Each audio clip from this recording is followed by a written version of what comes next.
Okay, welcome. Welcome back. It was great fun yesterday. We were on the day 3 of the WSL La Union International Pro. I'm sitting here with the famous John Carby, who was involved in that famous incident yesterday in one of his heats. The surf's pretty good, John. What are you thinking?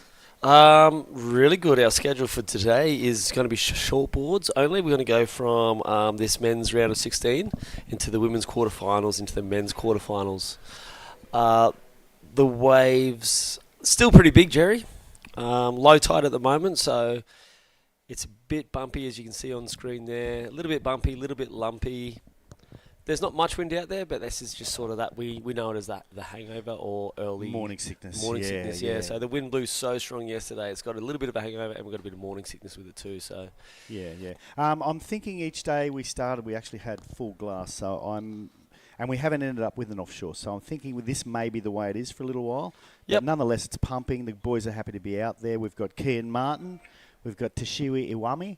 We've got Rinta Ortu and Reina Ono. So these guys are now in round of 16. Next round will be the round of 8, and that is Kian Martin. Kian Martin's a Swedish guy that lives in Bali and surfs on the Asian circuit. Kian was in the Challenger Series and got knocked off, so he's desperate to get back there and get a good result. And he had a 3.7. He had a 3 to start with. Actually, that's his third wave. That's Raya. And Raya's just trying to get around the section there. A bit fat on the end there. So we watched the free surfs, and the guys taking off super deep were tending to get the best results. If we get an overhead shot here, we'll probably have a look and see exactly where they're sitting. There you go. So relatively deep still, and you can see that one's hitting a bit wide. And surfer in white's just having to go underneath that. John, you said yesterday you got caught inside a bunch of them, but it wasn't super duper heavy, the duck dive? it wasn't super heavy. The ones that landed on your head were quite heavy, but nothing that was going to buckle your board or anything. I know in some of those places we go to, the lip lands on you and just takes your soul along with everything else. So this one, not so bad. You can sort of hold on, ride it out pretty well. And it was also one of the amazing things was they weren't pushing you back 20 metres like we talked about yesterday. It was just sort of maybe 2 to 3 metres you'd lose. More the current. There is a lot of water moving around out there. That's why they have gone for 35-minute heats. Ty, head judge, and also our contest director, Luke Landrigan, have made the call on the morning. They watched the surf for a long time. I think Ty even got in for a swim. And they watched the scoring potential out there, and they've decided 35 minutes this morning. Yeah, I think towards the end of the day yesterday, and granted it was a lot messier, if you had 4 okay waves in 30 minutes, you were relatively happy. So I think 35 minutes is the way to go, and our contest director hasn't made any mistakes so far. So our surfer in green, that's Tenchi, he's just heading down the shaft there. It's not exactly what he was planning, I don't think. Saw a lobster. He saw a Went lobster. for I don't think he envisaged that particular wave. It looks like it had that second section close out. You can see from the whitewash anyway. Well, so. I think they're deciding that that's not the end of the world because, they're getting 6.5s on one big manoeuvre. And I guess if you've got a section coming at you and you've got the confidence to smash it, a 6-foot section coming at you, then, they are giving you the score for it if you make it, of course. Yep. Not only that, you don't end up all the way inside. You don't have a long paddle back out. So I know I spoke to one of the competitors this morning, not one of the ones that's in this heat, that said, look, I'm looking for one big manoeuvre. What happened? Yeah. You hurt your back, old man, did you? Yes, I'm good. Yeah, one big manoeuvre, and I think that was a lot of the plan for a lot of the guys because it was really hard to envision what's happening down the line. A little bit cleaner this morning, a little bit less chop. It's going to give them a little bit more vision. So Raya's got a 4.25, so that's a pretty friendly start for him. He's now in second position, but he doesn't have a second wave, and Kian's sitting there with 2 3s. So I guess they won't be there at the end of the day. It's just feeling it out and seeing what it's going to be like. It's certainly a fair bit better than it was yesterday afternoon when that wind came up viciously. So Rinta Ortu, a guy with 4 O's in his last name, great name and great combination there. That was a really good combination. And I think he'll be rewarded with probably the best heat score so far. Nice and fast. That was smooth. Yeah, and he hit them both well. He hit them both well. He was in control. He did a little bottom turn afterwards in the hope that he could get to the outside, but certainly it's pretty difficult to get around this white water. But even that little bottom tone shows he's got control, shows that he's clear of the whitewash. Part of the criteria is when they ride clear of the whitewash. You see a lot of times they'll go for the big moves, they'll sort of get caught up in the whitewash. Judges want to see you clear and in control in front of the whitewash. So it's one of those tricky things. We'll claim it from the back of the whitewash. These guys have to be right involved. Absolutely. I want to a bit of a shout out to the Mad Monkey, who supplied about 100 hamburgers for us yesterday afternoon, and they were really good hamburgers. So thank you, guys. We appreciate that. We didn't have to go out to dinner. We were all in bed about 8 o'clock last night. Day 3. Yeah, Tenchi's up, hitting that inside section. Going to get rounded. He's going for it. He certainly is. Oh, yeah, right. That was great off the lip there. And he's going to hang around for a little while. I discussed with the judges yesterday, is it worth hanging around on the inside here? And I guess it is if you can find a final manoeuvre. Probably isn't. You're probably not garnering any more points, but, you know, you're hanging on to see what happens. The problem is it just causes your paddle out to be a little longer. And we're going to go back and have a look at Rinta's 6.75, the best wave so far. You can see it here. Oh.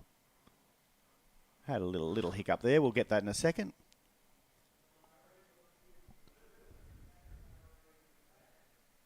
We're still waiting for that last wave of Tenchi. Tenchi's also a great supporter of and a great friend to Filipinos. He's organised a whole bunch of boards to be brought here to the Philippines. So Tenchi, big shout out to him because he's a great friend of Filma Alipeo and the crew down there. And Happy Islanders. Yeah, and he's actually been supporting, putting his money where his mouth is and bringing some boards to the Philippines for a lot of the crew and a lot of the Groms getting on boards. Were they all the same colour, the boards? Did I see Well, that's what I noticed. That star. Here we go, this Cam Martin. Yeah.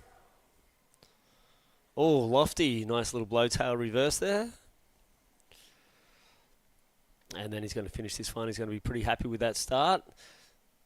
And I think that is a well-surfed wave. He knows that. See the little glance back to the judges. He's saying, yeah, show me the money. Throw away one of those threes for me, will you? Yeah, that was a really nicely ridden wave there by Ken.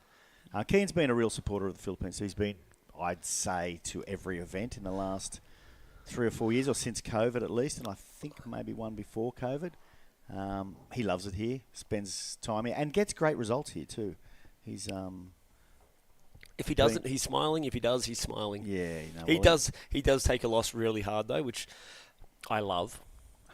Not that I love when he takes a loss good, but I love that when you see a competitor who loses and they really hate it, that drives that success and that win. So I know when he does lose, He'll still shake a few hands and smile, but he'll go and take that time off and sort of process the loss and fuel his hunger. Let's have a look at the 2 top scoring waves of this heat so far. We'll go white and green, I think. So let's have a look on these replays. So using priority, took that off Tenchi there. Nice little setup and combination. So that's what the judges were looking for. We talked about that yesterday. That first wave wasn't that critical. And this is a slightly smaller wave, this one. Really similar nice start. Nice little tag on that section, bit of foam, and this is where he got to work. That's where that connection came from. That was more critical. And then he's looking for the finish, just finishes all the wrap. So most of the points on this wave came from that real sweet connection on that third manoeuvre there. That was really nice. That was a bit of a funny one there. John and I talked at the same time, and you can't see us down there. Then we pointed at each other so that you talk, and then neither of us talked. We're a couple of amateurs folks out there, but we love doing it. We love surfing, and we love being here in. And every now and again they let us pair up. Yeah. Luckily they don't pay us for this because we wouldn't be worth it. Why would you want to get paid for this, Jerry? Free lunches is good. Bit of a shout out to Rico. I don't know. He got upset that I didn't shout him out yesterday. Well, I'll stop shouting out right now while Reyes there finishing, or not finishing off. A nice little off the top there. He found the section. What's he going to do?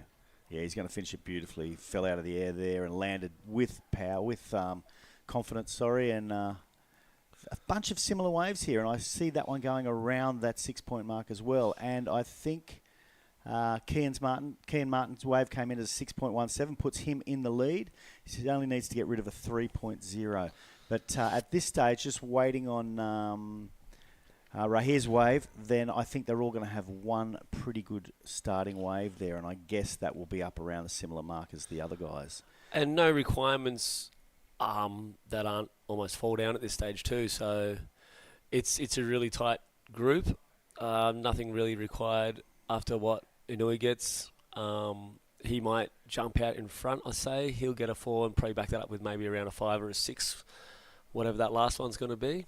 Yeah, so super close at this stage. We're more than 10 minutes through, so it's anyone's game, and there's no one standing up to take control at this stage. They're just waiting, seeing what happens, and giving us a bit of fun and some pretty good waves to start with. I've got to say, they've gone to 35 minutes, but in 10 minutes we've had some pretty nice waves. I know they're not going to go backwards on the time now once they've started it, but and I'm not saying it wasn't a good decision, but we're going to see a lot of good waves in 35 minutes, I believe.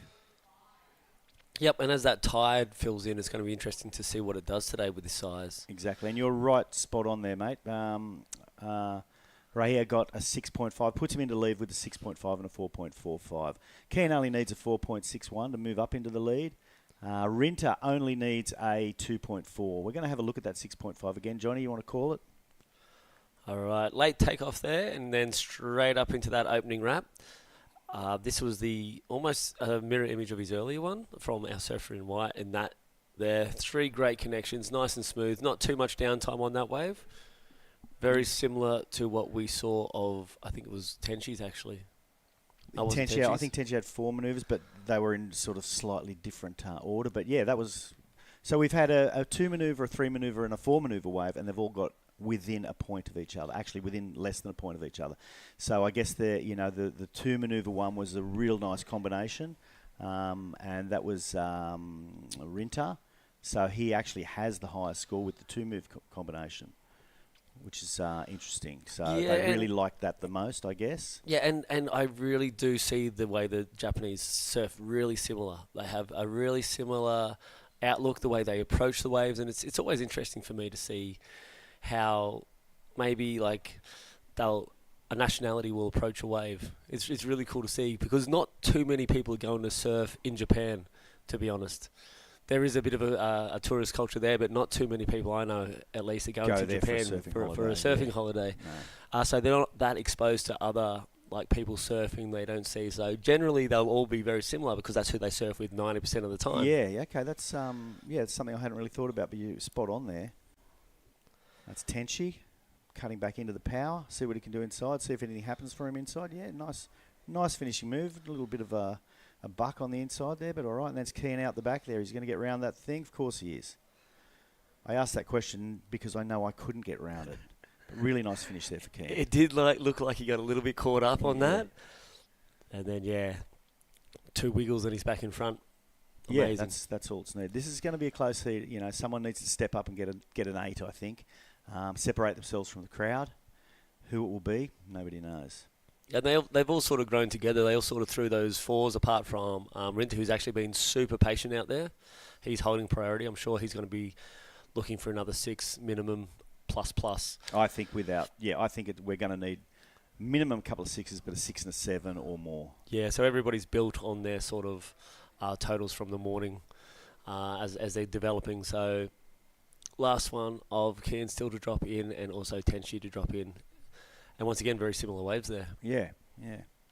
And also, like I said yesterday, the surf actually on TV looks smaller than what it is out there. There's still solid 4 or 5 foot sets coming through out there. 4 or 5 foot old school. I guess if you're from new school, what would you say the faces would be, John? I don't know. I'm just going to go. I saw some double overhead this morning. Yeah, I like the double overhead call, to be honest. I didn't used to like it. I thought, it's the real sort of Californian way to say things, but I think it describes things pretty well. Well, when you get into, is it the American, is it the Hawaiian, is it the Australian? Yeah. What's the foot measurement? You can go from anywhere from 2 foot to 10 foot. That's right. If you're going to use that call. It makes no sense to call it the way we call it from the back of the wave. I spent a lot of time surfing with Kevin Davidson at Cloud 9 in the early days, and it'd be, in our call, solid 4 or 5 foot. We'd come in and I'd say to Kev, "What do you reckon?" He'd say, Yeah, solid 2. But I think the overhead, the double overhead, or the chest high, or whatever, is a pretty good way to describe it. It sort of keeps you out of trouble with a whole bunch of different people saying different sizes. So exactly. There is some double overheads on those bigger sets. There was even some barrels as they were hitting that sandbank, as we were here this morning on the low tide looking at it. Yep. I'd love to see somebody get a solid stand-up barrel at La Union. It would be definitely one for the highlights reel. Yeah, I don't think I've ever seen anyone get a solid stand-up barrel here. I'm sure it's possible, but I haven't seen it myself. There we go. Kian getting himself back into first place with that last wave, a 5.25. So reclaiming the lead, pushing Raha back into second place. And now Tenshi is chasing a 4.76 to get himself up there, and he received a 4.25 for his last wave. So the guys need to get busy, and Rinta still sitting out there with priority with only one score, but 18 minutes, we're hitting that halfway part of this heat. Rahia, sorry. Mispronunciation. We have a lot of different countries and a lot of different pronunciations. Exactly, and I guess it's probably up to us to do our homework a little better rather than sit around eating hamburgers and having a beer at the end of the night. Not that you were having a beer, John, but you know he'll be here soon. Matt will be here soon, and he doesn't get any pronunciation wrong. That's why he's the paid commentator, and we're the hamburger guys. Yeah. You had 2 hamburgers, I noticed. I'm feeling a bit ripped off. I've only been paid half of what you've been paid. I did not. I saw our head judge had 2 hamburgers. Yeah. A lot of the broadcast crew came down about 3 hours late, and we're hoping burgers were still around. Nothing left. I think they were gone within about 20 minutes. Big shout out to Mad Monkeys. Shout out to the Escape too, where we are actually running this event from. Beautiful outlook over the ocean. Perfect vision of what we're looking at there on screen. And very generous of them. You know, we've taken over the joint, you know. If there are other paying guests are probably getting shut out at the moment because we've taken over the veranda, we've taken over everything. We have. So shout out to Jerry Sanders, the owner of this place. It's right here. Nice little slash off the top. He's going to run down the line, see what's available, and he's going to hit that end section, drop wallet that he's not going to pull out of. I don't think that's going to go into any of his top 2 scores. I've seen that move thrown a few times here. I think we saw Jaywood El Ciso sort of throw that one yesterday.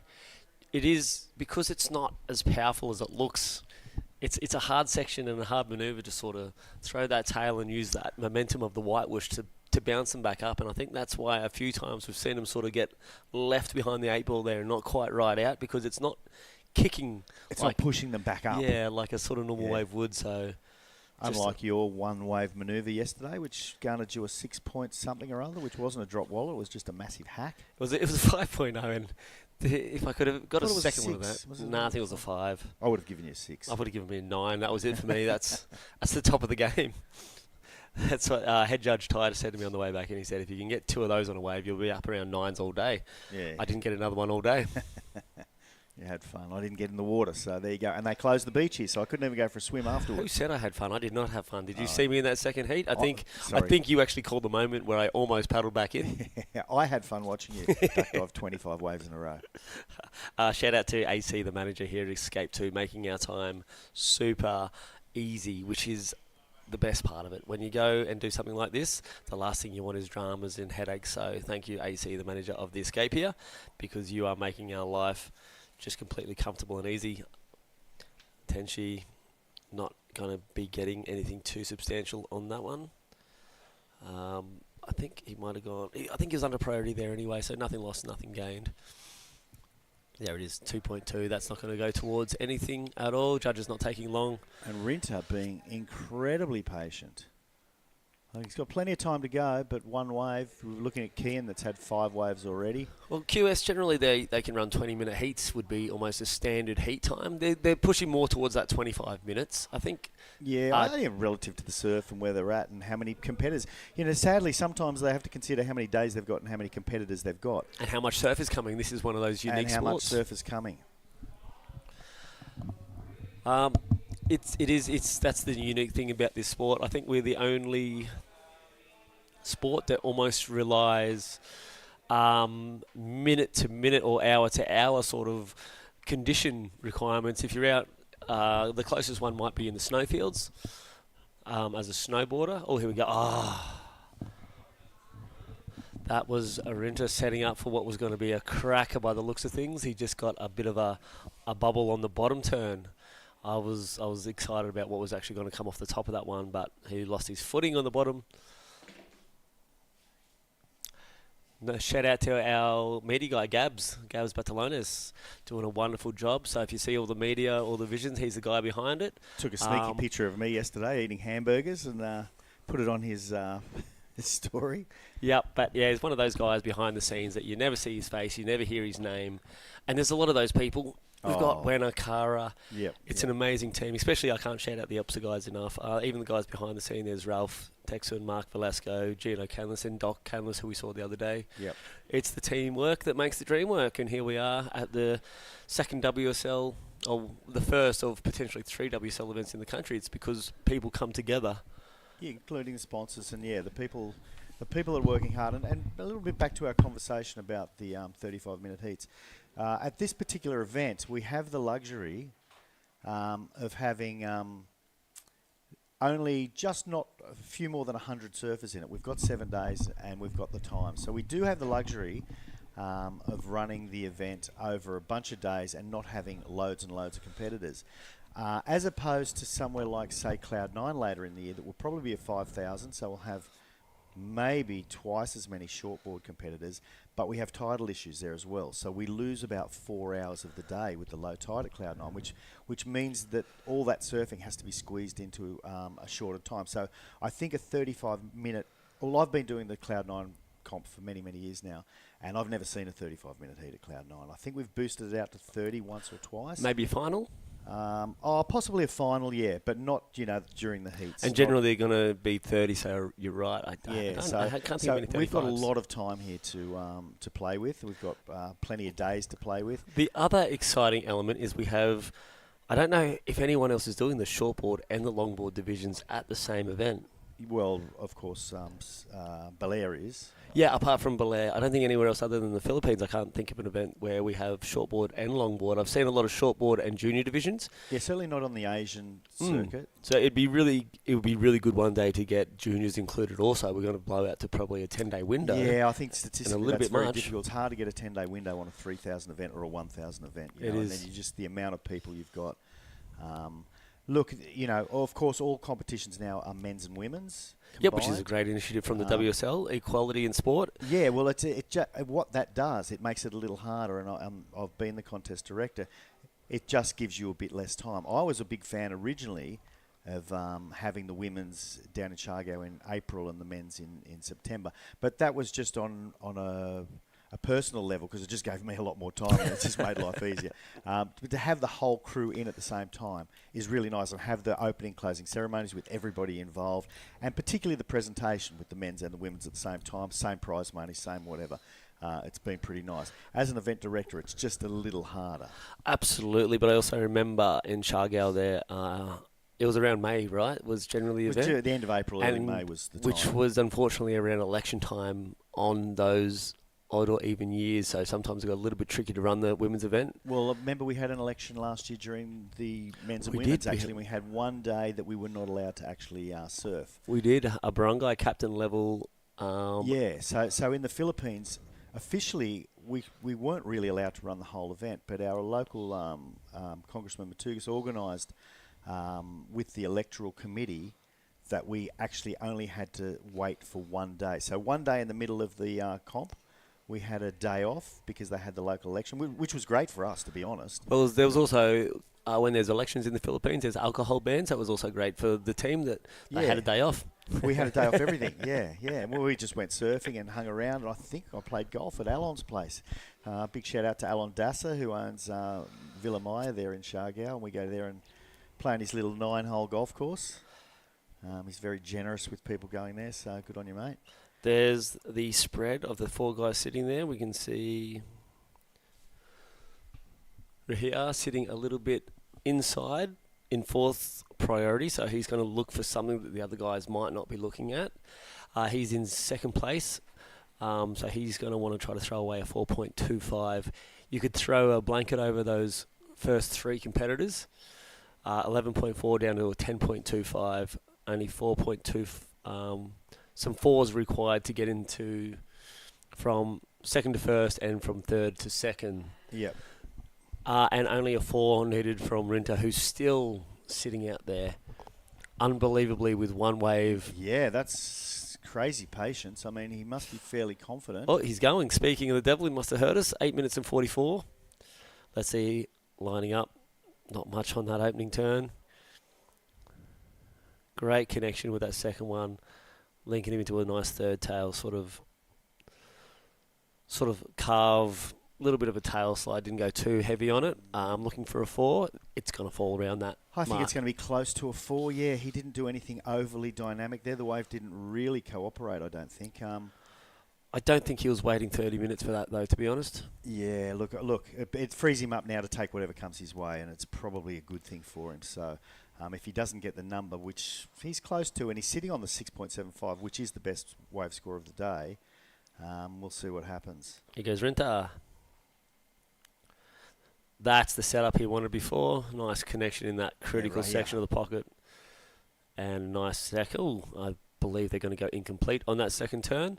So also not going to go into that good range. Probably be sitting around that maybe 3 to 3.5 for that opening manoeuvre. Yeah, pretty keen to see what Rinta's score is here. There we go. So they are going to pay it. Okay, good. I'm very happy for him. I'm glad the weight was well worth it. It's coming as a 5.15 and puts him in the lead. So, we can say whatever we want to say. He's smarter than us. He is smarter than us. Tenshi taking another closeout. I think that's about his third closeout for the morning. No, and he needs it. He only needs a 5.41. Rinta's was a 5.15, and we didn't see a lot in it. So they're giving the scores out there. You just need to make the moves. Did everyone just get cleaned up there? There seems to be more people than there should be. I guess there's someone from the next heat out there already. I think that might be everyone from the next heat. That's a close bunch of people right there. Generally, the next heat will paddle very wide, but I can see 2 whites. So the white at the back might, I don't know. Yeah, I think what they need to do is have a chat with the beach marshal and get them to not get out so early. I guess what happens is... Tenshi's having I guess all what sorts of happens trouble. is sometimes it's pretty difficult to get out here. And they're probably giving themselves 10 minutes, and there was probably a bit of a lull, and they've all just snuck out. And once again, what we see here on the TV is actually not what's happening out there in reality. We did say it's a lot bigger in the actual water, so... It's certainly a little confusing there with 6 minutes to go to know. Yep, they need to be very clear. And the problem is for the other surfers in the water. They look inside, they know white or whoever has priority. They're seeing a different white. So that's a big issue for the surfers in the water. And I guess the guys down on the beach will sort that out. I mean, they shouldn't be in there. They should be well out of the way with 6 minutes to go. It's starting to make more sense now. I think that was just a clean-up set as he was on his way past. He's getting clear now, and I can hear the beach commentator telling him to get out of there. Yeah. You can be done for an interference when it's not even your heat, which is interesting also. Yep. Okay, so there you go. Those surfers on the left are waiting there. That white should drift back across towards them. So that is... Varun Tanjung from Indonesia in the next heat. Oh, he's a young fella, so, he's all excited and keen. I think he might have just got himself into the wrong place at the wrong time. Yeah. A little bit of inexperience, maybe. Yeah. If it was a bigger, maybe more higher level, he could have got himself in trouble just for being there. Yeah, well, they were all really close and certainly confused us. I guess it confused people at home watching as well. Maybe it looked a little different looking from the veranda over there, but... yeah, you don't want to get in trouble before the heat starts. No, and you just want to make sure you're clear because you want to give your fellow competitors just opportunity. Even if they bumped each other in the water and he put a hole in someone's board, there's so much that can go wrong. So just a note to any athletes out there listening or aspiring athletes, just be clear. Yeah. Judges hate it. Priority judges hate it. Stay clear. Yeah, and, like I said, the judges got to sit here all day. So... the surfers need to help a little bit as well, and that was just a little confusing, but they've sorted it out. Yep. I would just want to do a little shout-out to Tom Supart, good friend there in Shargo Island, Shargo Wake Park, one of those good little crossover sports from surfing. Tom's into every sport, isn't he? Tom's into... He is quite the waterman, to be honest. He's taken very heavily into foiling, and now he's got these powered foils. I was actually out at Stimpy's, and it was a solid 8 foot, and he was riding this foil. It was incredible. There was only 2 of us out there, and it was incredible watching him. That's right. Yeah, he's nice little off the top there. Bit of a drop off the lip there. Landed it smoothly. Seeing what he can do in the soup here. It's probably not going to be what he needs. Nothing really happening. Just to turn back into the power. A little off the white water. He's hanging on. He's hanging on for dear life, hoping something's there. So he actually needs a 4.9. I don't know if that one manoeuvre was enough. Hopefully Tenchi can actually make this wave because he's been struggling. And there you go. Okay, so he finishes one off. Tenchi only needs a 4.51. Another one of those foil kings is Adam Bennett's. Is up there in Lennox Head. I ran into him last time I was up there with Fitzy and the crew. And he's the king of Australian foiling. And I'm sure he's listening here and wishing he was here. He used to come to Cloud9 and surf in the comp. He's a fantastic surfer as well. So it's really a new sport. So they've got some kind of new thing with a little propulsion thing on the back of the board now. So you can almost be in the middle of the ocean. You've got a little propulsion thing. You're up on the foil and you're just riding ocean swells. Yeah, incredible. It's. Have you tried it? No. I have, and I'm bad at it. Yeah. Which I hate. Well, that's why I don't try. I don't try things I'm not good at. Exactly. Which I surf and I'm not good at, and I golf and I'm not good at. But at least I'm average. You've already got your 2 sports you're not good at. That's enough. Yeah. I can play pretty good pool after 5 beers, but you know.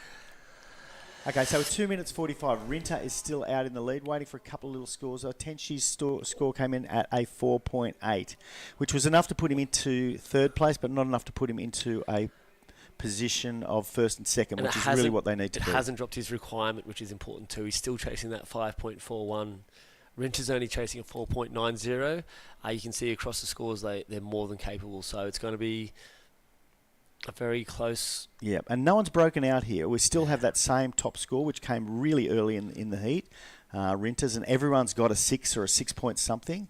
And the backup scores is what it's all about. The 5.5 is only in the lead because of his 6.75. So, you know, in small increments, every 0.5 or every 0.25 is really important here. Yeah, that last one for Rahia was actually looked like it was going to shape up to be a nice wave. Got that opening move, but then, like you said, it turned to soup. It did, yeah. It was an absolute mess. No more points for him on the inside there, sadly. And when you're going through that whitewash, turbulent water, it's actually really hard to maintain your speed and get the drive. Well, it's full of air, isn't it? So you can't do a turn. You can't do a bottom turn. You can glide across it and maybe bounce, but just try to turn through it. Yeah, I'd like it to maybe a boat cavitating. Yeah. Where you lose your drive. You really need your fins to engage to get that speed. Here comes Tenchi. He's looking.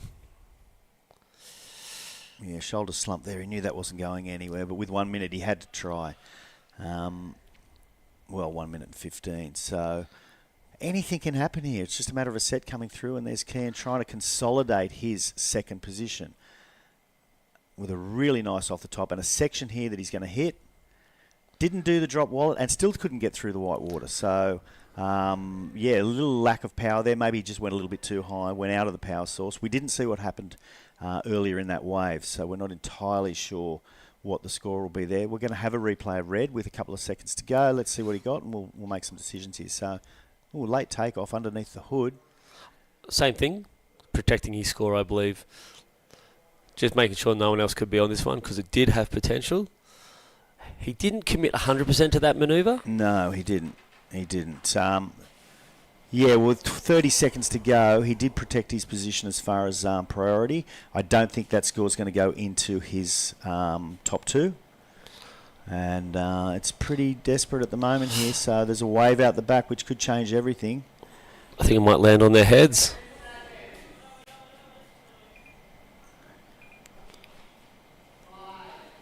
All right, and that's all she wrote. So Rinta and Kian will be moving through into the next round. And sadly, we lose Tenchi and Rahia. We will head off to a break before we get into heat number 2.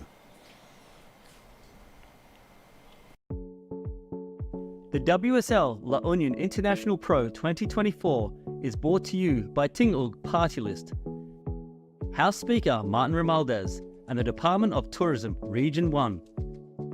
The WSL La Union International Pro 2024 is sanctioned by the World Surf League and organised by the United Philippine Surfing Association in collaboration with the provincial government of La Union, the municipality of San Juan, and the La Union Surf Club. This event is sponsored by Alima, clean canteen, and SMC infrastructure. This event is recognized by the Philippine Olympic Committee and the Philippine Sports Commission.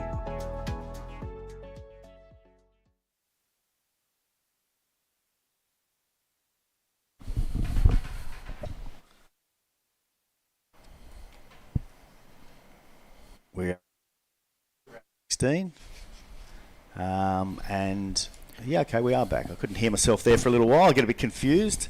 I'm now here with Matt the Waxhead, who has the most knowledgeable waxhead of anyone I've ever met, to be honest. It's great to sit with you, Matt, and can't wait to hear what you have to say. Thank you, and good morning to everybody out there right now. We are into heat number 2, round 16 of the WSL La Union International Pro.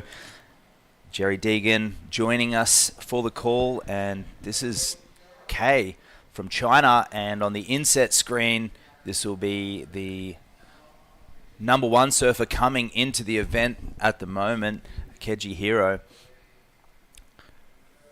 2 goofy footers and a third one from the Philippines, local boy Rogelio J.R. Esquivel, who we know through the longboard fame, the pride of the Philippines, and Danny Widianto comes into this ranked 13th.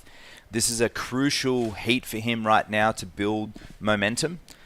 Yeah, well, and it's been interesting so far. The first heat, the scores were all squeezed in between a 7 and a 4. There was no one really stood out and jumped up and took control. So really interesting, that first heat. It was anyone's to take all the way through, and what happened was that Rinta just waited and was super patient and finished off. So there's JR.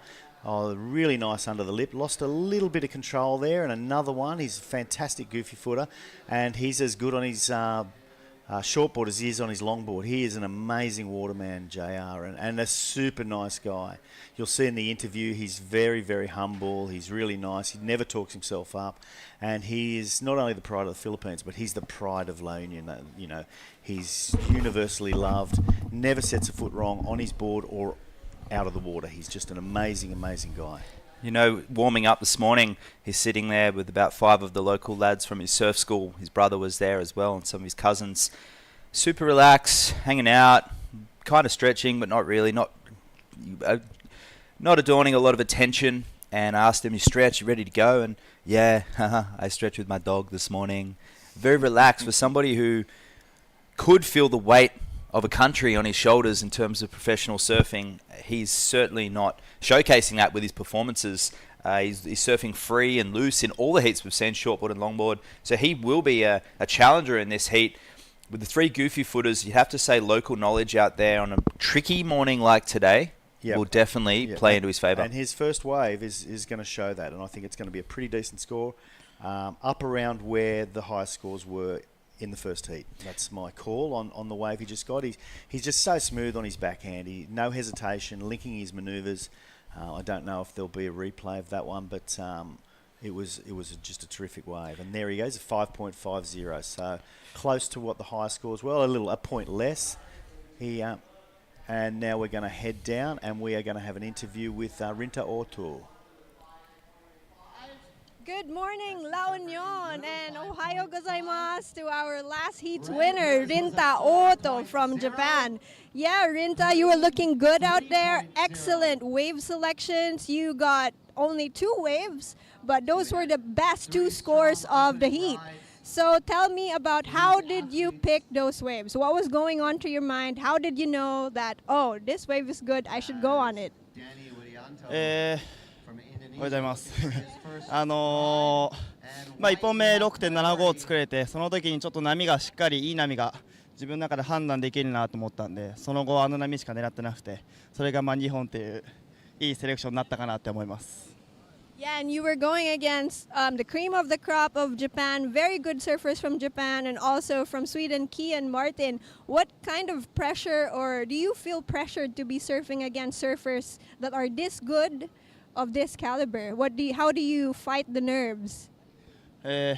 そうですね、みんないい選手で、すごく自分もプレッシャー感じて緊張したんですけど、ヒート運べてよかったです。All right, so okay, you're on to the quarterfinals. Congratulations, and let's watch more of the heats. Still have 30 minutes remaining. Thank you. Right there from Camille down on the beach with the winner from last heat, and there was some explosive surfing in that heat. I thought, just watching from the shore, some of those scores could have been a little bit higher, but the judges are keeping a lid on it, keeping that score, that scale quite low. Is that what you made of that last heat as well? Definitely. I mean, Rinta's first wave, I guess because the best wave of the heat was ridden as the first wave, and from there on in, they can't change the scale. But they can in this heat. They can in this heat. I don't know that they have, because I love JR's wave, and it only scored a 5.5. Again, I say it time after time, I'm not a judge. A couple of surfers surfing here at the same time. Now, is it Qui, or does he have a nickname? Is he... Yeah, Alex. Okay, I thought that was Alex. I just didn't want to say it if I was wrong.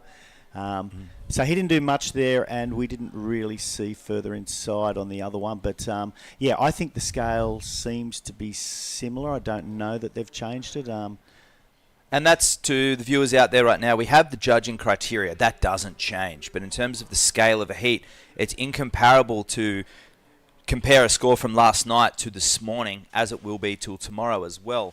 So that the pillars of that criteria, speed, power, and flow. So all maneuvers, all surfing throughout all of the WSL criteria, throughout all series, will be speed, power, and flow. The little subcategories in that change depending on the swell. So today, the judge is looking for committed, big surfing and big sections. Combination of maneuvers, given that it is a point break. So if you can find a link between those maneuvers, you will be rewarded heavily. They're not after length of ride, and they're not after necessarily progression. But here we go. This is Danny Widianto, the single turn. So speaking to Danny before this heat, identifying there are sections, asking what his game plan was, it was that. Not be too picky. If there was a section, he was going to go for it. So disregarding that combination maneuvers, we'll see where that one comes in. That'll be a really good test for the scale of this heat. Yes, I agree. I don't see it, in my uneducated eye, I don't see it going higher than JR's, because JR had 2 or 3 decent maneuvers, and I didn't think that was incredible. So I'm going to call about a 4 on that one, and actually it's coming in at a 4.10. Yeah, I mean, it was nice, but it just was a little bit off-timed. But yeah, that's not bad. I mean, a 4.10 could be enough as your second wave to get through the heat. So. And in the scheme of the heat, he's just put himself into it with 26 minutes remaining. And here goes JR. So takes that high line, searing carve, stays high, comes off the bottom, hits it in the lip, and gets inverted. And unfortunately, catches that outside rail.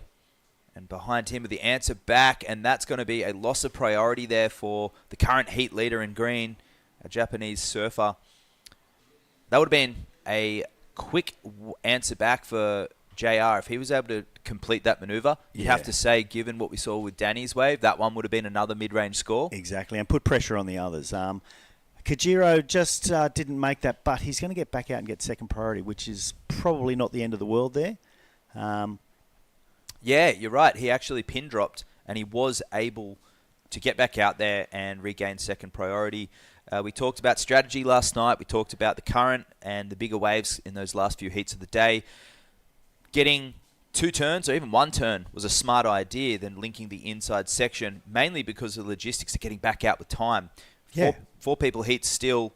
Priority didn't play into it too much yesterday, but we actually did see 2 priority interferences. We did. And one was, which we discussed a lot yesterday, was just sad to see. It was just a bit of a mind explosion, I think, and I know he did say that he didn't see the board, but sadly that caused him his event. And this is Danny up and riding. Oh, nice turn there, and that one losing some momentum through that turn, but it was a lofty layback. He'll consider that a missed opportunity because he had a great chance to build upon that 4.10 scoreline. He's gone up into second regardless, just with that 2.4, so that was based off that first turn. But back to that criteria, if any average surfer was to go out there right now and do 2 turns, that's quite a mean feat. But the surfers are looking for major maneuvers in those sections. Correct. Throw an air, a layback, a power carve, it kind of doesn't matter as long as you go complete and send it, as Carby said yesterday. Morgan Siblick was quoted saying, send it 12 o'clock and let the judges make their decision. Okay, yep. If you get it up there, get it down. That was the biggest thing yesterday, actually finding that connection And if you're able to do it, it didn't even have to look that pretty because it would instantly set you up for that next section. Yeah, and look, without any real hesitation in between, no Yeah. double pumps, no nothing, just moving straight on into it. Yeah, surfing big, and that's something that I think's been a major impact with the junior surfers coming through. We talk about the maturity, a lot of those surfers that are in the draw as well, and a lot of the Japanese surfers is that they go big and they don't have that small wave hesitation or that tic-tac mentality that was once there with surfers from this region. It's disappeared. These surfers go big, they commit, and the scores are in line with what we do see on the Challenge the Series. Japanese surfing has definitely changed. Yeah, there's no wiggling, there's no whatever, there is power. No snaps. Yep. That's Kajiro. Just moving back into the power source, and he's going to see what he's going to do here. That was a really nice backhand hack. He's going to get around it and do another one. He just wasn't able to get around there, a little behind that. Sadly, had he been there a half a second earlier, anything could have happened there, but it was a really nice first manoeuvre. We'll see what the judges want to offer him there. Hopefully he'll do better than what he's got 2 threes there already. I suspect he'll get a little better than that. He needs a 3.41 to actually move into second place. And Kajiro came third here last year, so he did reach the semis. He has been in this situation before. He's familiar with this wave, and he's had a couple of days to free surf here. He's had a big role. He won the Korea 3000 QS event back in November last year, and that was a challenging event for most of the surfers, but he was electric. He's a goofy footer, so he was surfing that left where they were having it. It wasn't on the right. And he was surfing so fast, so fluid, doing some radical aerials, and it just seemed like he was glued to his board. But a point break scenario, looking like a beach break, things shifting around. He's going to have to rely on a different set of skills out here today. And what can you tell us about the reef surfing as opposed to, say, beach break surfing, Jerry? Well, the reef surfing is far more predictable relative to the direction of the swirl, etc. But say, for example, you've got the same direction swirl hitting a reef and the same direction swirl hitting a beach. The beach will still be shifty and moving around more sectionally. The reef, because of the setup and the fact that the reef doesn't change, the bottom doesn't change, a beach break, of course, will change. The sand will shift around, channels will form, things will happen. The reef will stay the same, and I love a reef break, to be honest. I guess it makes life a little easier. And here goes Alex right now, our Chinese surfer. Nice opening carve there. And this one carries the momentum through with a little softer foam climb, but he rides out, gets completion, so that'll be a nice backup to the 4. It might eclipse that 2.76. Yeah, it'll go close to it. I mean, I didn't see that. He didn't look super confident there, and it was a little bit slow to the party, really getting on that second manoeuvre. But we'll see what the judges do, and we have JR here again. Using his priority. This one shouldering out a bit, so a little check turn up the top, comes down the bottom, drives off the bottom, and hits that one vertical with a little foam climb accentuation. Another fan of spray. Combination of maneuvers, that one. Just off tilt a little bit, but 3 completed maneuvers. That'll certainly push him up into the lead. Only looking for a 3-1-1. I think that'll be the score and some. Yeah, and I just want to say that Kajiro actually got a 5.5 on his last one. I don't think I was expecting that kind of score. So the judges saw something there that we didn't see, and it's pushed him into the first place. And it could have been the size of the wave too, referencing back to a few heats yesterday and the day before. This screen and the different camera angles are quite flattering. We think back to the longboard surfing, and the judges have got a clear distinction between the set waves and the smaller, cleaner, more manageable waves. So perhaps a little bit of risk in there and a set wave for our heat leader at the moment. But now Esquivel needing that 2.2 score to drop in because Kay got the 3.7 and Danny needing a 3.6. So marginal score. He'll be looking at that 4.10 in his scoreline and hoping he doesn't have that at the end because although the 3.6 will push him up, with still a score to drop for JR, he's going to be needing something around the 6s or 7s to feel comfortable. Well, there's JR's score right there. So they did like it. He got 5.15, not quite as good as his first score, but certainly moves him into the lead. I won't say comfortably into the lead in any way, shape or form, but it's nice to be in the lead, and he seems to be a guy who relaxes in the lead or he relaxes coming fourth. I mean, he doesn't seem to get phased. Not necessarily. Right to the last minute. He actually pulled an interference on another surfer, Richie Cravey, in the longboard division at US Open last year. So it was quite ironic that we had Marimar coming up in that next heat, lose on an interference, and he won. JR on an interference. Yeah, okay. And it was a forced interference that he didn't necessarily need because he was winning the heat so far. And I thought, wow, JR's done his practice. Nothing could shake him. It was a real... I think it put an asterisk next to his name of, all right, this guy's not here to play. He's not making up the numbers. Yeah. He ended up qualifying for that World Longboard Tour last year, having good results throughout the whole year and making the final 8. So he re-qualified for 2024. He's in this event for fun on the longboard side, maybe for some prize money. But at the same time, he's trying his hand at the shortboard. And here goes Denny, currently in 4th place, using his priority, coming around this section. That one, not giving him anything at the moment. And unfortunately, a priority mistake there for Danny. Identifying an open-faced wave. And he's looking down the line, learning this lineup as he goes. Do you think on your travels, your many travels, you've seen a guy who rides a longboard at the very top level and a shortboard pretty much at the top level the way JR does? Or has the success in both formats? We'll get back to that in a moment, as here we have the man in question. I know this is Kajiro in green. Nice foam climb there and carrying that momentum into that searing carve. It's a little caught up at the bottom and back down the bottom. Foam climb, which is the order of the day for the goofy footers. He's surfing this one all the way through. Not a lot of scoring opportunity at the moment, and he's out of there. So we'll have to catch up with that first turn, but early indications was that combination of maneuvers looked sweet Yeah, on the outside. yeah, it But JR with that crossover. A few people that come to mind are Julian Wilson. He was Australian longboard champion and Australian junior shortboard champion at the same time. Landon Smales in Australia at the moment is junior shortboard champion and a junior longboard champion. Okay. He's also won open championships with long and done well in shortboard. So there's two Australians, Sunshine Coasters. Harrison Roach was a good multidisciplinary surfer, and I think most of them get to a point where the travel is so intensive with one tour that they have to relax on the other. But longboarding, I guess it's the beauty for him here is he's got 2 events in a row with both disciplines. At Belair, exactly, and US Open. Challenger Series. Yeah, okay. okay. They're in together, the longboard generally and the shortboard as well. So there is a pattern.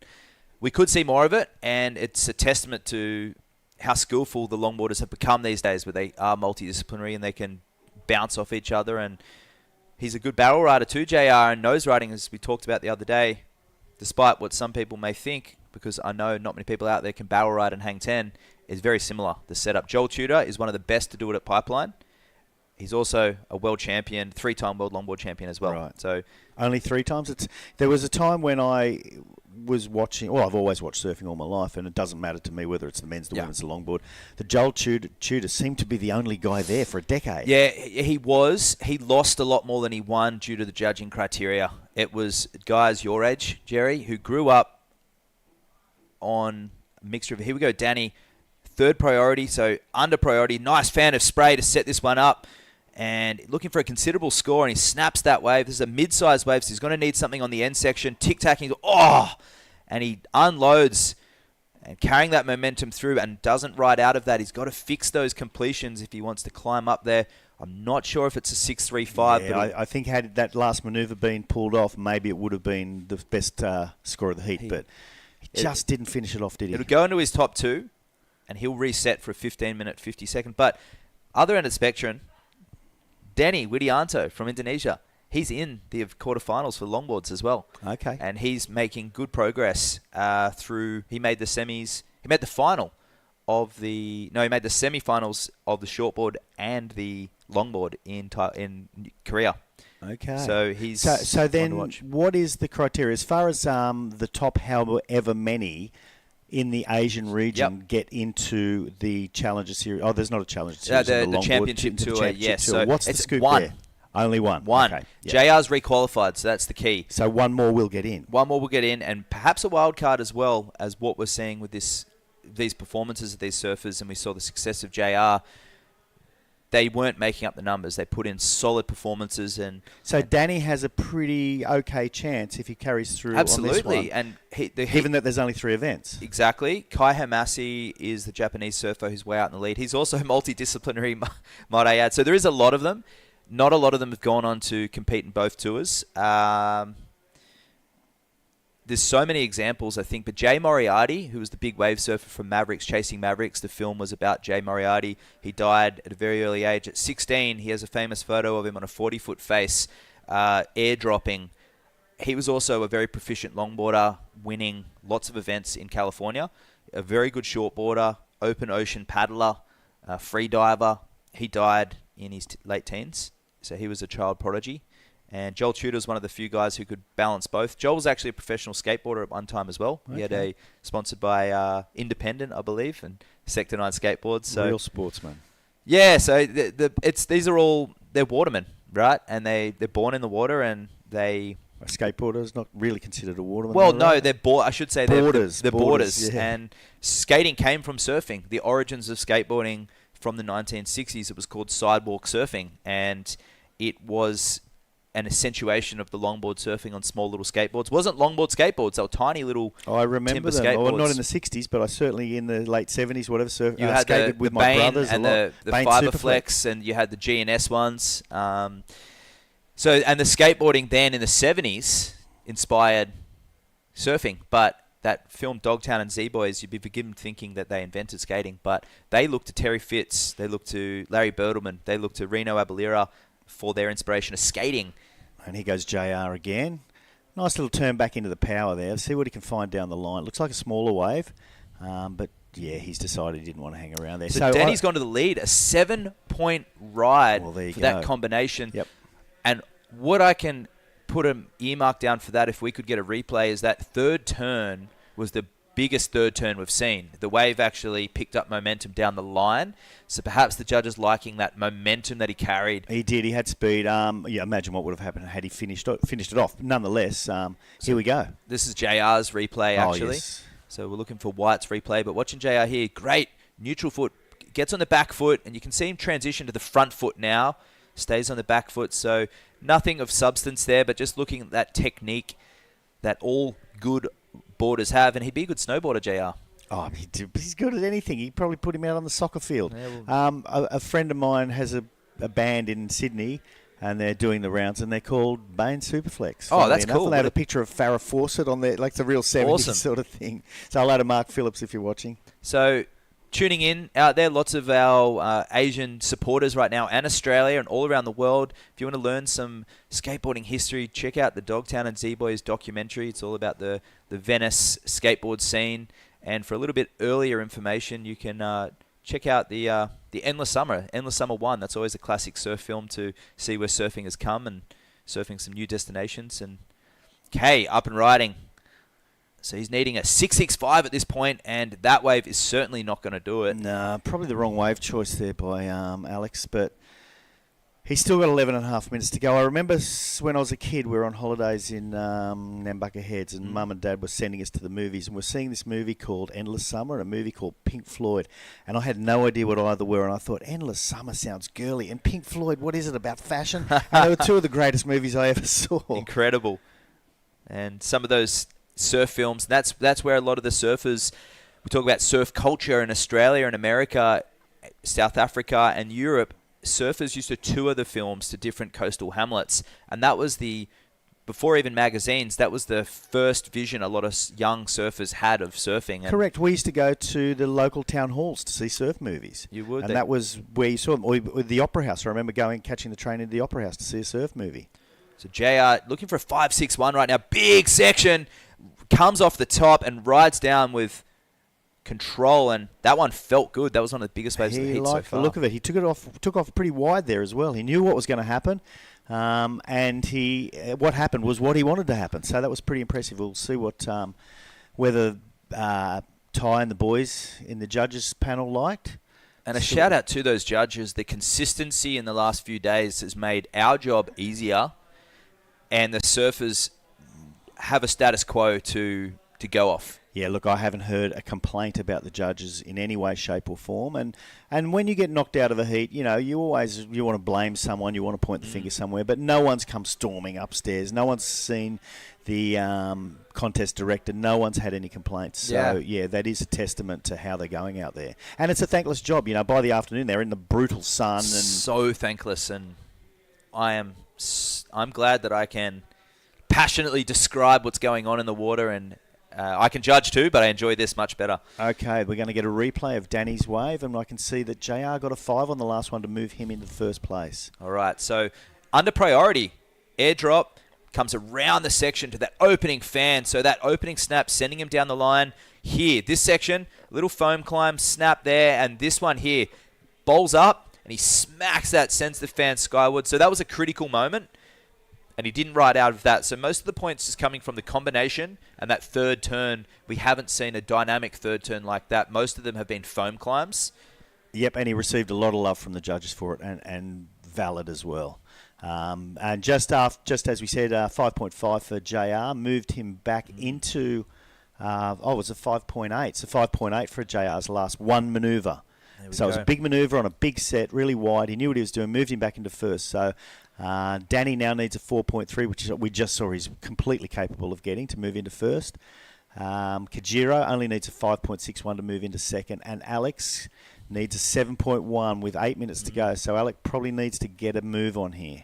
And shout out to the Indonesian crew tuning in right now. I'm sure Tippy and all the boys over there, the ASC, are watching. And Tippy and Tim, who of have course, come here Tim. every time. So I was incredibly disappointed when I saw, and I didn't see their names on the list. So I guess they just couldn't make it this time around. But we love you guys. And Tippy and his family were traveling the other day. I saw them in Rincon for that big swell in California. Great timing for those guys to... I said to them, they caught me in the car park, and I said... You couldn't have timed it any better.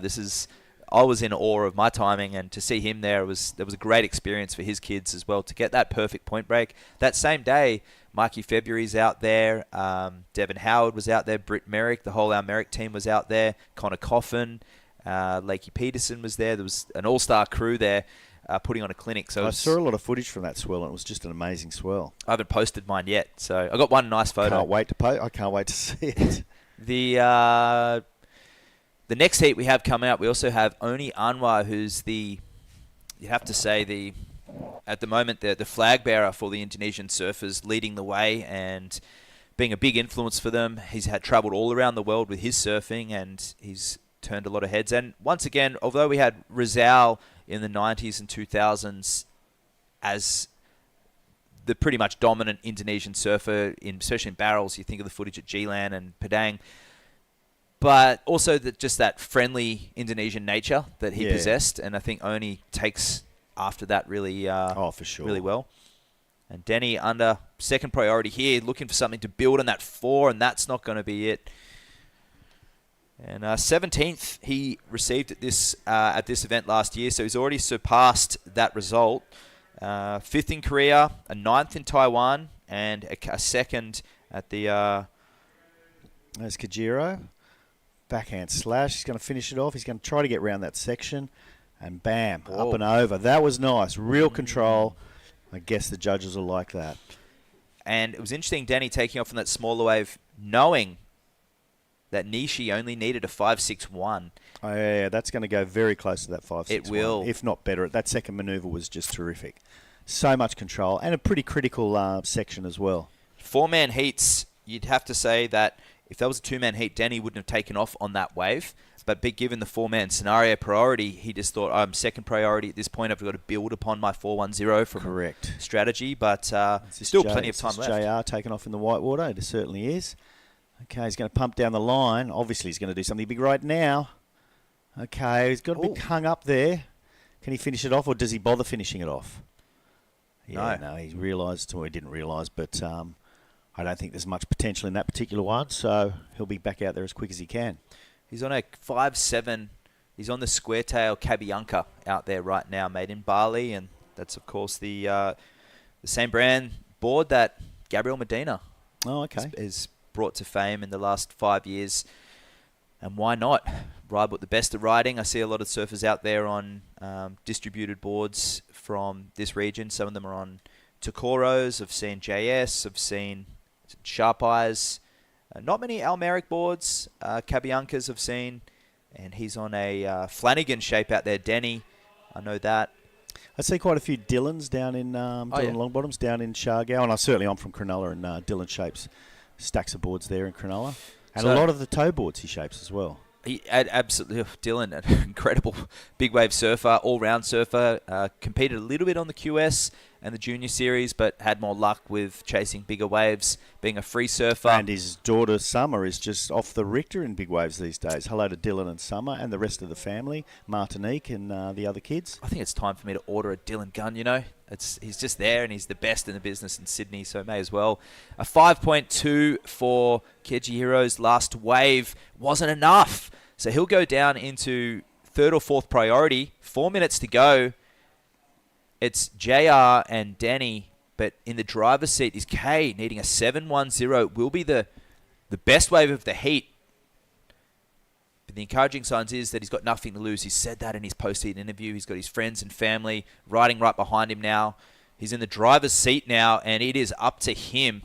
He's got that priority in next to his name, that P, and Danny next to him. So I would have to say the nerves are possibly with either JR or Nishi right now, knowing that Danny's capable of eclipsing that 4.3, one turn. And that K is sitting with priority as well. And a 7.10, it'll have to be the best wave of the heat, but it's just a two-turn combo. That's right, and there's plenty of waves. I mean, there's size, it's lining up, it's point break, and you can get it on one manoeuvre if you have to. For sure.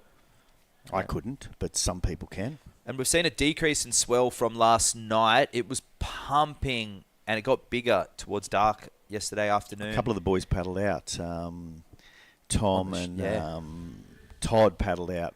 It was just war at sea for those two. They were by themselves.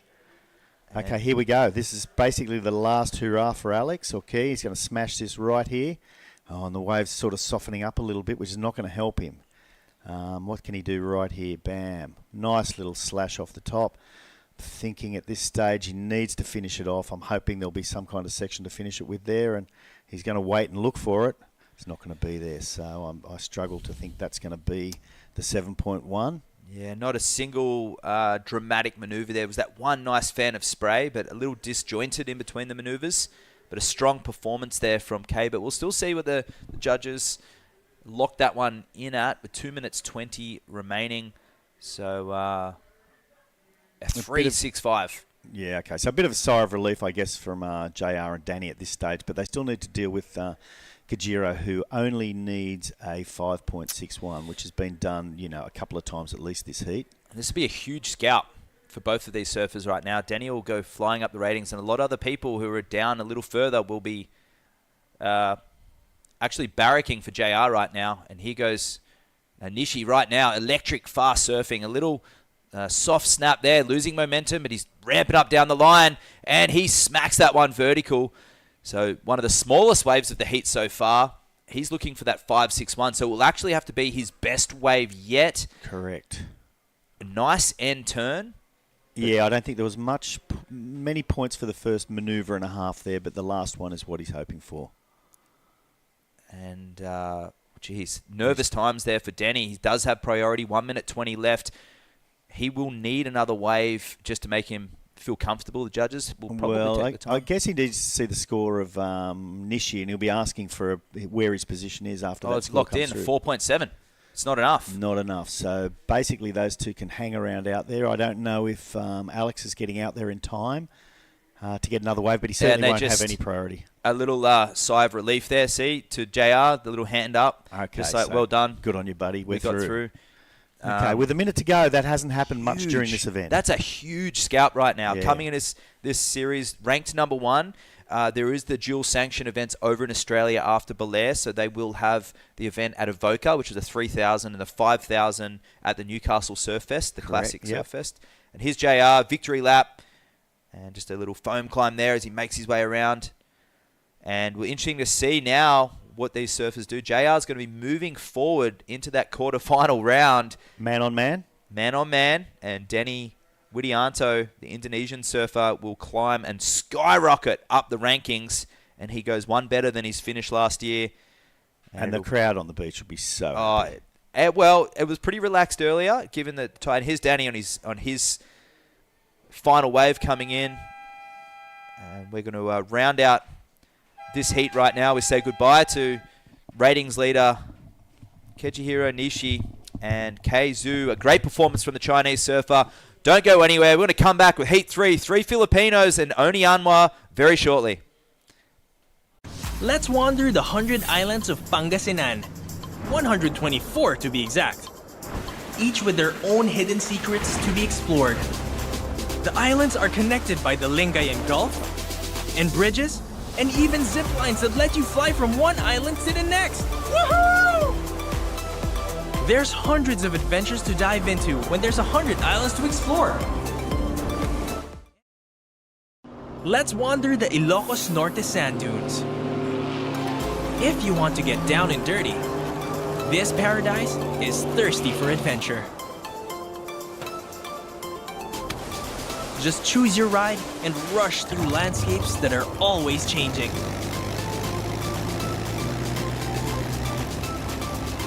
Go where the wind blows, here in Ilocos. Let's wander the historic city of Vigan. This UNESCO World Heritage Site is one of the best preserved Spanish colonial towns in the world. Walk along cobblestone streets of heritage houses and historic attractions dating back to 1500s. Don't forget to take home Ilocano crafts for pasalubong. Travel back in time in Vigan. We are at the WSL La Union International Pro. We're watching the QS 3000. I have True Starling here and Luke Landrigan, local legend, ex-professional surfer and amazing Morning, guys. stylist as well. How are you this morning, Luke? Good, good. I'm good. How are you guys? Fantastic. And True? Yeah, no complaints here. Had a nice coffee and yeah, once again, really nice waves. Oh, Oni, that was a solid snap on that section. Wow. Redirects it for a left, but no finish. Yeah, Oni has this wave ward. He won the Southeast Asian Games here in 2019 against Rio Waida. Indonesian affair, and at the moment it's a Filipino affair out there now. And if you want to introduce this heat, we have Yeah, we have J. Ward Alciso and Eduardo Alciso, both from Siargao. They're siblings. And John Mark Tokong, our current number 1 seed Filipino surfer. and Oni being we talked about it last heat, sort of taking on that mantle from where Rizal left off in terms of international affairs and all traveling pros, hanging out with Rizal through the 90s and 2000s. Oni seemed to be that guy to fill that position throughout the latter part of the 2000s in the last 10 years. And he said being a father, it's made him look at competitive life and life in general a little bit differently. And you being a father too, Luke, what did you find when you became a father, the life? And a lot of these surfers, we saw Marimar as well, has got a child. Olive, yeah. It's super fun because you travel with your family and kids now. So yeah, no regrets with that. And yeah, every day you wake up with big smiles and hugs and kisses. And someone who's going to have big smiles and kisses from everybody, kids, parents, women, men, is J.R. Esquivel. He's down on the beach with Camille. We are live. J.R. Esquivel is soaring through that sizzling heat. Congratulations. The conditions look pretty tough out there. So right now it's still a building tide. It's still quite low tide. So over at the first peak, it's kind of close out. So you knew exactly where to sit. Could you tell everyone how you were choosing where to sit, how you were choosing the waves out there? Actually, my plan is stay on the peak and get some good wave and do just a couple of big turns, just 2 turns, but it didn't work. So yeah, I move a little bit on the inside and try to wait for the big one, and lucky I got the one big set, and yeah. And during your heat in the commentary box, people were talking about, Matt and Jerry were talking about how multidisciplinary surfers like you and actually Danny Widianto from Indonesia, both of you are still in the longboard QS and you're still advancing now in the quarterfinals of the men's QS 3000. So as a surfer who can perform at an excellent level in both divisions, what kind of preparation goes into that? Yeah, it's a little bit hard because you need to choose if you go surf. And yeah, for me, if the wave's small, I surf with longboard. But if it's really big, I surf with shortboard. And if I go to beach break, I use shortboard and yeah. Okay, so you must know you were likened to Joel Tudor and Julian Wilson from the Sunshine Coast, who were also excellent at both longboarding and shortboarding during their careers as professional surfing. Okay, so yeah, you're waving the Philippine flag way up there, way up high, 12 o'clock vertical. Yeah, so yeah, JR, any last messages you want to say? I would like to say thank you to my sponsors, to Vans Philippines, Surf Town La Union, Alima, to Cemento Surf, Salad Stoke, and Kuya Errol for always supporting us, me and my brother. And yeah, to all of our friends and family who is here watching us, thank you so much for your support. 3 Filipinos are up against One Anwar on deck right now. Let's catch that. Thank you. Terrific insight there from Camille. Great questions and fantastic hearing that JR rides the right boards for the right conditions, and that is the philosophy of the art of trim and taking after what Joel Tudor preached throughout the 90s and 2000s. We have evolution in surfboard design, so let's make the most of it. And that's what it is. Shortboards when the waves call for it, and longboards when the waves are small. Makes complete sense, right, True? Yeah, it does, absolutely. Have fun on both, and wow, looks like Eduardo, nice connection. I think we were commentating his heat yesterday, getting 87.25 back to back, and that's a great way to start this heat for Filipino surfer. Yeah, Eduardo's a strong surfer. He hits the gym almost every day. He's a big, powerful, muscly surfer. Yeah. That last turn, the way that he was able to carry that momentum through and get straight back up again, that's core strength and the ability to be able to react from your toes to your fingertips to your brain and able to have that reaction. Not everybody has that, and that shows that he does work out in the gym and a good connection to his equipment as well. And coming in this event, Oni really had nothing to lose. He's the gatekeeper. He wants to climb up the rankings. Instead, he's enjoying the travel. And if he can get a few good results along the way, it'll be an extra bonus. And you see here, putting some pressure on, just trying to put his hands up and hear the requirements. And I see a lot of experienced surfers these days doing this against less experienced surfers, trying to, what's the time doing, what's the scores? Because when you hear that, True, sometimes it can add some nerves, right?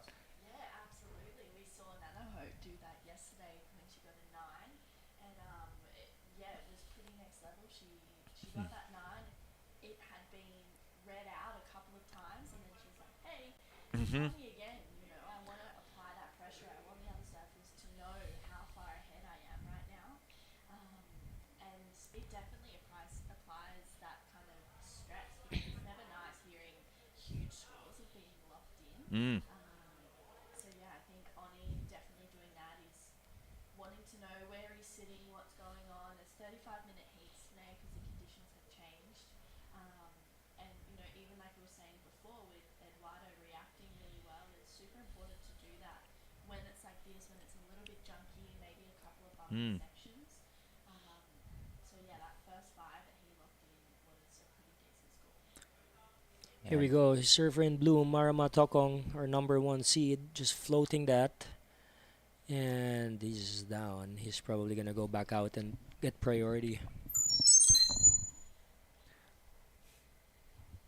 So just have some sound technical difficulties right now. We're tuning in the speakers for the beach announcer as well, so we'll get on top of that. But that was an opening wave, just a 2.6 two-wave combo, 2.65 for Marama. So he's up to an early second place position, but he won't want to be hanging on to those scores at the moment too much. So no one's really taken the heat and run with it. Eduardo with that 5, he's in a commanding spot with priority. 30-minute heats out there. Luke, I think that's very efficient right now, and given that it's a little bit junky, so it's giving these surfers an opportunity to adjust the conditions. Oni, nice opening carve, carrying that momentum through, no pumping in between maneuvers. There, see, 3-turn combo, great flow, and a variety of maneuvers too. So for a smaller wave, he juiced maximum potential out of that. I think that's going to be a really healthy score given the small wave. What are your thoughts, Luke? Yeah, for sure. Usually the bigger sets the bigger sets are just like fat and just breaking out in the channel. So you really need to get those mid-size waves like what just Oni did. 3 turns, he must be happy for that. And you notice the flow between the turns.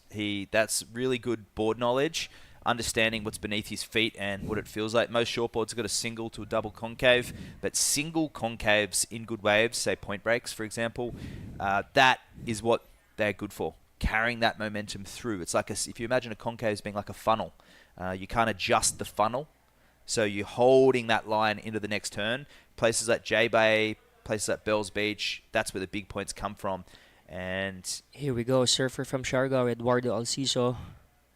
A big smash, and he's down. He's probably going to go back out again and get priority. And the double concave adds a bit of squirt. Very subtle, but it's certainly enough to feel it on a bottom turn.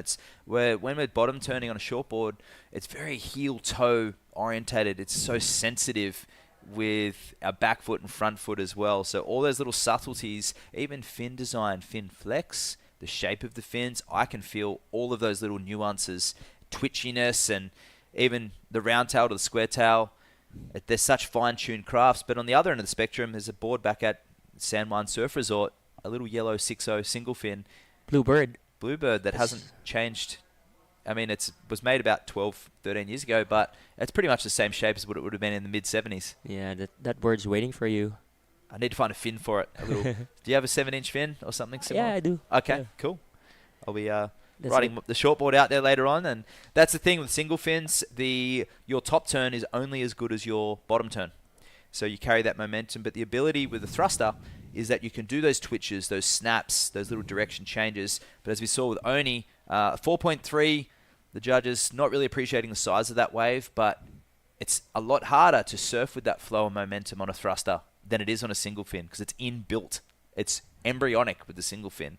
The thruster, you can do anything, but it's not always about doing anything. It's about doing the right turn in the right moment, like we saw JR do. And actually, Denny Widianto with a 7-point ride, it was actually the highest single wave score of the day so far. Of the day, yeah, that's right. Yeah, I would want to thank our main sponsors, Department of Tourism Region 1. Shout out to our fellow surfer Jeff Ortega for always helping out and sponsoring surfing events. Here we go. Surfer in green, J. Ward Alciso from Siargao. And just rounding house that and waiting for this wave to stand up. And he's out of there. He got at least 3 or 4 turns in there. Will be interesting to see what the judges give him. And I notice he's on one of those star boards. Is that a board that Tenchi, the Japanese competitor, left over here? We talked about that earlier. Yeah, Tenchi, I believe, donated a bunch of boards to Philmar.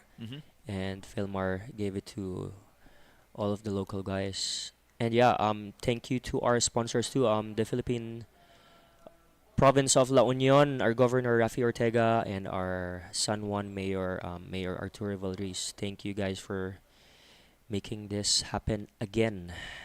And they'll all be tuning in right now, watching this heat. 3 Filipino surfers. And on the shortboard side of things, you have our surfer in blue, Marimar, who made it onto the Challenger Series last year, traveled around the world and was able to represent that Filipino flag. And unfortunately, coming unstuck at a few events, not building that momentum that he'd hoped. So he's here to try and regain some of those points and get into that top 5 slot, earn his spot back on the CS, and he'll be one to reckon with, having traveled so much. And here he goes, the man with priority, driving off the bottom, lip line hit, and he rides out. So some drama there from John as he trims through this section, but he does go complete. I think that'll be a big turn. That'll be a big turn, and he was able to ride out a moment of risk and an element of disappearance. Just airdropping. That's a big wave. Especially Marima is like 4'2". He's very small. Very small. And wow. I must say, with the support that the government have been able to put behind a lot of the surfers, seeing them in different countries, in Australia, in California as well, and being able to, and in the Philippines, of course, Indonesia, and being able to connect with them as representatives of your country, they're great ambassadors, and they really carry that flag. not just in the water, but on land, and a 6.25 for John Mark Tokong. So he goes rocketing up to the lead to go with that small 2.65. So he's in a commanding position right now. Be awesome to get a replay of that if it's possible. And where did Maramar grow up surfing? He grew up surfing in Cloud9. Yeah, he was pushed on the wave by his uncle Usot, who helps us judge in the national events too. So yeah, his uncle Usot has been a big influence for Marama surfing. And uncle over here is a Tito, but that can also refer to an elder as well. Yeah, like an elder, a Tito or a Kuya, or an elder brother. Are you at Tito status yet? Some kids call me Tito, but I tell them just call me Kuya. Okay. Because Tito is like you're older. Older, yeah. I get uncle in some countries. Yeah, what's really good too when like the local government sponsors the up and coming surfers to the national events is they're ambassadors of their town. Mm-hmm. For example, when we first started our national events, we had like 8 different provinces. We didn't even know there was surfing in some of those provinces. And then when we found out through their surfers, they showed us photos, they showed us videos, we followed them in social media. Wow. And the next year after that, we contacted their local government through the help of their local servers, and we put national events there. Unreal. So those surfers that travel, that ask support from their local government, they're basically ambassadors of their town. They're ambassadors of surfing, and it just helps market the place. Next thing you know, there's gonna be surfing there. There's gonna be hotels, resorts, cafes, and yeah, it's a win-win for everyone. It's a sustainable form of tourism. It's giving these surfers opportunity, and nothing bad can come from spending time in the ocean. It's healthy. You're able to build physical fitness, and a lot of these surfers, especially if tourism is there, they become the watermen, the lifeguards, the gatekeepers to the ocean as well. And that's super important that education of surf safety is passed down, because a lot of those coastal areas don't have that. And here we have, just backing up, Maramar cutting back with that foam climb re-entry, cutback, and back into the foam again. He's going to look for something on the lip line, and he gets the connection as well. And on the inset screen, beautiful wave there for our surfer, heat leader in blue. And he'll get out of that as we see Eduardo with his 3-turn combination as well. Great exchange. Back-to-back surfing from our Filipino surfers there. Under priority as well for John. So a 6.25 in his last wave. He had a 2.65 in his scoreline. That's going to be long gone. Great flow there from Oni, and a nice hammer shot on that section, carrying momentum through the next section. He gets a beautiful snap as well. He liked it, feeling the flow. Here we go, a young surfer from Siargao, Jayward Alciso. He's one of the up-and-coming surfers from Cloud9, and he just slips on that. He got 2 hits on that wave, so yeah, it's back-to-back surfing from 4 surfers. Now I think it's a paddle battle for priority. This is going to be great to see where the scores lie, and you can see that tide. It was dead low this morning, and it's going to be coming in all day. What's good with this event like this too is they have replays. So there's cameras on all surfers, and the judges are gonna watch it on replay on slow-mo and make sure they got the right scores. And whether or not that was, and I certainly don't think it was pre-planned, but the fact that we saw Eduardo up after Maramar, and then Oni, and then Jayward, our surfer in green taking off in that 4th wave would be taking their eyes off Oni. So traditionally, the judges got the head down, scoring Maramar, scoring Eduardo, and then the head judge is watching the last 2. Okay, so you've got 4 people up and riding. You can't look at all 4 as intensely. Right. So I always say to the students that I coach, if you don't need a score and you think that there's a big flurry of waves and you're running out of time, always catch that 4th wave of the set and draw attention to yourself, because you will take the eyes. Wow, that's a good strategy. I didn't surfers. even think of that before. Thanks for that, Matt. Especially if time's running out and they can't get out, just on a point break or something. And it has worked for my students a lot. Nice. Maybe we'll incorporate that in some of the Art of Trim class. That's it. Yeah, hold we'll here. talk about longboarding, shortboarding, surfboard design, mindfulness, surf history and culture, and combining that all into a sustainable package for longevity and something that these surfers can almost get a condensed understanding of where we're at with surf culture and why. Not just coaching these days is a lot of trick orientation, a lot of strategy, but it's not about that. Surfing is a connection to the ocean. These surfers have been born, everyone out in the water, all 4 surfers right now were destined to be around the ocean. Sand in their feet, salt in their eyes, and their journey to the surfboard is a local instigation. Fellow surfers getting them on the board. But it's that knowledge of bygone eras. When these surfers start traveling and competing overseas, it's a shock. And a lot of these other countries they're competing against are ingrained in generations of surf culture. And it means something to everyone else. It's not the same scenario and same story. So it's important to learn where surfing came from, right back from the ancient Polynesians and where we're at now, because knowledge is power, ultimately. It's true. So I think we're going to get a replay of Surfer in White 6.5. All right, so this is Oni's way of carrying that flow through. See that relaxed body language? Springs up into that turn there. Great hammer on that section, carrying the momentum through, and another snap there. So dynamic surfing, fast, fluent, 6.5 awarded for that. And I think the majority of those points coming from, the speed and the positioning of the maneuvers, but just the understanding of his board, placing the board eloquently in the lip. And here we are, Edward Alciso in red needs a 5.81. Let's see if he gets this one. Waiting for the lip to stand up and a quick turn on that.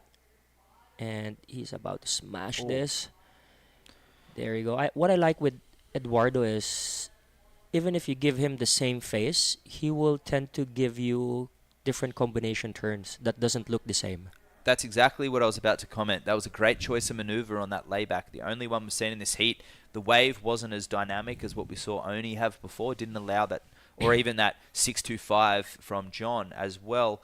But I don't think that'll be the best wave of the heat. But just in terms of his positioning, his timing, really good signs from Eduardo. And at the moment, it is a 5.25 and a 6.25 for John. Out in blue in the lead, and Oni at 6.5, so he's into second spot in a big set, biggest one of the morning so far. It's the two Alxio brothers that are in third and fourth, needing a 5.81 for Eduardo. Very achievable with just a single turn. Yep, for sure. He did it yesterday. His first wave was an 8.0. And yeah, definitely doable for Eduardo. So we have decided to make the heats today a 35-minute because it's there's a lot of current moving there, and when the sets come in, we want the surface to take time to get out. Nice maneuver from Surfer in White and climbing that foam again. Waiting for this wave to stand up. There's a roundhouse cutback. And here he is in the inside. Wow. Experienced surfing there from Mr. Anwar. Indonesians tuning in right now. Of course, Danny Widianto making it through. He was currently 13th on the rankings. And I think Danny's from Kuta, right? From Kuta, yeah. Yep. And then also through in the longboards as well. So he's got some fantastic momentum. And be interesting to see if their local communities in Indonesia can support some of these surfers as well, given these regional tours are a little cheaper for them to compete, where there once was you'd have to go all around the world to compete in QSs. So it's a lot easier for them with the pathways to stay within a few hours travel from Indonesia, and it's a lot cheaper, obviously. But as they branch out onto the Challenger Series, if they can progress through, that's going to be quite the financial strain for these surfers, especially with sponsorship these days. The surf industry going through a lot of changes out there, and traditionally surfers relying on the help of sponsors to get to those events, prize money being a bonus, of course.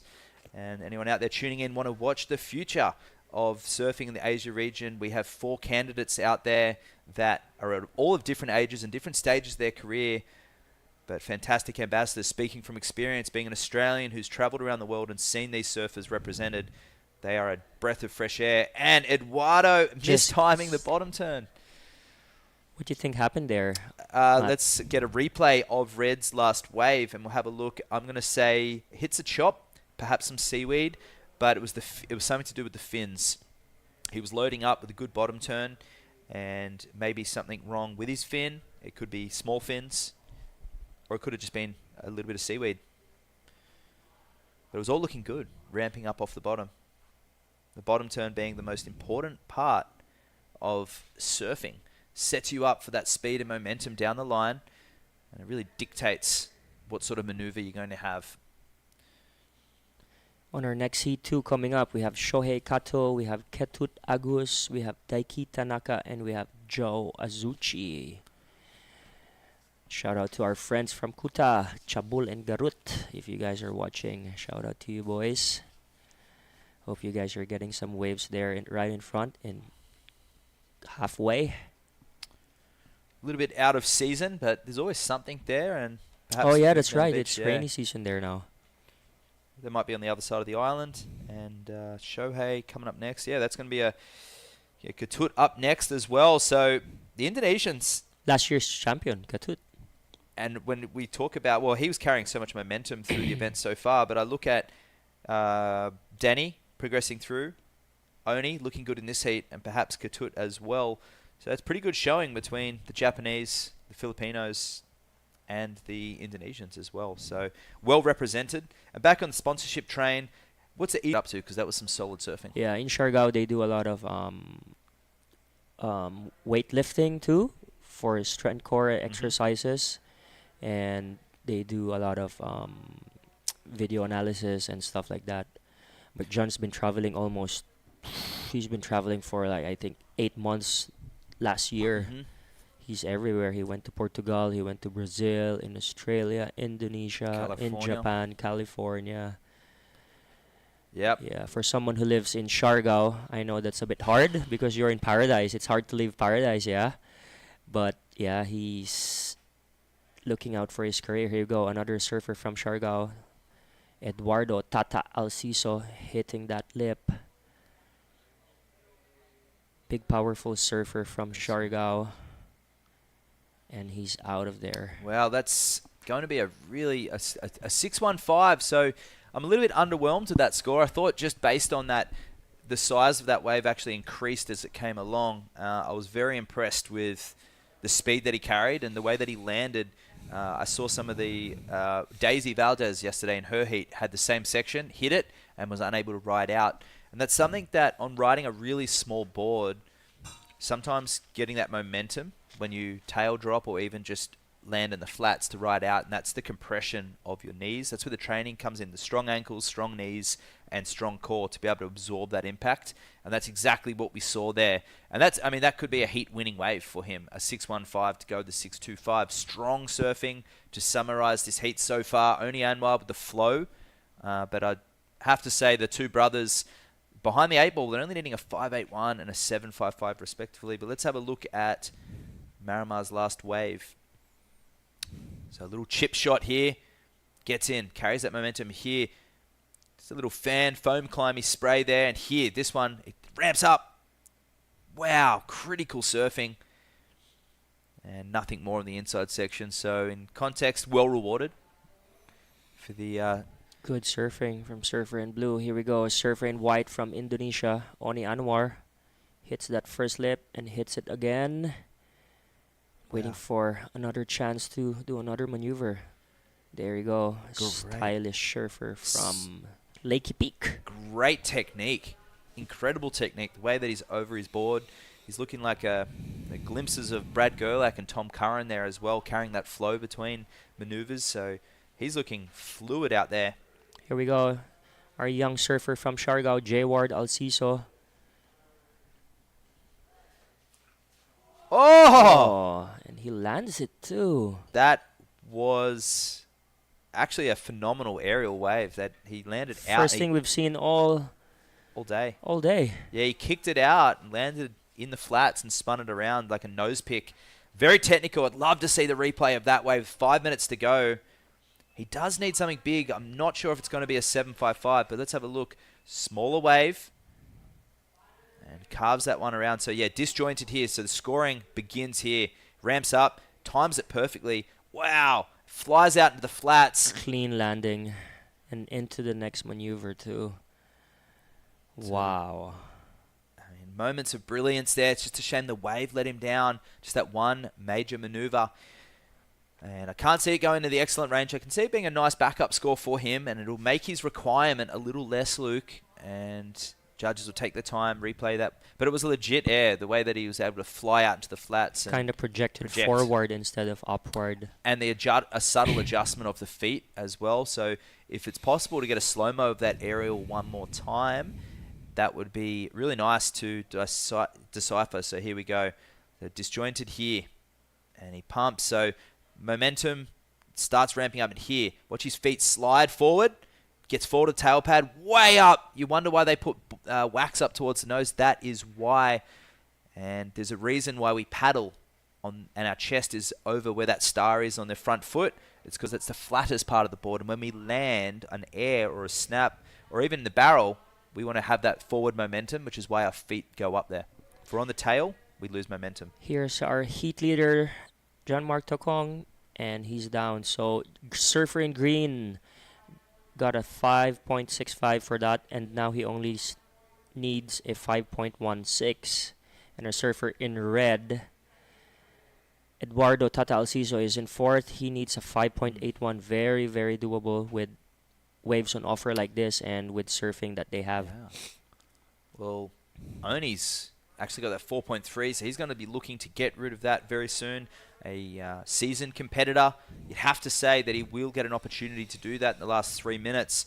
But with priority with Eduardo, a 5.81, if I'm him right now, I'm not looking for the 5.81. I'm looking for a 6.5 or something in that realm just to be safe. For sure. And try and push him, push the requirement a little higher perhaps for Oni if he was to get that wave. So a 5.81, a single turn on a big wave, or perhaps an aerial.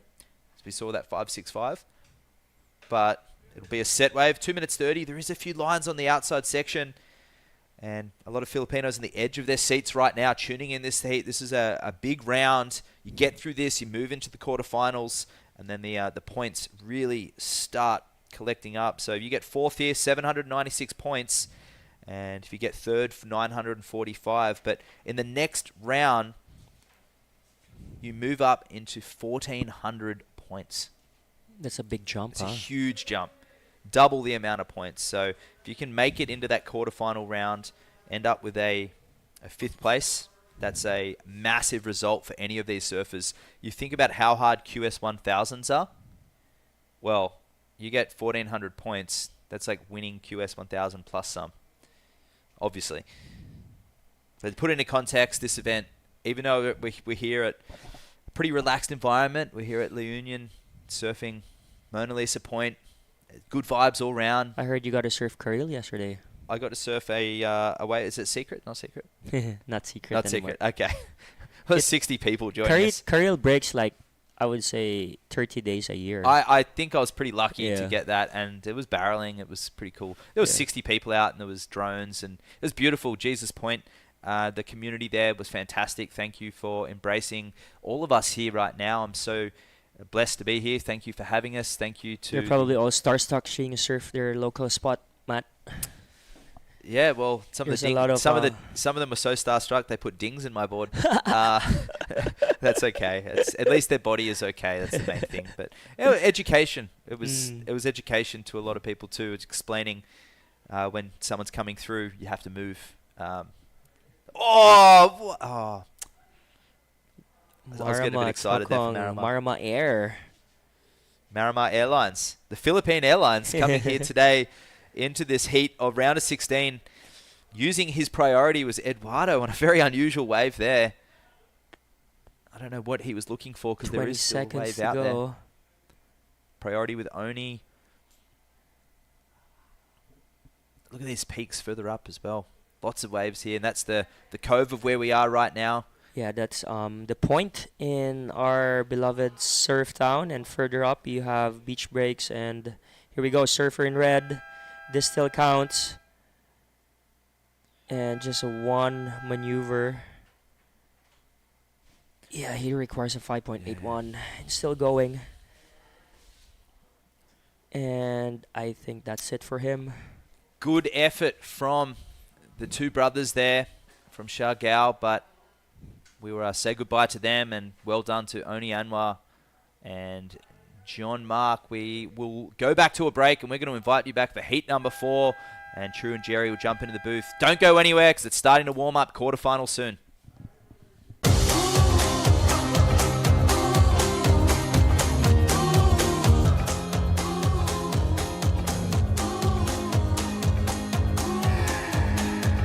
We are the keepers of the flame, sharing our hope so you can feel the same.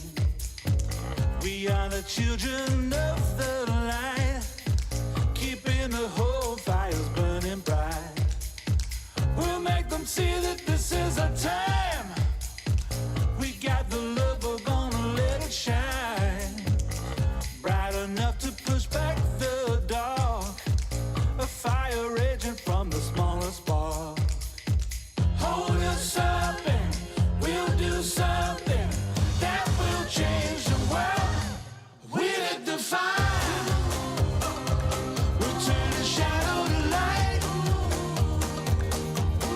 We lit the fire, now watch it light up the night. We lit the fire.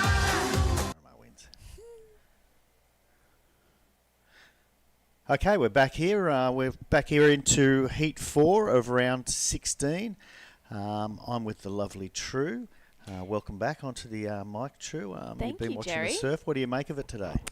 Yeah, it looks really fun today. I think, it's a little bit junky, a little bit tricky, but I feel like those conditions is where we see some big moves and lots of risks taken. Well, we saw actually our first pretty decent air of the day on our last heat.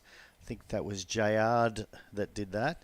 Unfortunately, he didn't get through the heat. There were 3 Shargao boys versus the one Indonesian man, Oni, but one of the Shargao guys got through and Oni came second. So Marama really took it to them that heat and showed his real style. Not championship tour, what's it called? I've forgotten now what it's called. The SEA Games. No. I hate being old. The Challenger Series, ex-Challenger Series. Oh, surfer. yes. So we have Daiki Tanaka in white. We have Katut Agus. We have Joe Azuchi and Shohei Kato. So we have 3 Japanese surfers against our lone Indonesian surfer in this event. And I think we're going to head down and have a little chat with John Carby and John Mark de Kong, the winner of the last heat. Amazing heat, Shargao versus Oni Onwa, basically. Pretty tricky. How was waves out there? From the start, it was pretty tricky, and it was you can't really know when it's good or not because it looks long, but it's just flat straight away. I was but trying to get busy which wave is good. So past 4 waves I got, and then it was nah, it's not good, but it's okay. It's kind of warm up for me, and there is 35 minutes in the heat, which is pretty good. So it's giving me a lot of time. So yeah, and then after 20 minutes, I was okay, I really have to get some good one because I only have 2 something and 1.9. Yeah, so I was so get one good and just one good turn, one turn and it's get 6 point something. So I was pretty stoked for that. Epic. What about that massive air reverse you were going for on your last wave there? I was trying. I was okay, there's 30 seconds left, so I have to just, if there's any section to do Folson, trying to do air, because I saw Tata was doing some air too. I was okay, I'm gonna try. So yeah, I thought I'm gonna land it the last one. So if I land it, that'll be sick for sure. Big year last year. You went onto the Challenger Series for the first time, and you finished the year with Shargao event coming in first place. How are you feeling coming into this La Union event? Well, from last year, the Challenger Series, I learned so much from that because, against with worldwide, people really good surfers, Eli was there too, Coley Pinto was there, and all the brothers from California, so just watching them surfing, it teach me so much lesson. So yeah, I'm so stoked to be here again in La Union, and this is the first event on this year. So yeah, stoked to be here and stoked to meet it in the next round. Well, we do talk about the pathways that the WSL is providing through that Challenger Series, and it is great that we do see it come back with you, Oni, Kian, really stepping and growing into what you've learned on the Challenger Series. You also won an event here not so long ago with the National Tour. Yeah. So how was that with your confidence out there? Well, I was like really, that national, I was like really confident, but during the national event, the wave is kind of small. So now it's kind of like almost double overhead for me. It's always double overhead for you. I see some stickers on your board. I'll give you a shout out to your sponsors and family. Go Surigana and go full send. Well, shout out to my family, to my sponsors. Thank you guys so much for support and for being here with me. And to my daughter, also my sisters and girlfriend. So thanks guys. And yeah, of course to the people to watching this event, thank you guys so much for your support. See ya. All right, perfect. Back up to you guys. Up in the booth, I think we got True and Jerry up there. Big shout out to you guys. Thanks, guys. From Marama there, really good to see him. He's a happy lad. Was John standing on a box? Or Marama's actually that short? I think that's just the reality. Yeah, that is. He's a good kid. I've known him since, I guess, he was 2 or 3 years old back there in Shargau, and he's been the same kid ever since. Whether he's successful or unsuccessful, he's a happy guy. He's loving life, and it's good to see him and John have a chat because John's got a similar attitude actually. Yeah, they do, and Marama is just one of those really happy-go-lucky human beings, and I'm excited to see him and also Oni progressing through to the quarterfinals. Well, Oni's just as happy as he is. Yeah, he is. Oni's a dad as well to baby Noah, so both of them, surfing maybe for something bigger than themselves in this event. Yeah, for sure. It's good to see Marama as a dad now, and his little girl is really funny, running around like a mad woman and harassing everyone, and she's a real laugh actually. And a shout out to her mum as well, who's down there in Shargau. So we've missed a couple of waves. We see Daiki got a 5.40 and a 1, so he's moved into the lead while we had that interview on. We did see Joe's. I think there was a split screen there, and we saw Joe's wave. It ended up a 4, and Shahi has a 3.9. Katut has got a wave, but obviously not much of a 1, and he's sitting out there with priority at the moment. Yeah, and Katut kind of had a heat like this yesterday where he kind of didn't really get anything at the start, and then towards the end he just ended up getting a 6 and just scraping through. So hopefully he can kind of flip that around and have a bit more of a dominant heat in this one. But it's a really tough heat with 3 Japanese surfers. Joe Azuchi was, as well as Katut, they were both Challenger Series surfers, so they've got a little bit more experience. And I don't know if you see it too, Jerry, but watching the challenge surfers who have been on the Challenger Series, there's a different level to some of the surfers who maybe haven't. And I think in this region everyone is really on par, but you can just see something a little bit different between the Challenger Series surfers. I would agree. I mean, there's a certain amount of confidence there when they go out, and I guess knowing that they've been there and done that, they know they have the ability to take out these other surfers on the QS because they've done it previous to that. So I guess they paddle out with a bit of confidence, and I guess there's a bit of an aura about them to the other surfers as well. They're paddling out and thinking, oh my God, this guy made it onto the Challenger Series.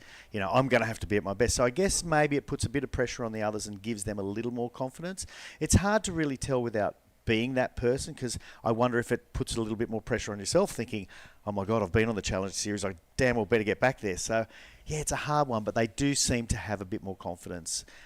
They've had more heats than the others. They've had higher level heats. They've surfed against some really, they've surfed against CT surfers, in the Challenger Series. So I think you're probably right there. It looks like we'll cut down to the Alciso brothers as well. They got knocked out in that last heat before, but it was pretty cool to see them compete together.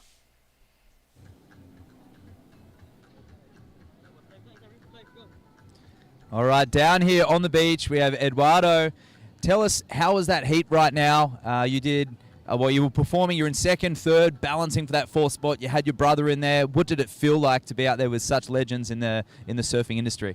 It's nice to compete with, on that heat, 3 Filipinos and we are friend each other, and then yeah, it's nice to compete with like the top ranking good surfer in Philippines or Indonesia, and yeah, it was a good hit, and then I just didn't get a good luck, didn't get a perfect waves to get a good score.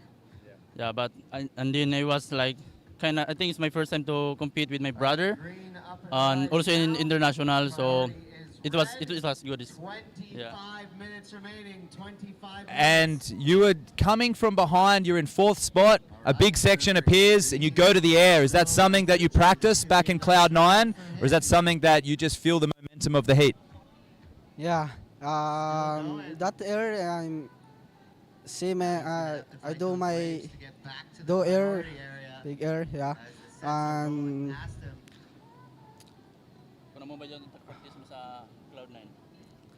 yeah, I do always practice of air for rotation. That's all.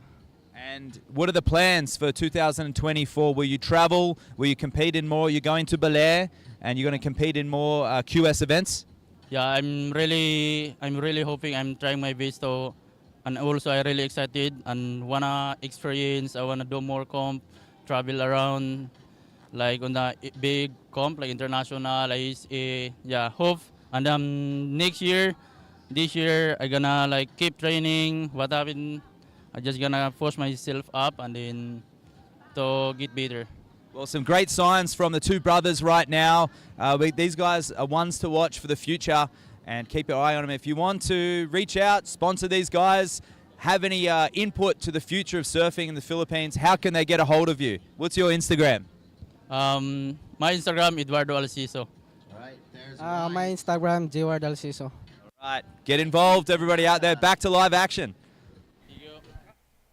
Yeah, thank you so much for that, Matt. The Alciso brothers, Jayard and Eduardo, they seem like really cool. Nice guys, and Yeah. both of their nicknames is Tartar, actually. Both of them are Tartar. It's Oh, like Tartar wow. 2 and Tartar 3. Yes. I liked the way Jayard looked to his brother when he couldn't get the words out, the English word, and his brother sort of whispered the words, you know. So he's looked up to him in the surfing, he looks up to him for advice, and they help each other out, and hopefully they'll turn into a pretty formidable team. You know, a couple of really nice kids from down there. They live quite close to Cloud 9, just about a kilometre away, and they're real forces to deal with down there. I mean, I don't do a lot of surfing when I'm in Cloud 9 anymore because I struggle to get the waves because these guys are good.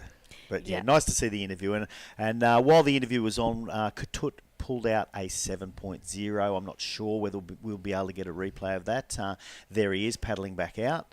Actually, he's already out. He's got priority. He's waving his arms. He's saying, Jerry, how much time have I got left to go? And so I think Tim out there, the beach marshal, will let him know. Yep. Oh, that was no, where am I at? Where's my position? Because the timing would be touching his wrist, correct? Yes, yeah, that's correct. You wave your arms, that's, where am I sitting? And then you're touching your wrist for the time. There's a lot to get into it. Sometimes, especially when it's so far out, it's hard for beach commentators to see, what they're actually doing. So you got to make it pretty. Yeah, and I would say from where the beach commentator is to where they are, it would be more or less 150 metres. Yep. So there is some distance. There's not a lot of breeze now. It was really difficult for them yesterday because the breeze came up on shore and they really struggled to hear anything. Because it was quite a strong breeze from the southwest blowing straight into the wave. And those that watched it yesterday will remember that. I think the plan is today is to run at least this is the last heat of the men's round of 16, and the plan is to run the women's quarterfinals next, which will be man on man, which is 8 Japanese women. Yes. So I suspect a Japanese woman will win actually the women's section. That's my prediction. Great prediction. And then we're hoping to run the men's quarterfinal as well. There is talk about going further on, but to put the men out there 3 times when there's a lot of paddling and duck diving is, we'll just wait and see what happens there. Yeah. So I believe we're going to head on to the women's and the men's quarters. Yep. And it'll leave us in a nice position further down the track. The swell is meant to drop off a little bit each day now, and we still have, of course, the longboarding to run as well. So. Yeah, I think the women's longboarding, we're up to the quarterfinals, and then the men's, we still have the round of 16 to do. Correct. But yeah, as you were saying, it's dropping off a little bit tomorrow, so hopefully we can see some longboarding action. But this is Shohei Kato. He is from Tokyo. Yeah, he just took off on a smaller one under yeah. priority, and it was a bit fat. He just lost all power there and couldn't get through. I'm wondering about the wind. I think that last heat, I actually saw all morning it was had a bit of morning sickness, and I didn't see any wind blowing off the back. The last heat actually saw a slight little offshore blowing off the back, but now it looks like the wind's ready to start to turn a little bit. We've just got to hope it doesn't get quite as strong as yesterday. Yeah, that got pretty strong up until the afternoon. And then the conditions started to get a little bit tricky yesterday. It got much, much bigger. There was definitely some big closeout sets coming through. But yeah, I think when Todd Rosewall paddled out there yes. with Tom Chaminade later in the afternoon, they were the only two along the whole coast, and I just can't believe they actually went out there and did that. It was mad. We were watching them, having a beer, thinking, "What in heaven's name are they doing?" Yes, he said it took him 20 minutes to get out. Yeah, I think we're going to zip over to a replay of Katut's number 7. You give us a call there, True. Yeah, so taking off on this one, good. Looking well ahead, a bit of a stumble, but regains his composure, nice connection, driving through this one really nicely, tagging that whitewash, and then bit of a finish there for Katut. Pretty nice wave. Yeah, they really liked that first one. Regardless of the slight little stumble on the bottom turn, he really then pulled it hard off the top. 3 nice manoeuvres, and they did like it. Yeah, I mean, I could say I'm a little surprised it went into the 7 mark, to be honest. Maybe the fact that it's a little smaller now, there's not as many sets, they're changing their scale a little bit, I don't know. But I love Katut, so I'm very happy for him to get that score. And with it at 0.5, he doesn't need much to move up into the lead, to be honest. He only needs a 2.55. He can do that, in his sleep, really. Yeah. So we'll wait and see. We've got 18 and a half minutes remaining. Again, I know I do it a bit. I apologise to the people out there, but I want to say hello to my lovely wife and daughter who hopefully are watching this, sitting there in Cronulla, Sydney, Australia, yeah. And the mighty Nulla in the Shire. So hello to you guys. Hello to the Cronulla Point Board Riders if you guys are listening. Again, I've been told a few times I send out too many hellos, but I don't really care. What about hello? Have you got someone to say hello to? Your lovely sister, maybe? Yeah, JJ, definitely missing her and the fam. She came to Shargao last year, so it's weird not having her here to commentate with, but I'm sure she's keeping busy down at home or over at home. I don't even know where we are in regards to Australia right now.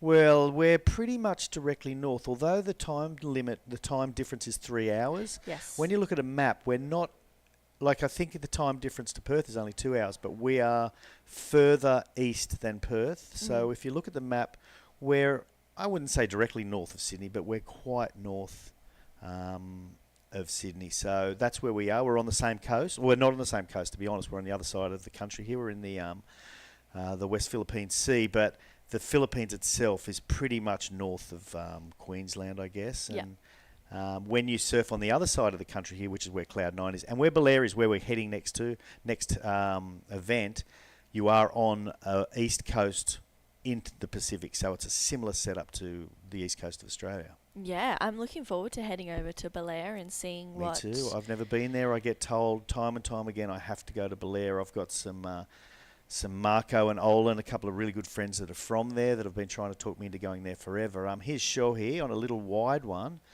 He's going to try to get some speed down the line for a big hit right here.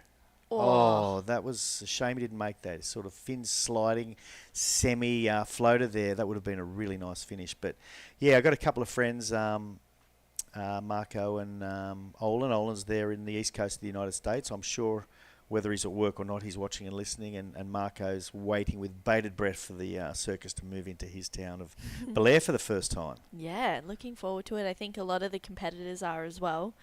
Shohei actually got to, I think maybe finished third place in the Shargao event with that. I don't know if you remember, Jerry, but he did a huge air reverse and stuck it in the quarterfinals. I don't remember, but when you're the event director, you don't always get to watch the surfing. Fair enough. You're running around trying to put out fires and sort out lunches, and you've got your annoying vegetarians. Yes, sorry about that. So no, I don't remember it actually, but I see you've got your notes together, which you're doing better than I am, and I won't read the notes because you sent them to me too, but I'm going to let you read your notes. Yeah, well, he's from Tokyo. He's been competing for a while. He's actually got 2 other brothers as well. Okay. So I don't know if he's the eldest or not, but Shohei's actually a really good skater.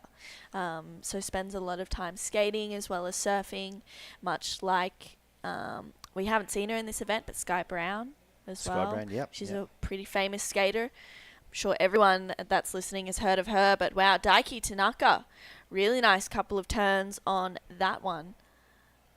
And with a 4.6 to advance, I'd be thinking he's going to go close to that 4.6 there. Yeah, absolutely. He's a very aggressive surfer. He's keen to kind of, hit the lip and get into those critical sections. We could hear the whistles just now from down on the beach. Maybe Are they cheering him or they're telling people there's sets coming yes. That's what I was thinking. Maybe a couple of sets. It looks like there's a few bit of a lines. wave out the back there. Who's out there? So with priority is Katut once again. So he managed to get a decent wave, then come back for priority. And as in not the previous heat, the one before that, priority was held almost the whole time. And then won right at the end. So priority, it's again one of those things. I know we constantly talk about it, but it's one of those things that can help you or hurt you. And I'm a big fan of probably not having priority when there's a lot of waves and just taking as many waves as possible. We actually saw rank number 1, Keijiro Nishi, bow out of competition in heat number 2. So that's a big upset. Opening the door for a bunch of others. Yeah, opening the door. I think he was coming over here hoping to do well in these events to really solidify that top spot, but has to just regroup for Belair. Yep. And then as well for Avoca and Newcastle over in Australia. They're both co-sanctioned events. So they're co-sanctioned 5,000 events? So Avoca's a 3,000, Newcastle's a 5,000, happening in March. Shohei finishing one off there as well. Okay, because I was under the impression that we couldn't do a co-sanctioned 3,000. We tried to, I think last year in Shargo, maybe we were probably going up against another event, and that's why we couldn't do it at the same time. I think so. Yeah, I think so. Well, Ty Serrati will answer that question down the track because I think this I did hassle him a bit about it. This 3,000 event has been co-sanctioned for a couple of years. Yeah, okay. 2, maybe 3 years in Avoca. And Newcastle's been co-sanctioned for a while as well. Yeah, all right. Well, I'll no doubt have a couple of the Philippine lads wanting me to pick them up at the airport and take them up there, which I'm more than happy to do. Yeah. And take them for a surf in Cronulla, which is what I did the previous time with Maramara and John Carby, his coach. John Carby will laugh at the fact, he won't laugh at the fact, but he cut his face open at the alley at Cronulla there and ended up getting a whole bunch of stitches in his face. Oh, wow. It was pretty nasty, to be honest. Maybe he might not join for that surf. Yeah, maybe not. Well, I tried to convince them to go out the point, and they're like, no, the point looks a bit lumpy and bumpy. And anyway, they regretted, well, Maramar did not regret going out the beach, but certainly John Carby did. Yes. Well, Katuagus 3.1, back to that live action, moves himself up into the lead, which is good for Couture. He's kind of got somewhat of a decent lead right now. Joe Azuchi needs a 4.51. Shohei needs a 3.95 to go back into second. Not a big score. And Daiki Tanaka, 4.21 to get into second as well. But Joe holding that first priority. He's sitting in a pretty favourable position right now. He is. Although those, Joe and Shohei and Daiki have all got a very similar high score there. So, I think Katut really has a bit of an advantage with that 7. I mean, that's obvious. I'm saying the obvious. But to have a 1.5 more for your best wave at this stage of the game, just over 10 minutes to go or just over 11 minutes to go, is a real advantage. He doesn't have priority, so he can hunt around on the inside, and let the others fight it out for second. That's what I think he's hoping for at this stage. Just to have that 7's a huge advantage there. Yeah, absolutely. And I think as well, getting that 3 was a really smart call. This is a really stacked heat. So I think having that 3 and being in first definitely takes the edge off a little bit. But I just feel like Joe, Shohei and Daiki can pull a rabbit out of the hat whenever they want to as well. Joe was looking in form at Xiaogao, also at the Taiwan Open of Surf last year as well. And he is Shohei getting a third in Xiaogao, enjoying his time over in the Philippines, and that was a really nice finish. Yeah, and I think there's no question he's going to get his 3.95 there. Now, whether he gets enough to move into first, we don't know, but that was a really stylish move. It was timed perfectly, and he landed perfectly, you know, so, I mean, there's some points there. I guess the judges will really like that. I really like that, so probably means the judges won't like that. No, I like the commitment. It was a pretty bowly looking section as well when he attacked it. And he timed it, as you said, really well, just kind of well, there you go. projecting he in got front. the 4.75. It actually has moved now into first place. So that's a real benefit for him. He's lost his priority, but that doesn't matter. He's moved into first place, pushed Katut down. So Katut's certainly going to want to improve on that 3.10 to get back into first place. And the other guys, Joe and Daiki, that's no problem there at all. 4.51, 4.71, they're more than capable. We've still got 9.5 minutes to go. So it seems to be a little sleepier, the ocean, in this particular heat. I don't know if that's the swell dropping off or just, you know, the bottom of the tide sort of thing. The tide got huge last night. Yeah, it did. It wiped out half the beach and came up right to the breakwalls, and I'm kind of glad we don't have it in the middle of the day here because, you know, it probably make things kind of fat and miserable out here. Yeah.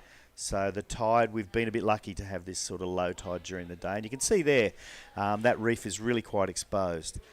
They only have basically a tide a day here. It's not like on the East Coast where we have a very similar tides to the East Coast of Australia. You have 2 tides a day, just, you say 5 hours and 40 minutes between each tide, and a difference between, you know, 0 and 2 meters ish.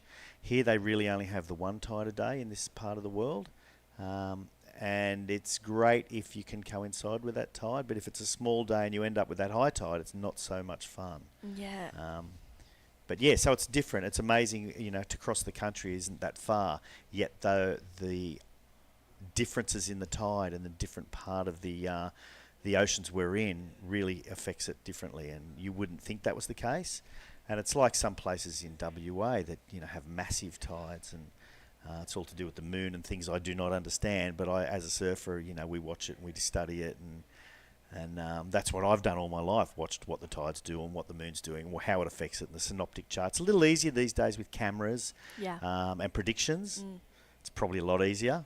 But I don't mind the fact that I learnt a lot about the weather and what the ocean does when I was a kid, just out of sheer necessity. You know, my brother John he'd throw us in the car and we'd go down the coast if the synoptic chart looked good, you know. Take the old Fairlane down there. Remember, John? We used to be able to fit 4 surfboards in the boot of the Fairlane, 4 5'5" 20s. Wow, I love that. Yeah, I've always been one, especially growing up on the northern beaches, to surf on any tide, and never really cared too much about what was going on because there wasn't too much of a difference.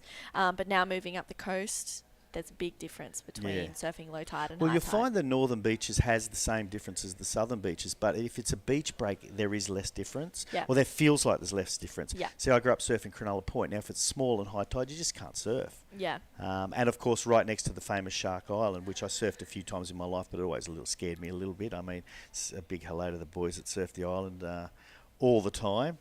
But, yeah, the tidal difference there is the same as on the northern beaches, but vastly different compared to the shallow reef and the rock, which is exposed at low tide.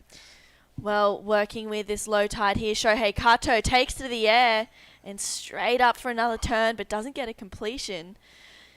Maybe just trying to better that 4.75, Yeah, Jerry. it's a shame he didn't finish that wave off because that's going to be a real black mark against that wave. And it was a great first manoeuvre. It wasn't the greatest air we've ever seen, but it was nicely done and nicely landed. Had he finished the next manoeuvre, maybe done a cutback and then been able to pull off rather than fall off, the judges really, really like that, you know. So Yeah, maybe misjudging that second section there. I feel like a lot of the time, especially maybe on the smaller ones, that second connection is definitely more of a carve or a cutback as opposed to a and foam they've given climb. him a 4.75, which is exactly the same as previous source. So it hasn't helped him and it hasn't hurt him. So the low tide here I think is helping us a fair bit. And someone who did ask me for a shout out, and he's an island surfer and a point surfer. And I know he listens to everything. Wayne Tide, hello Tidey. I'm giving you the shout out you so richly deserve. So I hope you are actually watching. So did you didn't go for a surf afterwards yesterday? A lot of the guys headed down the coast to surf that little point down the coast there. They reckon there were 60 or so guys out there. All guys and girls, obviously. Yeah. No, I didn't head down there. I decided that I was going to go home. I did a bit of yoga, a little bit of self-love, really. I was just journaling. And where did you go for dinner last night? I saw you head out with the girls last night while we were eating the burgers. Yeah, went with Bonnie and we went and had some great gnocchi at La Cantina, which was delicious. Bit of spicy honey on there. So, yeah, it was really nice. La Cantina's got some terrific food up there. It's really, really nice. I think Rico and the boys went there afterwards. There's a really nice wave there from Katut, and I'm sure he's going to throw away his 3.10. My daughter will laugh at the fact that you had gnocchi, because to me it's just potato, and every time I have to pay for a $30 gnocchi for her, I go, but honey, it's just potato. It's delicious. It is delicious. And La Cantina, I was meant to go there last night, but I was tired, and I just sort of gave it away and went to bed. Whoa, Joe Azuchi. Wow, that could shake things up. That was a really well-ridden wave. So we're waiting on Katut and Joe's scores there, which could shake things up a lot. Katut only needs a 3.4 to move into first, and I'm thinking he's going to get there. And that will change what Joe needs to move into second, but it was a pretty well-ridden wave with 4 minutes remaining. Yeah, if Joe wants to move up into second, Katut's will definitely be that 3.4. Joe will probably need a round 5 to kind of put him up into second and a little bit ahead of Shohei. So we'll see, but this is Daiki Tanaka, live action on the answer back. Nice first turn for Daiki. Straight up and over for the second one. So 2 good connections there as well. This heat is really starting to come alive in the last 3.5 minutes. Shohei straight out behind him. Nice opening carve.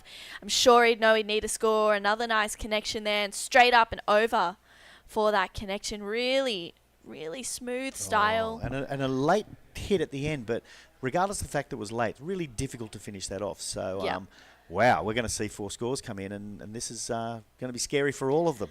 Yeah, and everyone showed a little bit of passion as well when they'd finished off their waves. A couple of claims, a few stand talls.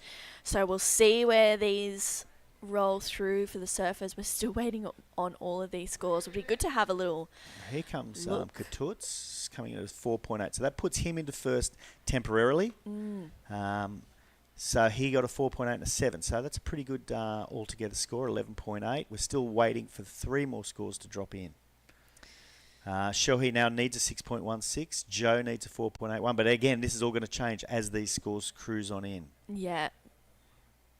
Well, let's have a look at this 4.8 of Katut Agus.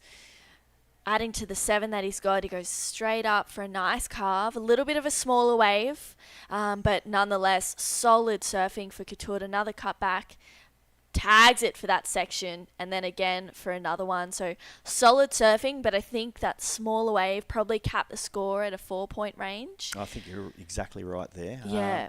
So we have Joe's wave has now come in as a 5.50, so he's back into second place. Daiki's got a 4.50, which hasn't helped him move up at this stage, sadly, and we're still waiting, I believe, for Shohei's wave. He needs a 5.45, so let's see where that kind of lines up. What are your, I think it's pretty close. I mean, it was a really nice wave, and the judges are considering it. The longer they take, the more chance he has of making it. They're looking at replays. They're doing what they have to do, and I find that is the case. The longer it takes, the better a wave it usually is, and they're discussing what they think it was worth and going over it and over it, you know. So let's see. Yeah, this pretty is exciting, and it's really going to affect, with 1 minute 20 to go, not only affect today's results, but affect the results for the year. I mean, they're all fighting for the same thing out here, and it's very, very important. Every 0.5 of a point is incredibly important. Yeah, absolutely. And this is a really important heat for all of these surfers as well. Joe Azuchi is ranked number 3 on the rankings. Katut Agus will be wanting to make a pretty good indent to get himself back onto the Challenger Series. There's 6,000 points up for grabs with, this event at La Union. The next event, yeah. And the next event. So they're pretty important results here. And with 40 seconds to go, the score for Shohei still hasn't locked in yet. needing that 5.45, and it's getting to that time when, you know, it's important for Shohei to know if he needs to get another wave, or for Joe Azuchi. Exactly. Well, here's Daiki. Oh, Daiki's paddled for that. He'll lose his priority, and then Katut manages to get it down the line. Okay, that's going to make Katut very happy, who's leading. So at this stage, if even doesn't matter what shell he gets, if no one else gets another wave, Katut will be heading through to the next round. He's looking out the back, hoping for nothing. So I don't think that's going to go into Katut's wave. And here goes Daiki. Yeah, wow. Daiki needing a 5.7. Yeah, he doesn't look like he is very happy with that. So we still haven't got the score from Shohei. So we're still unsure. What's going to happen there. So we can wait a second, see what happens for Shohei. Or I guess we're going to have to go on a break and come back for the next heat. And I'm sure, True, you will have the answer for the people then. So we'll go off on a bit of a break now. It'll be True and John chatting to you after this.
Yeah, welcome back to the WSL La Union International Pro. I have John Carby. Look how back in the professional I'm booth. going. I'm not even wearing shoes. I see I'm in screen with that. Like, what a beach job we have, huh? Absolutely. We're very lucky to be here in this beautiful part of the Philippines. And we're moving on through to the women's quarterfinals. Nanaho Suzuki is taking on Minami Nonaka. So both of these women are in the top 5 of the rankings, so pretty important heat for both of them. And they've both been ripping throughout this event, so this is going to be a tough, exciting heat. I believe these waves, I think they're perfect. There was a light offshore before. It looks like it might just have zeroed out again. So good texture on the wave. It's sort of settled down a lot from that morning sickness that we had earlier. That last heat, we were waiting for a wave from Shohei, right? Yeah, and it looks like he didn't get the score, so Joe Azuchi and Katut Agus moving on through to the quarterfinals, which will be after the women's quarterfinals is completed.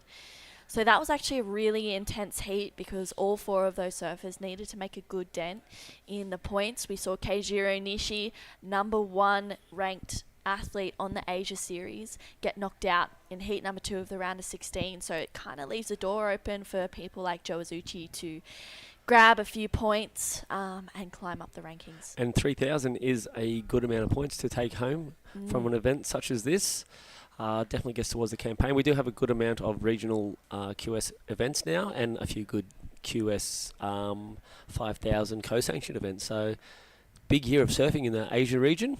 Big year in the Australian region, and we also meet in the middle there somewhere. Yeah, which is really exciting. I think everyone meets up in March for the Avoca QS 3000 and the Newcastle QS 5000, which is going to be exciting to see everyone compete against each other. 35 minutes for the girls also? Yeah. So fair bit of time for the quarterfinals. I guess, factoring in the fact that the conditions are a little bit tricky. The swell can be a little bit hard, so it's nice to have that bit of extra time to factor in the rise in waves. And here we go. Minami Nonaka, late drop on this one. unfortunately has to kick out. I'm feeling like a couple more paddles, she probably could have been ahead of that. She was a little late. She did really good. She got down nice and low at the bottom of that wave. I thought she was actually going to go down, but that nice low power stance sort of got her through that section. Yes. She managed to sort of survive the carnage in there, and then she got to stand up and sort of get clear of it. Absolutely. Well, we have Ketut August down there. He had a great heat in that last one. We'll see him in the quarterfinals later today. How's he feeling? Okay, there's just some glare over here, but never mind the sun. I am here with someone shining brighter, Ketut Agus, the winner of the La Union International Pro last year.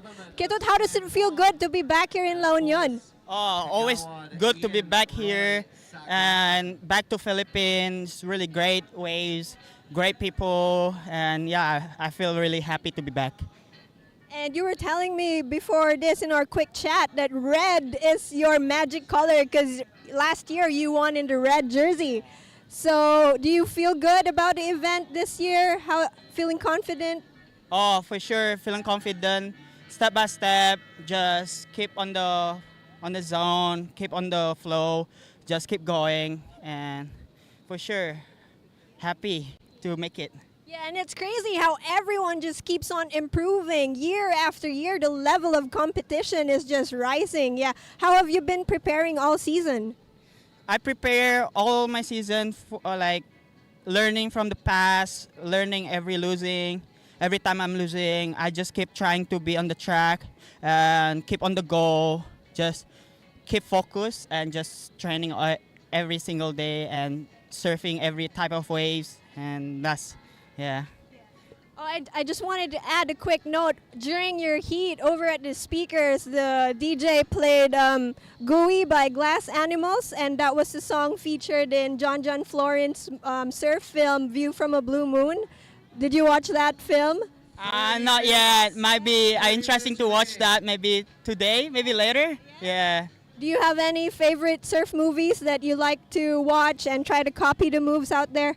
Actually, I like the Jack Friston movie from, I forgot the name of the, but I like the Jack Friston movie. It's really great. It's really smooth. I really want to trying his trick, his movement when he's surfing. So crazy, so flexible, and really on that moment, you know? Yeah, okay, and maybe one day looking forward to seeing you in a surf movie, yeah? Okay, so congratulations again, Ketut. Thank you for your time, and let's head on to the quarterfinals of the Women's QS. Thank you. Thank you so much, Camille. What a great question. Surf movies is always a part of surf culture. Yeah. We've got some great ones. Unfortunately, we're moving a lot more into the Insta clips, those short reels. I used to love a good movie. Yeah. One of my favourites was Sabotage, actually. Taj Burrows. It was amazing. I can kind of see Ketut enjoying watching Jack Freestone. I feel like there's a part of his surfing that I can see is trying to mimic that. So, yeah, it's cool to get that insight from Ketut. But during that interview, we actually saw Nanaho get a pretty good wave, 5.5, so that takes her straight into first. And yeah, she was just attacking some pretty solid sections on that one. Absolutely, she was into it. We sort of had that box as the interview was going on, and we were sort of enjoying Ketut and shining brighter than the sun. I think he was, definitely. But we saw Nanaho, so we're going to have a look at the replay on that one, and we'll see what she actually did get up to that. Yeah, pretty good looking wave for Nanaho.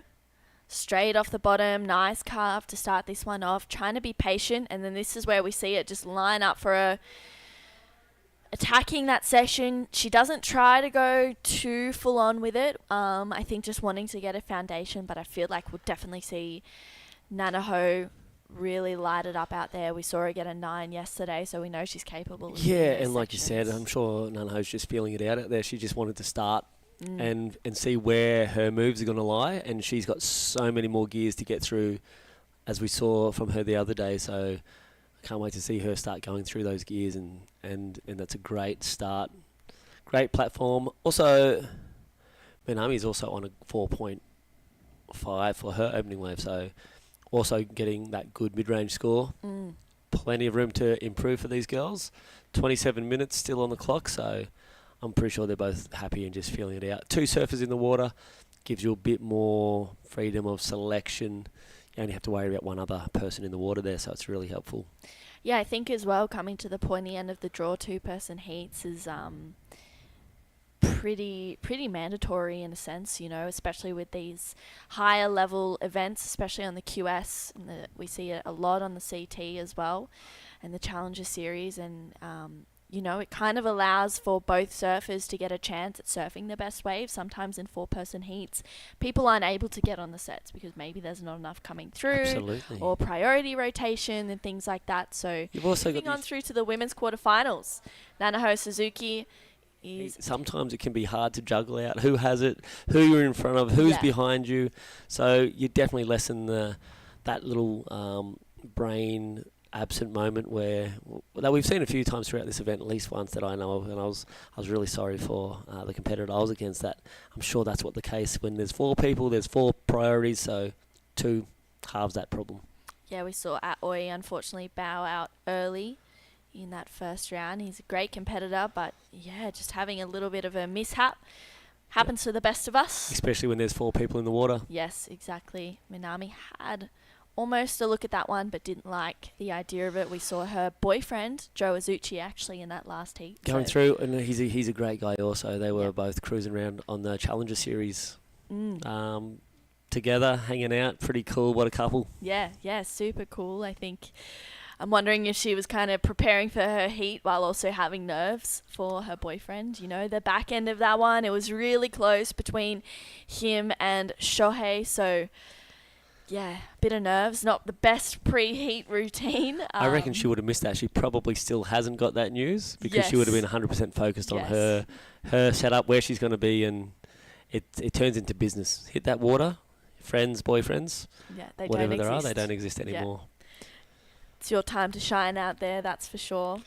Yeah, I've seen a lot of comments on the live feed about people surprised that the west coast of the Philippines has waves too. So that's a bit of an interesting sort of thing. Like living here now for about 9 years, I know there's waves out here. There's some great waves up north in a little region called Cabugao. There's waves everywhere. If you pick the right season, you're going to get generally offshore or no wind and good waves pretty much anywhere in the Philippines, any month, any time of year. Even, you know, coming over here to Siargao last year, I knew that I knew the famous Cloud9. One of my good mates, pretty much a brother, went over to the event and got a 10 there a few years ago. Who was that? Kai Warner. Nice. Yeah.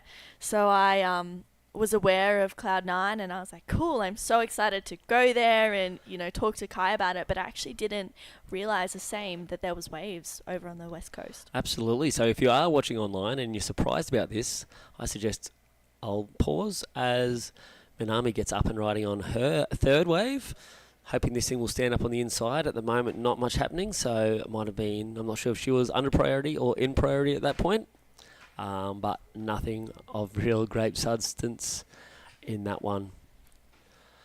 A big shout out to our major presenters, Department of Tourism Region 1, and that's sort of why these events are promoted so heavily by regions, because it is 100% about surf tourism, and a lot of people didn't understand that possibly there was waves on the west coast, and here we are showcasing an amazing point break that's been firing for about 3 days now, and we've got a pretty good looking schedule. So longboarders, shortboarders, showing that yes, there is waves in the west of the Philippines, and this is just a small sample of what's on offer.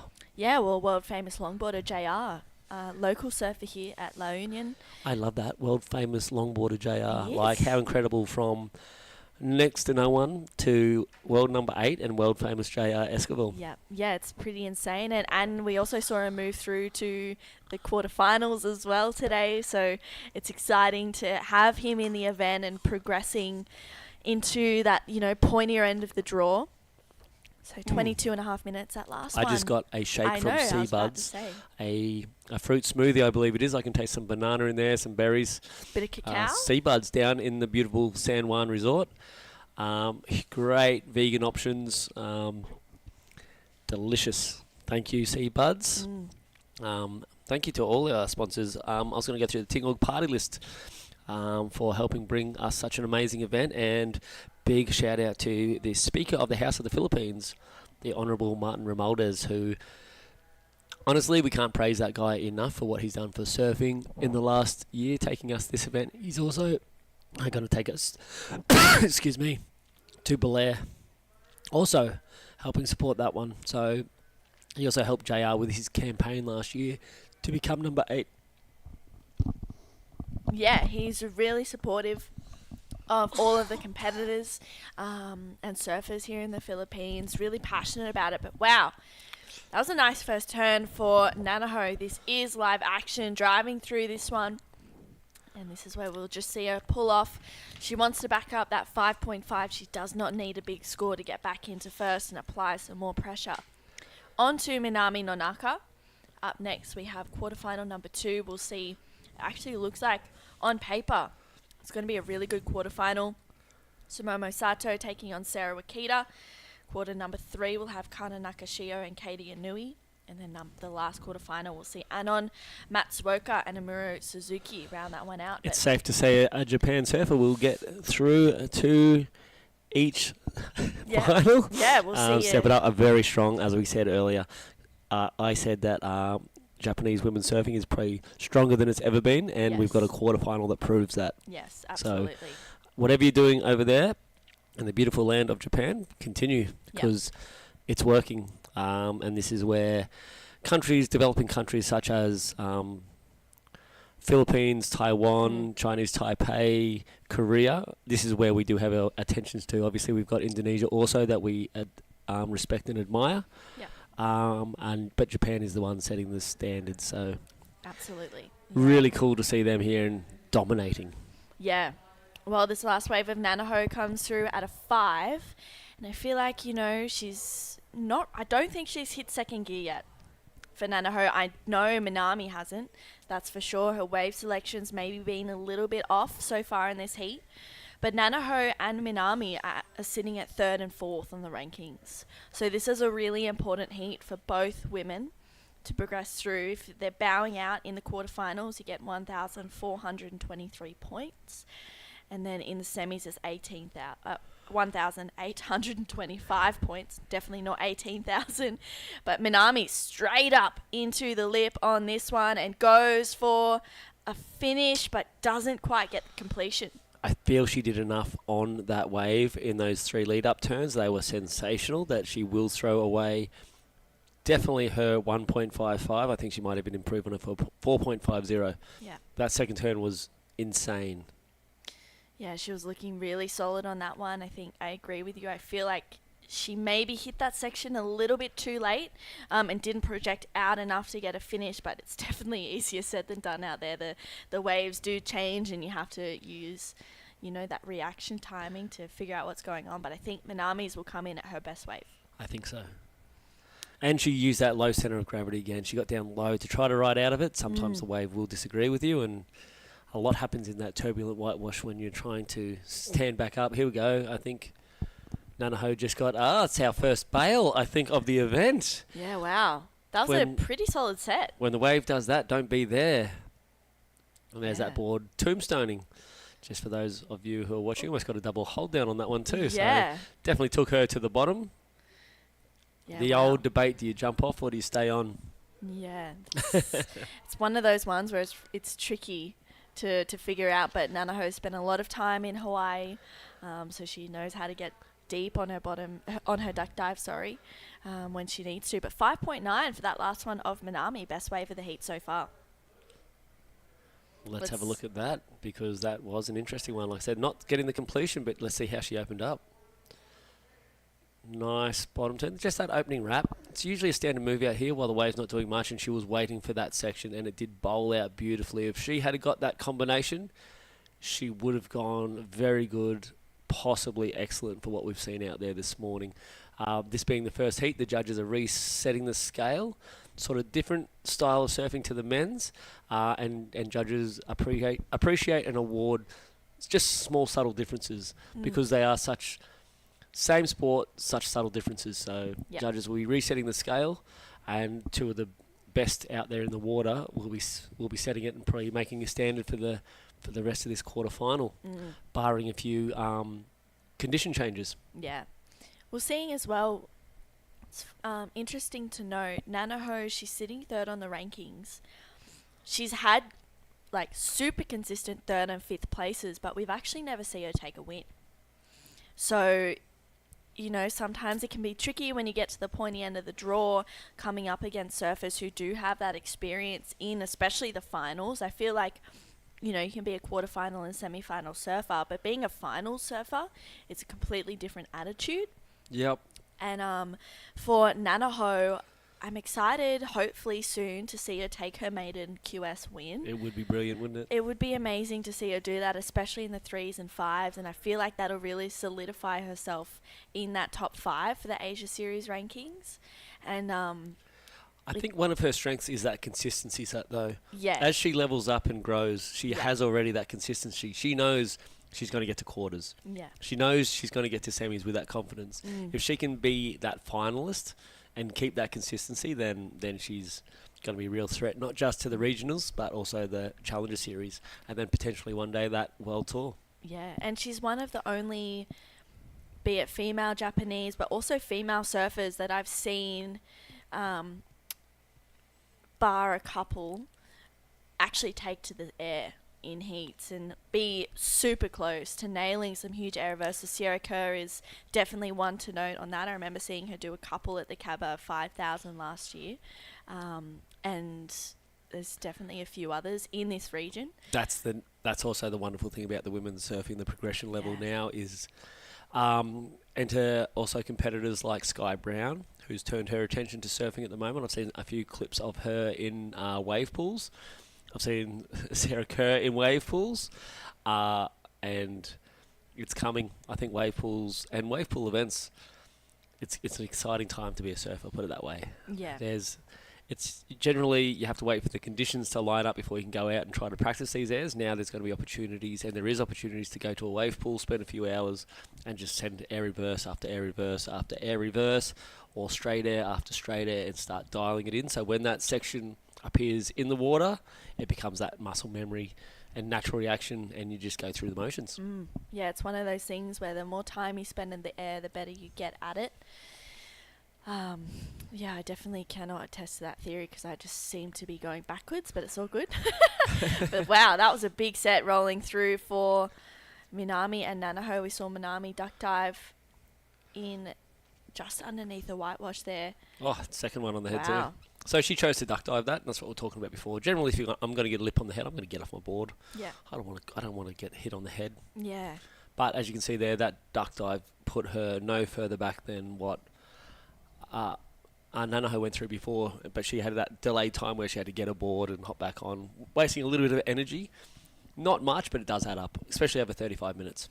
Yeah, for sure. And when the sets kind of do come consistently, it can be really, really tiring just paddling and feeling like you're not getting any further out. But both Nanaho and Minami are, you know, happy to duck dive those bigger sets, and they've got really strong shoulders, which translate to pretty good paddle power. I've noticed the sweep has settled down. So the current moving from on-screen right to left is a lot less than it was yesterday. Well, here we go, live action. Nanaho up and into it on this one. Nice carve, waiting for it to stand up, tags it, letting the fins go on that turn as she drives it through. Bit of a two-stage cut back there. She brings it around again for this one. This wave not really cooperating on the inside, but that was one really nice connection that she got. It was. That was a great connection. Oh. Wow, Minami in and out. Kicking out. Seems like those sets, those wider ones, they kind of just fade out and it's really fat. Yeah, the wide ones are missing. We talked about that yesterday, where it's wrapping in or wrapping away. Yeah. The big ones, if they're not closing out, they're wrapping away, and they're not quite doing what they need to do. And it's a shame because every surfer wants to be on that big wave and put that massive turn on. But when you hop on a 6-foot wave and it just breaks out to sea, it's not really giving that stand-up wall or any opportunity to smash it and impress the judges. I think we're going to see a good number drop in for both girls. Nanaho's going to definitely get the best of that exchange. That manoeuvre, if we get to see a replay of that one at any point, just check out the position of her body as she hit that lip. You'll see her arms up high, her head going back, the direction of the board going right back towards the power source. So it has everything the judges love, and it had speed, power, flow. Let's have a look at it again. Yeah, locks in at a 6.0 for this last one of Nanaho. And I love how she just cruisy approach to this. She knows this isn't the section she's going to destroy. She's already looking at what's coming. And watch that. Positions, heads, arms, everything in that says she's going to continue down the line. And she does so with that speed, power, and flow that the judges are loving. Like I said, this inside section wasn't where it was all happening. Probably 5.5 of those points was on that one. Super smooth, super crisp, lofty sort of slash on that beautiful little section. Yeah, it was definitely the best turn that we've seen for the whole heat. Coming down to pretty much 11 minutes or close to. 35 minutes, what do you think? Do you like the idea of a long heat, or would you like to get it done in 20 minutes and sort of save some energy and prepare for that next heat? I think in conditions like this, the 35 minutes is definitely worthwhile. I feel like that paddle out can take a while sometimes, and I think, you know, with even some consistent bigger sets rolling through, sometimes you can get stuck on the inside. So I think it's important to make sure that there's enough time for the competitors. I think maybe as the conditions are starting to, you know, settle down a little bit, maybe even drop the sets getting a little bit smaller, 30 minutes would be enough, but we've still got a bit of size, there's still a bit of junkiness about it, so 35 minutes seems like a good amount of time. It does. And it's not too taxing because you're not trying to catch 4 waves or 5 waves in that 20 minutes.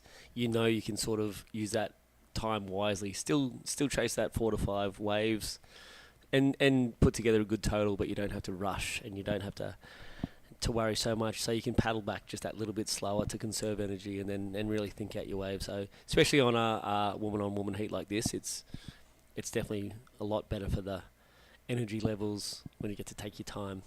Yeah, absolutely. No, it definitely takes away from the stress. I feel like 20 minutes is probably too short a time out there, especially with that long paddle back out. But Minami and Nanaho really showing us what they've got. Minami needing a 5.61. Yep, and I love when you look at the scores there and you can see how close these girls are. The skill level is so high that you can 1.1 point separating them, and it just boils down to just maybe a release tail here or a little bit more commitment in the turn. There's so little that separates them, and you just want it's more come down to the wave and the choices that they're making. So skill level is massive. This is the game of surfing where it's split by choices and wave selection and everything like that. Yep. It's great to watch. What do you think we'll see for the rest of the day in regards to the conditions? Jerry says he thinks it's going to drop off a little bit. It doesn't drop off too much. I think it's going to sit around this level. Okay. The forecasting's been super accurate. A little bit of wind, not as much as yesterday. So I think we're in for a really good event. It's supposed to stay around this size, I believe. It has dropped off a little bit since this morning, and that was forecast. But it's not going to go too much less than this, I believe, for the rest of the day. You can see that. That gives a bit more perspective to what the waves are actually like. It's almost the corduroy lines that surfers love to see. We can see about 3 or 4 sets rolling in, which will get there in about probably 20 seconds, 20 to 30 seconds. I think we're on a pretty short period. Yeah, this is Minami up and riding on this one. Opens up with a carve. Fades back a little bit too much. Getting caught in that whitewash and coming unstuck. What do you think happened there? I think she just kind of was waiting or trying to find herself to get into a steep section, but then just got caught up in that whitewash. That foam ball just sort of ran her down, and once that gets under the fins, it doesn't take much. And as well, you know, it's a pretty powerful, that whitewash and what's coming through. So, and Minami, you know, even for myself as well, being of shorter stature, you can get knocked off really quickly if you're not ready to embrace that whitewash coming through. And when you've got your eyes on the line and you see where you're going to, sometimes you have your turn already in mind and already going through the processes of in your mind of what you're going to do, and without actually thinking about what's going on behind you, and you take it a little bit for granted that you're in the right spot. So easy mistake to make, and it can make you look a little bit. I don't know. It's definitely, she would not like that fall. Yeah, I think especially needing a 5.61. It had a nice wall ahead of it as well. So. And she'd done that setup work. She knew what she wanted. Like Yeah. you said, they've both got that technique. They're doing that opening wrap just to get back, just to get the feet in the wax. Another good part of getting up and doing that first little turn, they're making micro adjustments in their feet. Yeah. They're getting that foot to feel on that back pad exactly where they want it to be. And a lot of people don't understand how much muscle memory and thoughts are going through the brain to do that little stuff. You're not jumping up, your feet aren't locked in one position. They're literally going up, going, I've got this move coming up, and their feet are literally moving around in the wax or on the tail pad, and then your toe might hit that certain spot and you know it, and then that turn's got to come from that confidence of where your feet are. So it's another little interesting part of surfing that not a lot of people will understand or know. You're not generally just locked with your feet solid on that board. You're going to be moving around, especially even approaching airs. You've got to start sliding your feet a lot wider stance because it's a whole different setup to hit a ramp and an air reverse because you need to land different. It's amazing what your body can do when your mind already knows what it's doing. I think as well, longboarding is a real testament to that. And I feel like a lot of shortboarders, I mean, we see it with JR and Danny Widianto and a few others, can really benefit from riding a longboard and moving their feet and figuring out where it is. But Nanaho, big turn on a solid looking section, gets a little bit caught up, but she might get around this one. Not much more on offer, so she kicks out. I don't think she's going to improve on her 5.5, so good turn, but once again, like you said, she got a little bit sticky up the top there. Yeah, I think... Yeah, longboarding, you were saying how it Yeah, I feel like, longboarders, they spend a lot of time moving up and down the face of the waves, of the board, and I think a lot of shortboarders who kind of feel like as soon as they get up where their feet are planted, that's where they stay, and I feel like shortboarders in that mindset can use longboarding to maybe get them out of it. We saw Minami. Yeah, and they're almost an exaggerated foot position of what shortboarders are. Yeah, because they have to use the whole length of the board, exactly. So they need to know exactly how many steps it's going to take them to get those toes perfectly on the end of the board. And if you're riding a 5 to 6 foot wave or even a 3 to 4 foot like we saw the other day, just thinking about that or not thinking about that is why they're so skillful, is because they know it. Just muscle memory, the rule of 10,000 hours where their body knows what to do as their mind's making the decision. It's really cool to see, and that separates these surfers from your average daily surfer. They just can do a lot more things a lot smoother because they've spent a lot of time doing it. Yeah, absolutely. It's definitely... I love watching it. I think it's really cool, and it kind of blows me away that they can hold 5 or 10 toes over the nose while letting the water kind of balance them off the back. I think it's definitely one of those things where I'm like, wow, to have the intuition to do that is pretty exceptional. Well, it defies logic and physics in my mind. If I go to the front of a board, 100% that nose of that board is going to go 4 foot underwater, the board's going to flick over my head and I'm going to bump it on the way back up. Yeah, exactly. So the fact they can do that is a huge testament to them. It is, and it's exciting that we can showcase both disciplines of our wonderful sport at one event. Yeah. And a place like La Union just can showcase it both perfectly. Like, we've seen shortboarders do massive hacks, we've got airs, we've got every part of surfing displayed, and then we've got longboarders doing everything on their side of things. Yeah, exactly. Well, here we go. Minami using her priority. Nice turn, but doesn't get a completion. I said it to Jerry yesterday and today, that particular turn, that foam ball sort of layback, tail slide, and then you bounce up. It seems like La Union just doesn't have the power to sort of kick you back up. It's a really weird concept, and I'm seeing now probably about 4 or 5 competitors do exactly that move, so I think they should maybe stop that one. And maybe I've seen a few competitors adjust and just do more of a foam climb situation, but that was just that one section. As a surfer, you want to blast, and it's sort of been a weird sort of letdown, anticlimax most of the time that I've seen that one go for. Yeah, it's one of those things. I was actually about to say, I'm wondering if, that last wave of Nana Hose was a 4.6.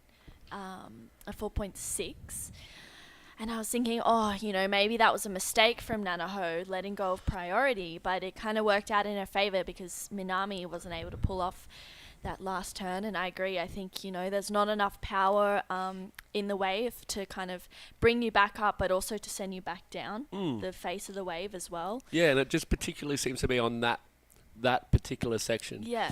They're hitting the lip perfectly when that stands up. It's bowling out. It's so powerful. Yeah. But that little foam ball that may have been there for a while, just losing all its energy. Yeah. So yeah, it's interesting, and I don't know how many more of those we'll see, but I have a feeling it'll go the same way if we do. For sure. Well, we're coming down to the 2-minute mark. Nanaho still holding the lead with a 6 and a 5.5, but Minami Nonaka needing a 5.61, and it's not a big score that she needs, but she doesn't have that first priority, and she's still making her way out the back. So she needs to, first of all, get out and hope that a 2-wave set comes through. Yep, and I'm pretty sure Nanako is going to be making some very critical choices about that priority. Yeah, absolutely. She's going to be watching her. She's asking for an update. She wants to know, probably more importantly, how much Minami needs to catch her. So she wants to know what she needs to protect. A 5.61, she'd be probably happy hearing that, but she wants to keep her off a 5.61. So those updates for these surfers are really important. Not necessarily just their score, but the competitive score too, because there is a lot to take in. There you go. You can see she's moved towards her with 1 minute. Roughly translates to probably 10 waves. And she's going to have eyes on the horizon. She's going to have eyes on her competitor, and she's going to be wishing that time away. Yeah, absolutely. 45 seconds to go.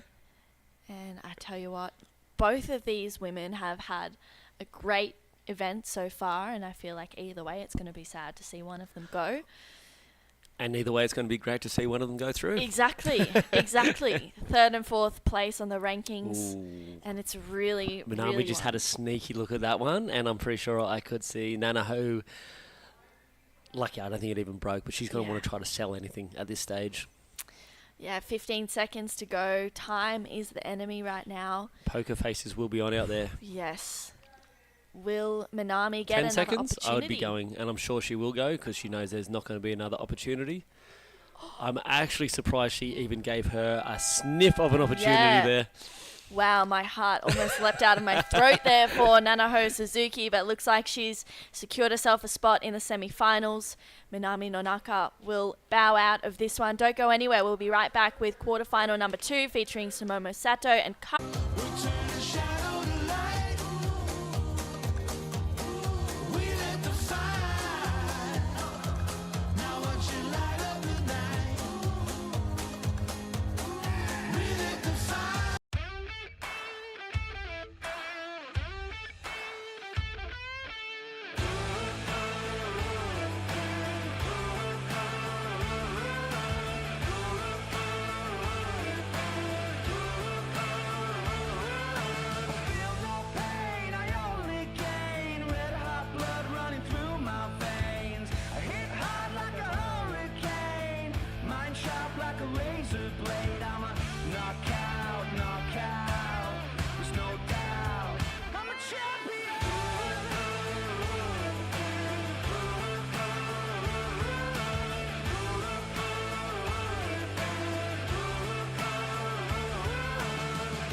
Welcome back at the La Union International Pro. I'm Luke Landergan. Good, I'm good. That was a long ad, wasn't it? Yeah, it was. Good to see some actions. Absolutely. So we're now at the quarterfinals of the women's, and this is Heat 2. We have in red Sumomo Sato, and in blue we have Sara Wakita, both from Japan. Well, needless to say, all the quarterfinalists are from Japan, right? So in the women's section, they've absolutely killed it. We've had a couple of waves ridden. We've had Susumo has a 2.25 and Sarah just has a throwaway 0.05, and she's paddling for this one now. Sarah's a really good surfer. She spends a lot of time, I believe, in Hawaii. Practices there a great deal. Okay, so she felt that one wasn't really going to take her to where she needed to go. She is actually first on the rankings as we stand at the moment, so very important for her to carry on the good work heading on through. She apparently hurt her ankle in South Korea, so I'm not really sure what ended up there. And I'm told she got a 5th here last year, which would be a quarterfinal. Yep. Equal 5th, yes, quarterfinals. Yes. Yeah, we get a lot of Japanese surfers travel this part of the island.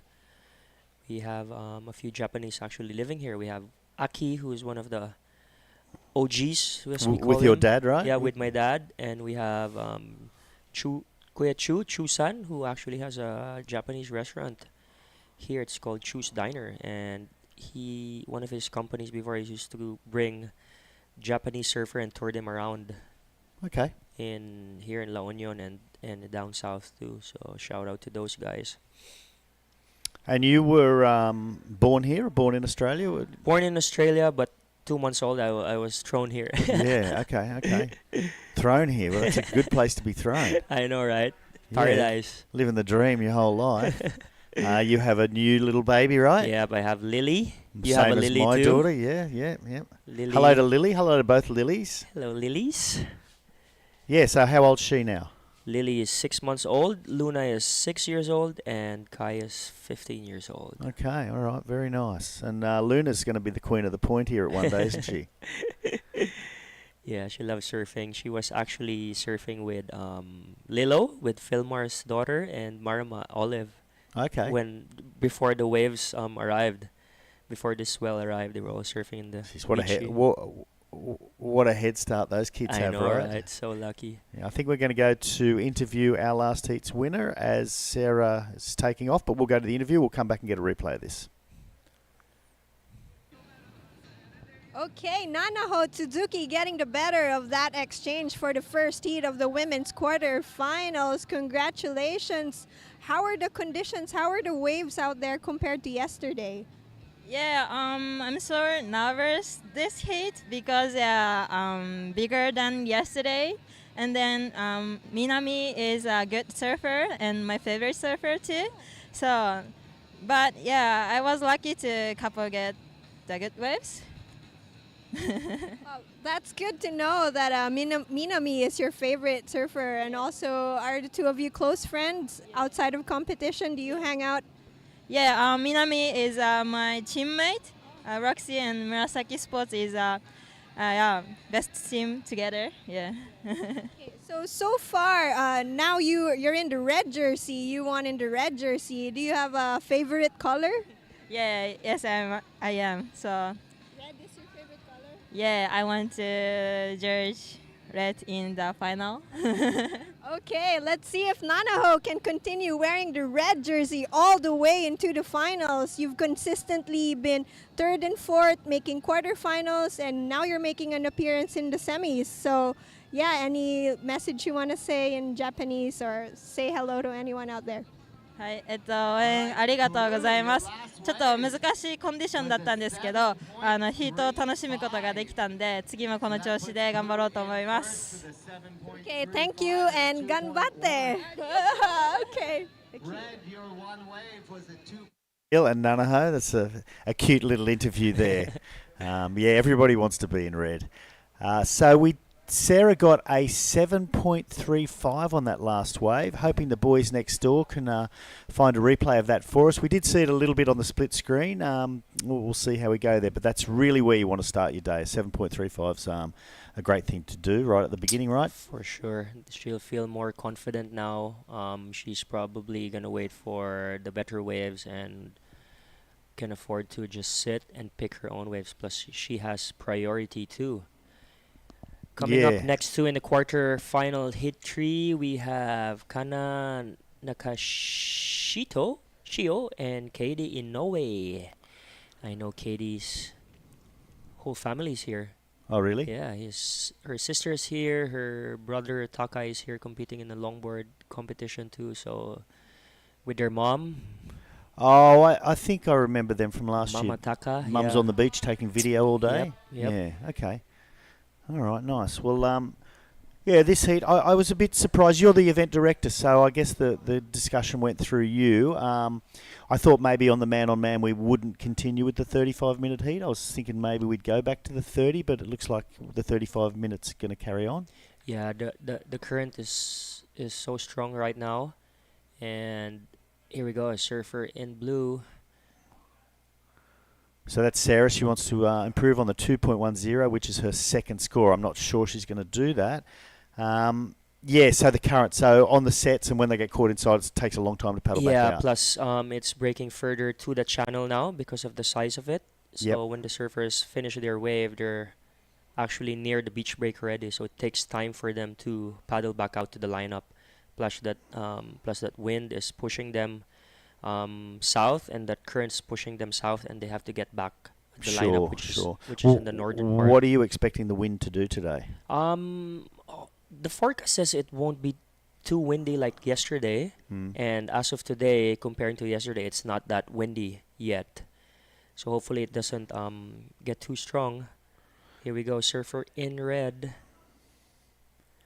Okay. And she's out of there. Susumo stuck behind that one. I'm not sure where Sarah was, whether they're going to race back out and who's going to get priority. Seems like priority obviously is important all the time, but a little less important.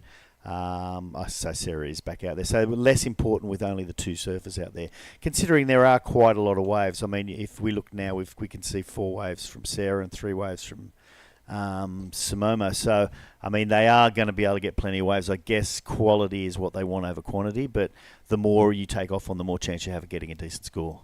Yeah, for sure. 35 minutes heat, a lot of time, and there's a lot of waves there, so everyone's going to get good opportunities. I was watching the men's heat earlier, and there was a heat that all of them went into the average of 10 points above. So all of them got good waves, and all of them have the opportunity.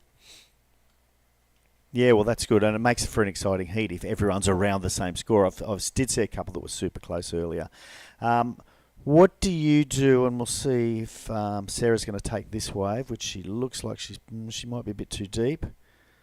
Okay, so there's still plenty of size out there, by the way. See if she can get one of these bombs or whether she's just going to have to go underneath them or over them. One more behind there. Hopefully she'll be in position for it. Hard to tell on the screen, isn't it, whether they're standing up or whether they're a set or what they are. What do you do in the off-season? You know, the season here is really like November through to March, let's say. So, you know, June, July, do you get any kind of waves here? Yeah, come June, July, August, it's our rainy season. Yep. So we get south swells, which the waves are coming from the left side of the screen, and it's very rarely that it's good, and most of the time it's flat. So March, April, and May is summer, so rarely we get waves, and June, July, August is our south swell.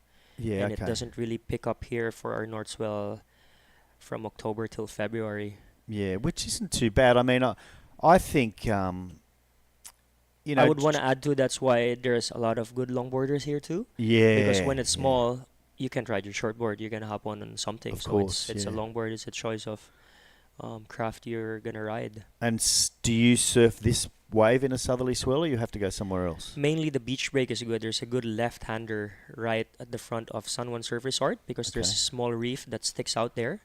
And when we get a proper south swell, it breaks from in front of the resort up to in front of Kahuna. Okay. So that's around 150 meter left. That's nice. Okay, I like the way you got your plug in there for San Juan Surf Resort, which, by the way, folks, is Luke's Surf Resort, and it's where we're all staying, and it's incredibly comfortable. The views are phenomenal. The food's fantastic. So, Thank you. You know, there's a bunch of really great places to stay here.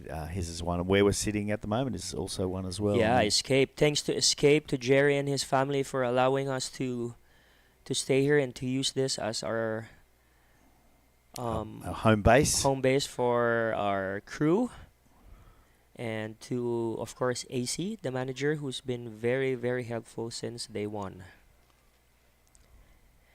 And I would want to say thank you to Department of Tourism Region 1, our fellow surfer Jeff Ortega, for always helping out and sponsoring and looking out for surfing events and surfing activities, to Tingog Party List, and of course to House of the Speaker Martin Romualdez, to our Governor Rafi Ortega from the La Union Provincial Government, and to our San Juan Mayor, Mayor Arturo Valdriz.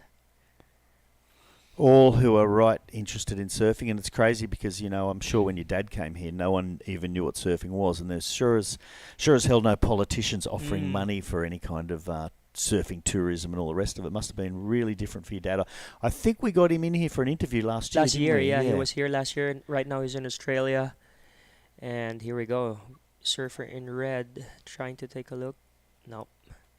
Oh, did she lose her priority there, I wonder? Yeah, you deal with a lot of government offices too for your event down in Siargao, G.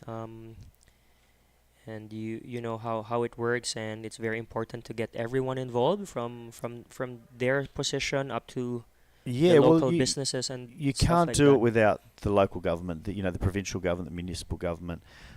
You need these people to help you, or it just can't happen. It's for many reasons, from the permissions, the food, to you name it, you need help, and the governments, and I won't name any one or two governments, but they've been universally helpful with surfing these days, and I think they realise the tourism potential for the country and for the local. She got caught inside there, Sarah. You just can't run it without the help, and financially, obviously, as well. And my expertise is with the Siargao event, and without them, it just doesn't really happen. So I know we get online and we thank everybody all the time, but they need it and they deserve it. And here goes Sarah on a slightly smaller one inside. Let's see if it lines up for her. Cutting back into the power there. There's going to be a section to hit right here. Bit lumpy and bumpy, but she handled it really nicely. And that looks like about the end of it. So essentially a cutback and one nice whack. We'll see what they give her. She's in the lead as it is, and she only needs to replace 2.10. So it's a pretty slow start. Only the one really good wave at this stage, which is almost up into the just under the excellent range. Seems like it's dead low tide now. Usually that's what happens when it's really low tide. It doesn't really line up and stand up that well. Yeah, so what would be the difference here if we could zap it straight away to dead high tide? What would it look like? Coming high tide would be better because the waves would wrap around better on the reef, especially the size is dropping now. Yep. So we will see. So what happens at low tide? They sort of run out into the channel, Yeah. and you don't get that end section. Yeah. Yeah, because we had a huge high tide last night while we were all asleep. Yeah, there. last night was high tide. It was hitting the seawall. Yeah, okay.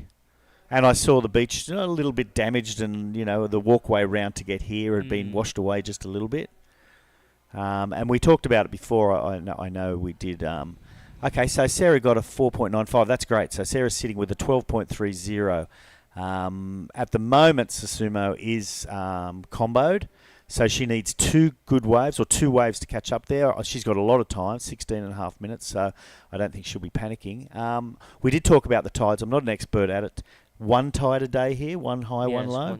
One tide, because we're at the West Philippine Sea, or previously called the South China Sea. Yep. And unlike where you guys at the Pacific side, I know tides are such a big factor. A huge factor, yeah. Yeah, we talked about it before. Cloud9, we've got a QS 5000 coming up. We can't run for 4 or so hours of the day, which takes a lot of our surf time away, yeah. If we get lucky, and the thing is, we can't really choose our dates. We have to work around the Challenger Series and other things. So we're working closely with WSL and the local people, the municipal government, to get our dates. But we don't get to choose the dates a year in advance. Obviously, the dates have to go on the calendar, the WSL calendar, so we have to accept essentially where our slot falls. So we can't always guarantee a really high low tide. Now, if we can get a 0.5 or a 0.6 low tide, we can essentially surf all day there. But which happens during a full moon, or? No, which happens during not a full moon, like okay. a new moon. When you've got those medium tides, you've got a medium high and a medium low. Because full moons are intense super tides. high and super low, yeah. So what we like to do is, in the old days when you could put it off a little bit or whatever, before it was the WSL days, you could look for times when you had those really high low tides, and we could actually surf all day. But like I said, we accept the dates that WSL give us because we're just super happy to be sanctioned by the WSL and be a world event. And the events are crazy now. Previously, we could run against a CT event, and we used to run the QS in Chargau against France, but because of the time difference, people would watch the webcast during the day and see us, and then France would start just when we finished. So it actually worked in really, really well. But we can't go against a Challenger Series specifically because some of the Challenger Series people want to surf in at 5,000 anyway. So logistically, it's gotten a little tougher. I think I find it really interesting, the QS, then the Challenger, then the CT. That they keep saying the pathway, and that is the pathway up there now. And it's really helpful to have the Asian separate, because you've got your 5 Asian guys and girls that get to go through no matter what, and they're not fighting against everyone in the world and having to travel to Brazil and travel to Australia and travel to Europe. It saves the QS surfers a lot of money, a lot of stress, and a lot of hassle to be able to surf locally or surf in their region and still have a chance to get through. Especially if you're holding a Filipino passport, it takes time to process your visas, and it's almost hard to get approved visas to travel to Europe or US if you're just a traveling surfer and relying on your sponsor. So I think it's such a great thing that WSL did a regional qualifying or a regional thing for these Asian surfers. Sure. Because it's cheaper to travel, and there's just more opportunities for the future of surfing in Asia. No, it was well done. I know there's a lot of debate about the CT cutoff and things like that, and I guess here comes some sets. So we won't get into that because I guess, people online will start saying negative or positive things. But I really like the regional tour. What's good about it is it's always evolving, and it's just going to be better or even great. So the next few years are going to be interesting. Yeah, look, and they make decisions as far as cut-offs and tours and whatever, and if things don't work out, they can change it. So these are working out. The regional tours are really working out really well. So you've got to give WSL credit. Yeah. So 12 minutes left here, and Sarah Wakita in the lead. She has a 7.35 and a 4.95, and surfer in red, Sumomo Sato, currently needs 2 high scoring waves. She has priority, and we'll see in the next 12 minutes if she can. Yeah, that time is running out, and we just mentioned that it was 35 minutes, but she's only had 3 waves and nothing substantial as yet. So she's going to start to worry, I would suspect. I mean, within the 10-minute mark or the 8-minute mark, she needs to have probably had 1 decent wave, and if that's a long one, then there's 2 or 3 minutes paddling back out. So she needs 12.30, so she can break that down in 2 waves, either 2 high 6s or a 7 and a high 5, but definitely you want higher. Or a 12, a 10, a 10 and a 3. All right, so she's chosen not to paddle for that one. And again, you're saying it's because of the tide, so they're looking down the line, they're not seeing a lot of potential. So I think Sarah did pretty well to jump on a couple of waves early, or one early and one a little later, and really nailed down some decent scores. Yeah, looking this morning, you wouldn't have expected this to be kind of being in quite a big lull at the moment. We did see a couple of sets previous, but they broke a little wide. And again, I suspect that's because of the low tide you talked about. Yep. So we would want to thank our sponsor too, San Miguel Corporation, Infrastructure, Vans, Alima Clean Canteen, MVP Sports Foundation, and Bagong Pilipinas. Nice, and Susumo's having a paddle. She chose not to go on that one.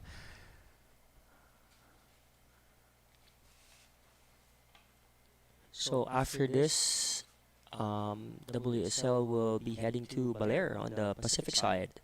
It's the same setup. It's a longboard and a shortboard qualifying series. So I know most of the competitors here are gonna join there. I heard they booked 3 buses for you guys to travel in.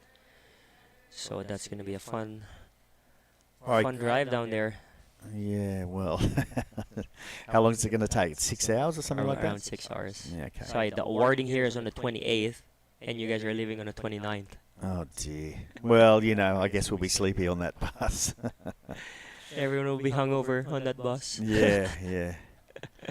It's gonna be fun. It's like a surf trip when you guys were like. It gives me a flashback when we were younger. We'd all hop in a van and just all travel there and just wake up to perfect waves on the beach break. Well, the thing is, it's probably a day thing too. So Yeah, I guess here goes Sumo. Okay, so let's see what she can do here. She certainly has the ability. A bit of a foam climb there, and she's not happy with that one. And she's okay to not be happy with that one. I mean, she's got. Did I say Susumo? That was Sarah, of course. That's Sarah. Yep. Yeah, she's just got the luxury to just take off and see what happens there. Susumo really needs to. Oh, Sumomo. Sorry, I'm getting the names wrong. Speaking of getting the names wrong, I'd like to say hello to Susumo, who is a friend of mine in Japan, and Naoki Nakata, if you're watching, hello. Yeah, Sumomo really needs to make something happen here. 8 minutes and 40 seconds remaining. Yeah, I can't say I'm looking forward to the bus, I'll be honest with you. I keep waiting to find someone who's actually going to drive there and go, can I get in your car? Yeah, so Baler is on the west side east side of the Philippines. They're at the Pacific side, so it's directly right across from La But we Union. don't drive through Manila or anything like that. No, would you're gonna cross through the Sierra Madre. Okay. It's the longest mountain range in the Philippines. Okay, and you how have to the cross road over system there. through there? It's good now. Yeah, Okay. it's gotten better throughout the years. I remember first going there in 97 or 98.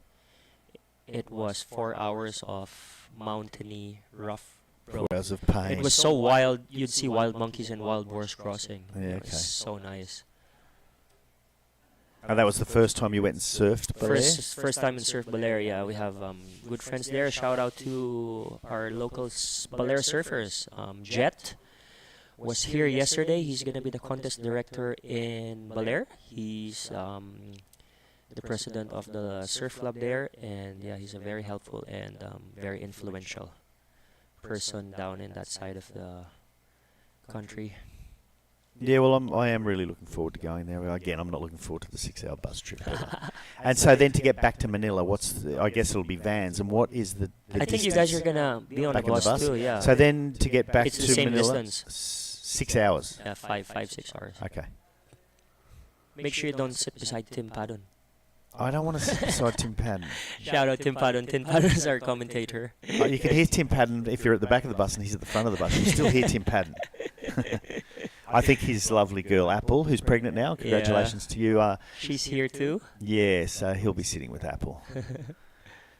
All right, Sumomo, yet to pull the trigger.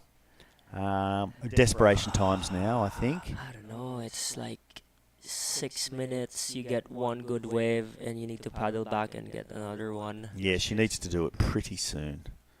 And I bet she's wishing she had taken a couple of other earlier ones. I mean, like I said, 35 minutes seems like a lot of time. It's gone really, really quickly.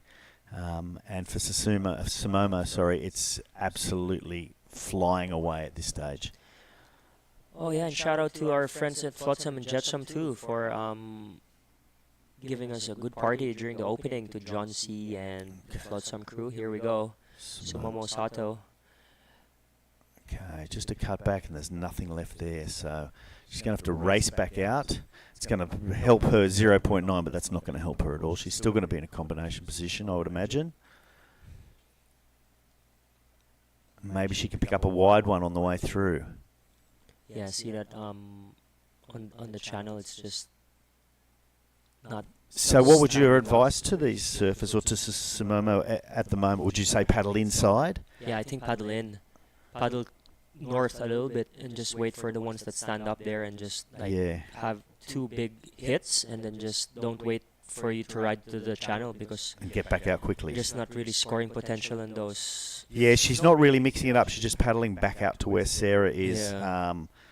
I think that's probably would have been pretty good advice if she could hear you from here. Get inside, try anything new, because what's happening there isn't working. So 5 minutes left, and still leading this is Sarah Wakita. And here we go. Okay, Momo just really needs a big hit or two, and there's a little section for her. A nice little wrap there. Can she hit it again?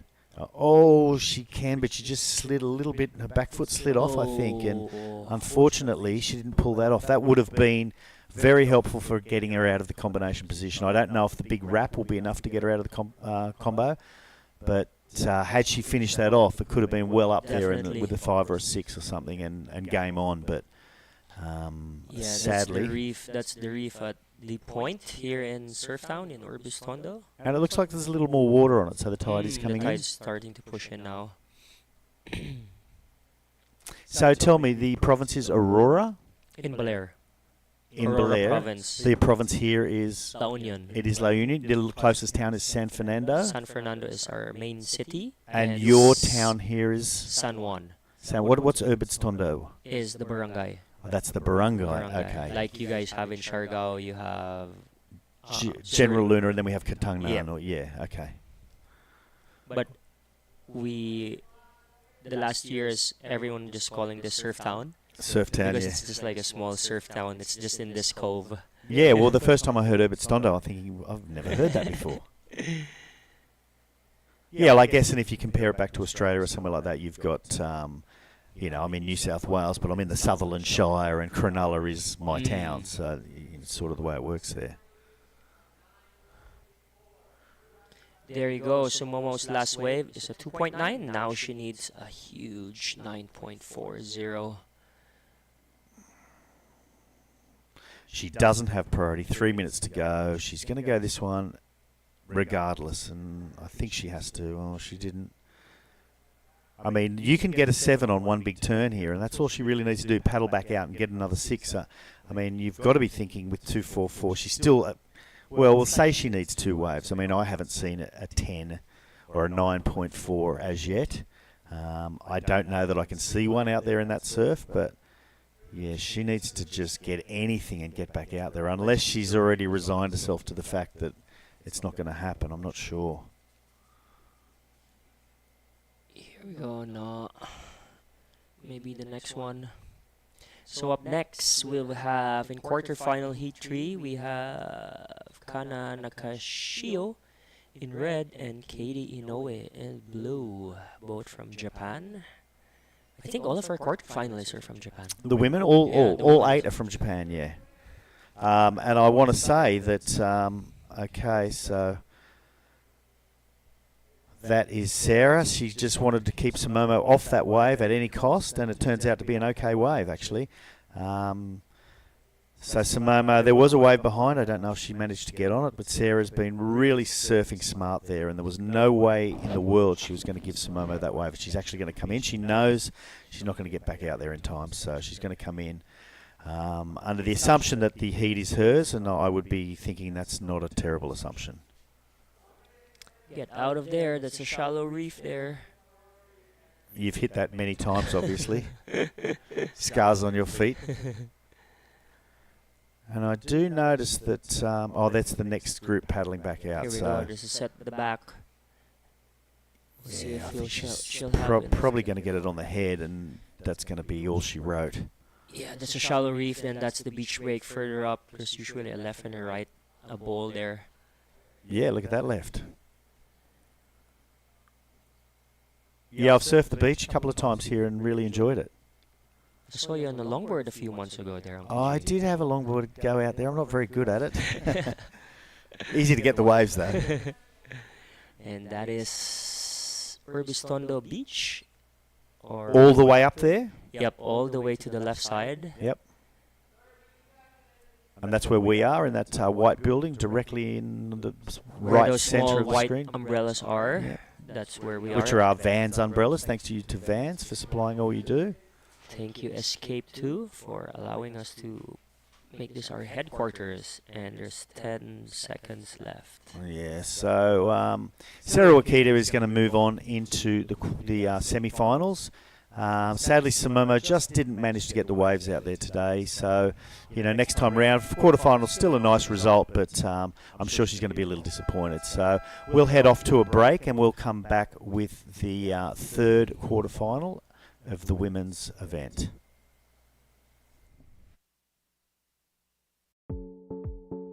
The WSL La Union International Pro 2024 is brought to you by Tingog Party List, House Speaker Martin Romualdez, and the Department of Tourism Region 1. The WSL La Union International Pro 2024 is sanctioned by the World Surf League and organised by the United Philippine Surfing Association in collaboration with the provincial government of La Union, the municipality of San Juan, and the La Union Surf Club. This event is sponsored by Alima, Clean Canteen, and SMC Infrastructure. This event is recognised by the Philippine Olympic Committee and the Philippine Sports Commission. And we're back, Matt. Welcome back. Thank you, Matt, the Waxhead Chinoski, here with Luke Landrigan. Some great local knowledge you're providing us. And in this heat, all Japanese affair as it is throughout the quarterfinals. Kana Nakashio and Kairi Inui. She's up and riding right now for her opening wave. This is Kaidi now in blue. I'm pretty sure Mama Taka will be down there. Yeah. On her notes and on her camera. And Kaidi 3 times last year, 3 times SUP champion across 3 different categories. Wow. Junior, Open, and the longboard categories with the SUPs. Worlds. In the world Wow. champ. And also got the wild card to compete at the World Longboard Tour down in Bells Beach.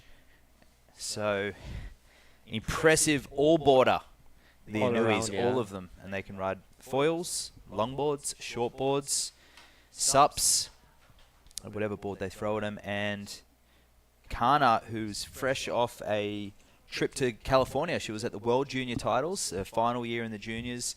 She had a 17th place finish, but showed some strong signs in the lead up to her defeat. And the waves there very not too dissimilar to the power of what we have here. A little on the weak side, but beach break scenarios. Yeah, we the waves where we at now is powerful, but not as powerful as the Pacific side. Yep. Here we go, surfer in red, looking at this and just chasing this. Let's see if she gets an opportunity. Here we go, bottom turn, big turn. The wave standing up, and she just hits it and lands it. And another one, big wrap. I think she's gonna get one more. There you go, straight to the beach break. Yeah. Wow.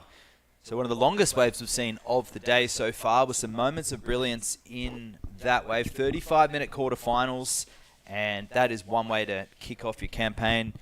Coming into the event, ranked number 5 on the QS. A lot of points garnered. If you can connect to that quarterfinal, 1,430 points if you get knocked out, and you just keep moving up the leaderboard if you can progress through to the semi-finals. So she's looking good so far.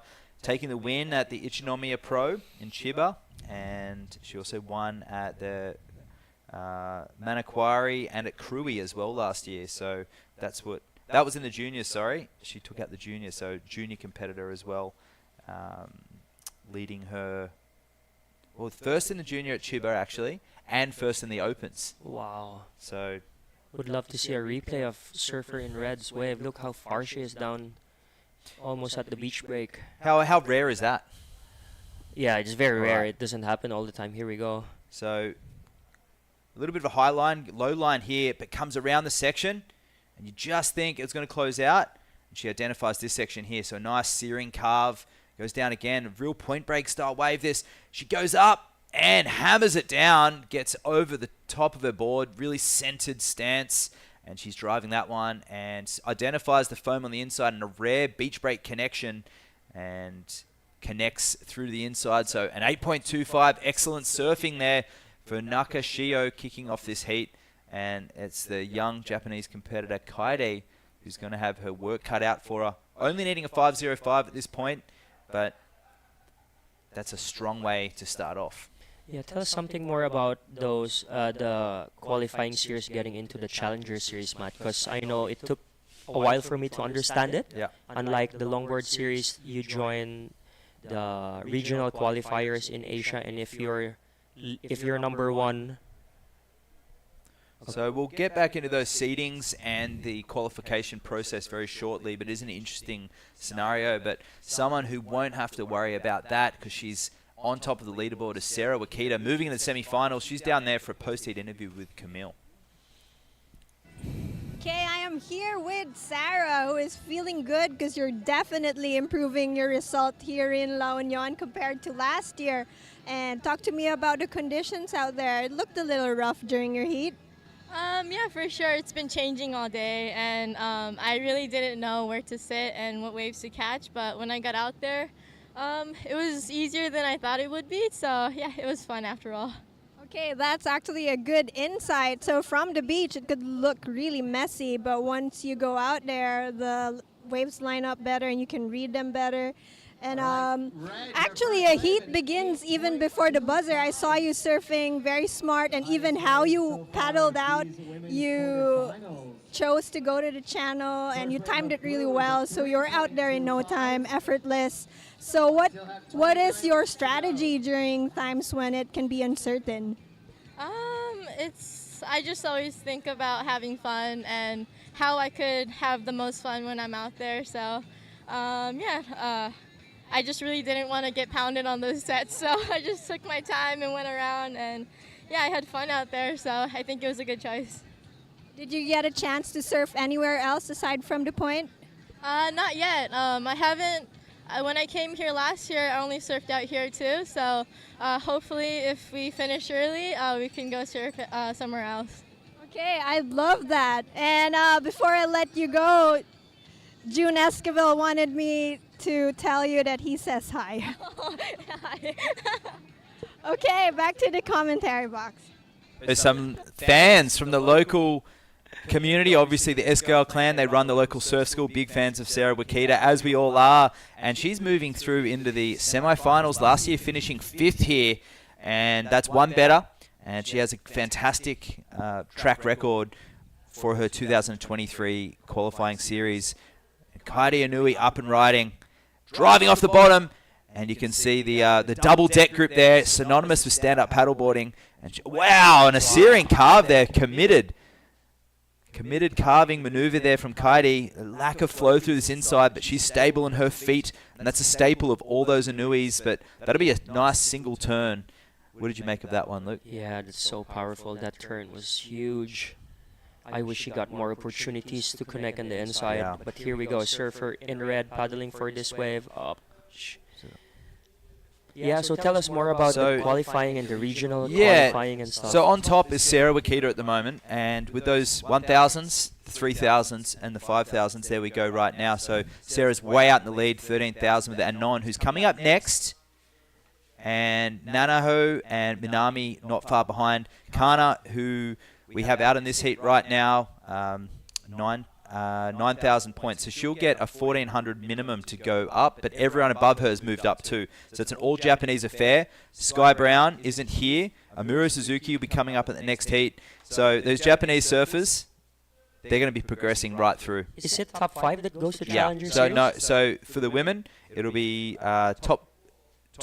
Now I'm confusing myself. So the women have got, it's 4 events that'll count. Okay. And the women will have 3 plus a wild card, I believe. Okay, so the shortboarding has a different qualifying compared to the longboard. So for the shortboard, you have to qualify to the Challenger Series. Correct. Challenger so Series. the challengers will be the step up from the regional. So 3 women will qualify, and there'll be a wild card from this region as well. And that is just because there's a different equal number between the men and the women on that Challenger Series. The Longboard World Tour is qualified directly from the QS onto that tour. And there'll be one person from each region. And there'll be a wild card from that region as well, most likely.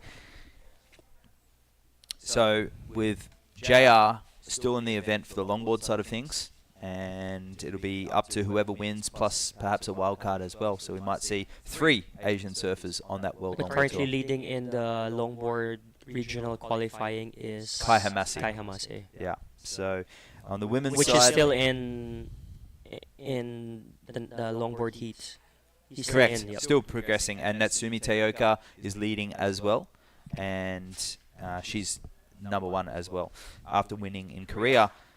So lots of numbers, lots of facts, but the bottom line is you need to win heats to get through. This is a 3,000 event, and coming up after this will be the Australian leg where there'll be actually dual sanctioning.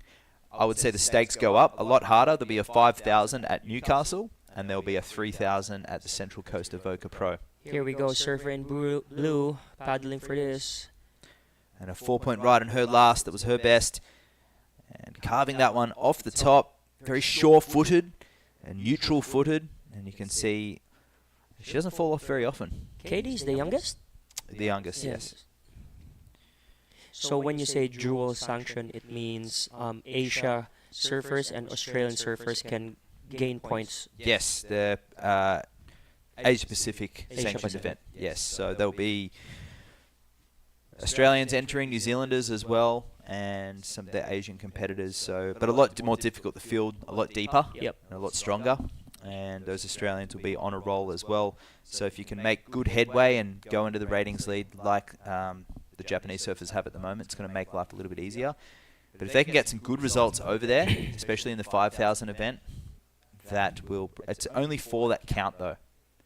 And Sarah's well on her way to progressing, but we'll have to see coming up in the next few rounds how the cookies crumble, because 3,000 points is a lot, and that will see a sure lead for whoever wants to. So anyone in that top 4 can go to the lead from this event. And then with 23 minutes remaining, Kaidi, a 4 and a 3.25, a 4.26 required. That wave not going to do it with the 2.25. I'm seeing the polished surfing of Kana at the moment just a level above what we're seeing from Kaidi. Although you have that battling mentality that the Inuis are known for, it's going to be a tough task with the quality waves that we have on offer. There's a lot less luck than what we had yesterday afternoon. Right now, some precision surfing. We saw that in the men's division earlier with some fantastic performances from the Filipinos, but it was the Indonesians and Japanese surfers who really shone. But we do have JR, who's through, and Marama as well. So flying the flag for the Philippines onto the next round. That'll be the quarterfinals coming up after Heat 4 of the women's, of the men. And that first heat will be an absolute cracker. Japanese competitor and Danny Widianto as well. Yeah, what's good with the quarterfinals, it's man on man. That means there's just 2 surfers out there, so you have more flexibility on choosing the waves and having more time to get on the better waves. And that is what we see, the wave selection coming into play with 2-person heat a lot more. You'll see priority errors in 4-person heat, but in 2-person heats, if the waves are pumping, often the 2 surfers are not even sitting next to each other. They're up and down the point. But also wave selection comes in to be much more key because you can't take scraps. In a QS, in a 4-person heat, often it's just getting off to a good start, building momentum through the heat, and just relying on your own game. And you can't worry too much about everyone else. You need to make sure that you're bettering each wave. And it's almost like the luck of the draw. If you go out there and wait for a set and it sort of doesn't come, you've got 3 other people nipping at your heels on shore breaks. So you've got to keep busy with a 4-person heat, but the 2-person, it's a much more clinical type of surfing, and strategy comes into it a lot more. So coming up next, we have in the quarterfinal heat 4, we have Anon Matsuoka, and Amuro Suzuki, and after that, we're gonna head into the men's quarterfinals. Looking forward to that as well. And Anon, she comes in ranked number 2, so a little bit of pressure on her back, considering that the people behind her have progressed as well. And she's coming up against Amuro as well, who's absolutely, we don't need an introduction. A CT surfer, Challenger Series surfer, Pro Junior champion from 2019, I believe, as well. That's going to be a fantastic heat coming up next. But at the moment, it's Kana in the lead with that 8.25. And we are, I think, back to Sarah's heat before, that post-heat interview with the LA Dodgers hat. That's something unique. You don't get to see any other sporting teams represented as far as... I think it's La Union. Oh, there we go. LA Union. LA representing La Union, and a certain June Escobar will be stoked about that. And yeah, she's been here last year, so she has fans from here. 20 minutes left. There's a lot of time. And it'd be cool to get a replay of Nakashio's last wave. Electric surfing, very sure-footed as well. Both these surfers hailing from Japan. And she's on a roll. Kana having win in the juniors and the opens there at Chiba. Here's that replay. Talk us through it, Luke. Here we go. She's just waiting for it. She's not really doing anything at the beginning and just timing it perfectly. Big wrap. Again, waiting for it. And I think this is where the score goes. That's a big hit. And another roundhouse cutback and a connection to the beach break. And just hits it right there. Wow. And we see the Japanese surfers at the top of the rankings right now on the regional qualifying series. And what can you tell me about the female surfing in the Philippines? Yeah, I would say there's more kids trying to get into... I mean, there's a lot of surfers, kids surfing, but they're getting like serious about it now because seeing JR qualify and Marama in the Challenger Series. So now they're seeing a female definitely can do it too. And with all the regional qualifying just around near the Philippines, it's easier for them to get to where they want to be. And obviously equal pay Yep. is a huge incentive, which is something that's been across the board instigated since 2019, and that would surely make life a little bit easier. And up and riding is Kaidi, under priority, nothing to lose there. She'll have her brother and her sister and her mum on the beach signaling little moves, little tactical moves of where to sit. The smiling assassins. Taka knocked out of the juniors and the longboard, the shortboard and the longboard, and their other sister, I believe, still going in the event, Sakura, in the longboard event. Yep. I think I heard Taka has an injury or something. Yeah, it seemed like a foot injury. Correct. Okay. Yeah, carrying a foot injury, which is never great moving into a competition with Belair coming up. We hope that heals for him. And there's Kaidi, late drop. Driving around the section and snaps that one under the lip and goes incomplete. So you'd have to say that 4.26 is still going to be the requirement. She's going to have to take some deep breaths now and look deep within and try and figure out a game plan, because she's had a couple of attempts now and gone incomplete. That was her 6th wave. But back to the women's side of the draw with the Filipino contingent. What could you instigate to see more of the development of the shortboard side of things for the women? Because I know there's a huge influx of longboarders on the women's side. I know that in Siargao, the Agudo sisters are fantastic. They're world class. And obviously Daisy Valdez as well. And locally you have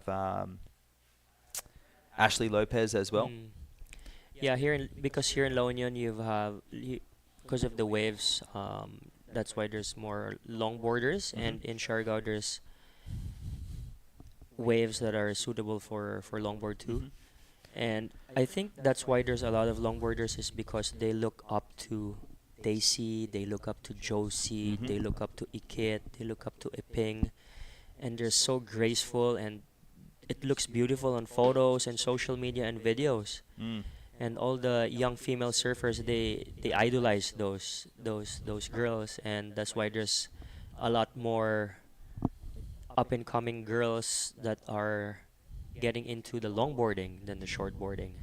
But I know in the shortboarding side, also in Siargao, there's a bunch of up and coming girls like Susan Escanilla, and a bunch of girls that live in near right Cloud 9, Mhm. and they look up to the older surfer shortboarders like Nildi and Nilby and Manette, who paved the way for women's shortboarding Sure. surfing in the Philippines. So yeah, it really depends which part of the country you're from, Mhm. and definitely La Union would provide more waves for longboarding. Okay. You know who surfs shortboard really well? It's our fellow commentator, Camille. Yeah, that's right. Camille surfs She really was well. surfing fantastic yesterday, and I urge Camille to work on her craft as well. Great on the commentary and informative journalism, but if she wants to compete, I think she could do really well on the national tour. You know what's good with Camille is even when it's big, she's out there. Yeah. Yeah. She was sending it yesterday on her little, I think it was a 5-6 lost, maybe a little Yeah, small lost. for me. Yeah. And I was thinking, I was eyeing that off, thinking, ooh, that'd be fun if it was 5-8 maybe, but... So Camille's tuning in right now. She could be the future of Philippine surfing. But 15 minutes remaining, just under. 4.26 required for Kaide and Nakashio. Yeah, I think it was a good call to make the heats 35 minutes. It's been slow. Kana has only caught one wave in the last 15 minutes or 20 minutes, Mhm. so she's really picking her waves. How often would La Union break like this size? Oh, during October, November, December, January, Feb. It's Mhm. usually when it gets big, it's this size. But you arrived a few days before and it's flat. Flat, yeah, and windy. And windy, yeah. So small. That's usually unusual for our north swell like this. But yeah, when it's big, this is our normal size. And it's a right-hand point break. For those tuning in right now, we are in San Juan, La Union, and Luke is the part of one of the foundation surf families here. Your dad set up the first resort here, Yeah. down on the other end of the cove, San Juan Surf Resort. Look it up on Instagram. Seabuds Cafe, vegetarian, vegan food, some great smoothies, acai bowls, and it is probably some of the healthiest food in the area. And we just had a great smoothie, and I've had the class. I would call it an Australian style health food bowl. Yeah. It's when you're traveling, it's great. I love the local food, and the rice meals are awesome, but they do tend to get a little bit repetitive. You know what the saying here? They say, eat more rice for power. Oh wow, rice power! I like it. Yeah, white rice is a big thing in the Philippines. That is something that's not available at your at the Seabuds Cafe. Yeah, we serve brown rice. We try and make it healthy just to balance it out. Yeah, no, it's good. It's cool. So if you're in La Union, check it out. But live action with Kaide, drives around the section, and she's up and over there with a little dramatic flip over the end, and she charges actually. Saw her at Bell's last year. Oh yeah, she charges. The whole family charges. Yeah, they do. Yeah, I remember that wave of Taka. I think landed on the front cover of Pacific Longboard magazine. Yeah. That was our first day. We just arrived at Bell's, Mhm. and you know when you're driving to Bell's, you can actually see it when it's big by the Mhm. road. First thing we saw was Taka on the wave on a huge bomb. So 18 years old, Kaide. She calls herself the Water Woman, and she's the junior pro and longboard world stand-up paddleboard champion, and she's got second to the ISA SUP World titles. Shortboard events have been a little bit elusive for her, but they do ride all boards and all waves, and I do know that she's in that longboard division as well. She's progressed through, and the event wildcard for the CT down in Bells Beach, that was something that she'll remember forever, a great opportunity for her, and it was awesome to see her competing in that world tour. But Nakashio on the shortboard side of things, the clinical professional right now with that 825, just one of the best waves the whole day actually. It kept going. Looked like a postcard right-hand point break. And this whole event today's had sections. That's the highest single scoring wave of the day so far. It is. After yesterday's power, I think the judges, they started off quite a low scale today. They were waiting for some explosive, radical surfing, but as the waves started to dip down in size, and here goes Nakashio, second wave, zigzagging off the bottom and lining up that power gouge, keeping that speed moving. Oh, and a second one in the bowl. So some critical surfing there from Wow. Nakashio. What did you make of that one? Wow. She just reads this wave so good. It's her first wave looked similar, but this is second one was smaller, and she Mhm. just waited for it. She just timed it perfectly. Would love to see a replay of that second wave. Explosive is the first thing that came to mind for me, and she'll back up that 8.25. I think the judges will just want to see it again just because it was so eccentric with that top turn combo. Precision is just a word that I've just kept saying over and over again when it comes to the Japanese surfers, and they will be looking to really make a dent on that Challenger Series and hopefully not just make up the numbers on the Championship Tour too, with that professionalism that's shining through and also the coaching that they're getting on the North Shore. I know the Wakita name is synonymous with Pipeline and the North Shore in general. The dad surfed in... Is your dad the guy who surfed Pipeline with the helmet on? Yeah. Oh, yeah. Yeah, and Waimea Bay, the Eddie, and having lots of opportunity on the North Shore. So we're going to look at that. 7.5 locked in for Nakashio. Comes off the bottom, watch this, lines it up, and she tees off perfectly and comes back around the section and sees another one. Perfect timing. And that wave just cupping out, allowing some excellent surfing. That wave a little smaller than the one before, so the judges had to go a little smaller with the 7.5. So Surfer in red has a 8.25 and a 7.5. That leaves Surfer in blue in a combination needing a 15.75. There's 8 minutes and a half left. And in our next heat coming up, quarterfinals heat 4, we have Anon Matsuoka and Amuro Suzuki, both from Japan. Yeah, that's going to be a fantastic battle too. All Japanese fair again. And Kana can't get enough of her power approach. Here we go, Surfer in blue. Just waiting for this. And just get stuck. Just unable to find rhythm. You know, that board that she's riding looks like a little bit more of a small wave groveler. It's looks like a square tail, quite wide, carrying the volume forward, and then sort of powerful down the line waves like that. That board will be skidding and skating, and there's one word, flow, that comes to mind that the other competitors that are winning have got, and Kana has that in spades, but Kaidi unable to connect cleanly between turns, kind of a little shaky, if you will. Are you noticing that? Yep.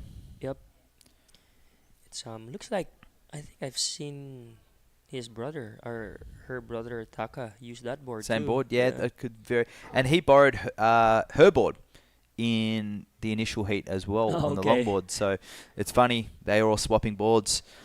And they learned the hard way last year at Kuta, actually, in a longboard event. There was unfortunate interference. Both girls were back-to-back heats, swapped boards and watches. And the rule book is you can't interfere mid-heat with equipment. And they did that in the lineup. I was right there. I think we were in the van, in the webcast van, and Daisy came up knocking.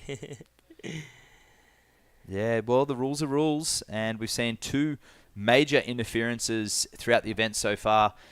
And unfortunate, but it does happen, and you have to understand that at the top level. You enter into the Challenger Series, and we've seen what happened to our Filipino competitor on the CS last year at US Open. And also in the longboard side of things, JR pulling an interference on Richie Cravey. That's true. I mean, what's good with events like this is you're getting trained already for the big league. Mm-hmm. So if you make mistakes in qualifying series like these, you're actually learning. Yeah. So when you get to the big league, you're more knowledgeable and you'll have more experience. Yeah, exactly right. It was a stroke of brilliance from JR, who unnecessarily forced that interference on Richie, but surfing smarter, not harder. And we see that at the top level. And that's also a key element why a lot of the Brazilians have done well, because they understand the game, the gamesmanship. They understand the rule book. And you can't knowledge is power at the end of the day, and you can't expect to win and beat others purely on good surfing. You have to understand the ocean, you have to understand your equipment, understand the art form that goes behind competitive surfing, and the rules are a big part of that. Yeah, that's true. I mean, for JR to get there and into that big league, there's just so much for him to lose. I mean, he didn't know if he was gonna requalify. He didn't know if he's gonna requalify through the cutoff or through the qualifying series again. So he really had to surf smart, and yeah, he just had to. He didn't have a choice. And the sister of Kaidi lost out in the round of 20, Sakura. She got a third behind the two Australians. And so unfortunately for her, she bowed out early. So she'll be supporting her sister right now. They'll be tuning in 5 minutes remaining. So it's really just a one-sided affair. Combination scenario there for Kaidi. And the waves really dipping down in size from what we saw this morning. And high tide, I heard some, I guess, squeals for a better word last night at about 9 o'clock as that tide was approaching. Could that have been because of the tide washing up against the seawall? Yeah, it was super high tide yesterday. This morning I went to the beach and I saw a few surfboards laying around in the shore because the surf schools where the beach breaks at, there's about 20 surf schools right there, and they leave their surfboards right at the rack. Wow, 20 surf schools. Yeah, 20 surf schools. Wow. Well, let's pass down some surf culture and some knowledge to those guys to train up that next gen, so they are hopefully at this competitive level, but also educating the travelers that come here about what the culture means to them and respecting the ocean, respecting the hierarchy in the lineup, and creating a sustainable surf environment, which is so crucial. And the main commodity is the ocean. Right there is what we could see. And that's what made Surf Town. That's it. what made this little fishing town famous. That's what made this little fishing town be on a double sail event, is because of that wave. That wave, that's that it. That wave, that's the surfers, the local surfers here, and of course the support from our friends and people in power in the government. So this is the result. The platform is laid upon for the Asian surfing community, and everyone is so stoked to do a two-stage QS tour for the longboard and the shortboard, which is both equally important in the region. As you see a set coming, priority with Kana. And even with an interference, a single wave of 7.5 is still higher than Kaidi's single or both wave total. So very much in the commanding seat right now. So she'll be conserving her energy, Nakashio, and she's really not looked like faulting this whole way. She put on a perfect heat. Yeah, two waves, 8.25 and a 7.5. Not a lot of waves in this heat as well, so good wave selection. You can't say Nakashio's even made a single mistake. She's used it priority-wise, and a good warm-up for that semi-finals. So I would like to thank our presenters for this event. We have Department of Tourism Region 1, Tingog Party List, and House Speaker Martin Romualdez. I would like to thank our sponsors too: San Miguel Corporation Infrastructure, Vans, Alima Clean Canteen, MVP Sports Foundation, and Bagong Pilipinas, and all to our local sponsors who help deliver good food, good drinks, and providing us with those. Thank you very much. And it looks like Kana will go and meet the winner of that next heat between Anon and Amuro as well. So that's going to be a tough one. As we see there. Oh, and she makes it down the face. Kaidi drives off the bottom, snaps that one, and she goes down. So really trying to throw everything at that maneuver with nothing left to lose. Wow. Imagine if she made that radical one big turn. wrap and she has 1 minute to catch one more. Well, I mean, that's the only way she could get out of combination. So showing the fierce competitive spirit that the Inuis do possess. But at this point, she's got to ride out of it. And it looks like that'll be all that it wrote in the heat so far. I don't think that'll even surpass that 3.25, going incomplete. So just a 1.3, the judges have awarded that. But you've got to ride out, clear of the whitewash, radical surfing, good mindset there from Kaidi. But it's the professionalism of Kana Nakashio that has garnered her the win today. And catching just 2 waves, an 8.25 and a 7.5. So clinical performance there from the Japanese surfer. And we look forward to seeing her coming up in the semi-finals, which will be held tomorrow, because after Heat 4 of the quarters for the women, we're going to go straight into the men's, and the points really start coming in, and a victory lap there for Kana. That's the first wave she's missed. She just wants to catch a wave in right now. Yeah, more action coming up from the men's after the next heat. So stay tuned, guys. Thank you, Luke Landrigan. We're going to go to a break, and we're going to bring in True Starling for quarterfinal Heat 4.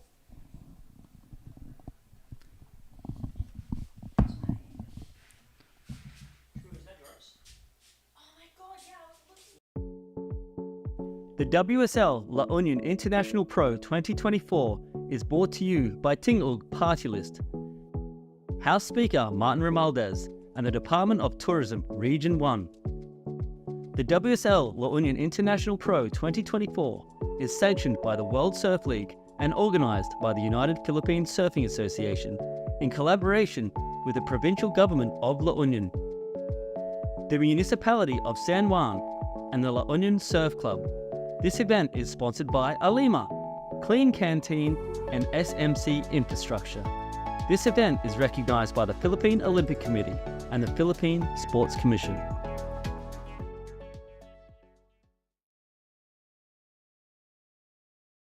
Let's wander the 100 islands of Pangasinan, 124 to be exact, each with their own hidden secrets to be explored.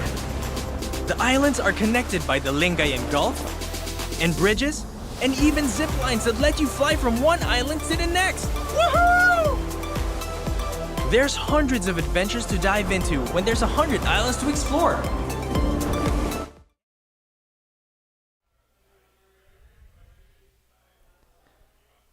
Welcome back to heat number 4 of the quarterfinals. Anon Matsuoka and Amuro Suzuki, Matt Chinosky and True Starling joining you for the call. And very exciting on the rankings right now. Coming in number 2 in the regional rankings, Anon. She's up against Amuro, who's down into 18th on that QS. But I tell you what, she's got some good results already with a first and a second. First in Korea and a second in Taiwan. And with 4 results counting, she'll be looking for this as a great third result. Perhaps Belair as a backup to skyrocket up the rankings. Yeah, absolutely, especially with those first 2 events back with Taiwan and then Korea. You know, she didn't compete in any QSs before that. So to start off her official year with 2 really good results is a great way to kick off, you know, her rankings campaign and then also her Challenger Series kind of hopeful requalification. Yeah, so she didn't have the greatest year last year, having to requalify now through the regionals.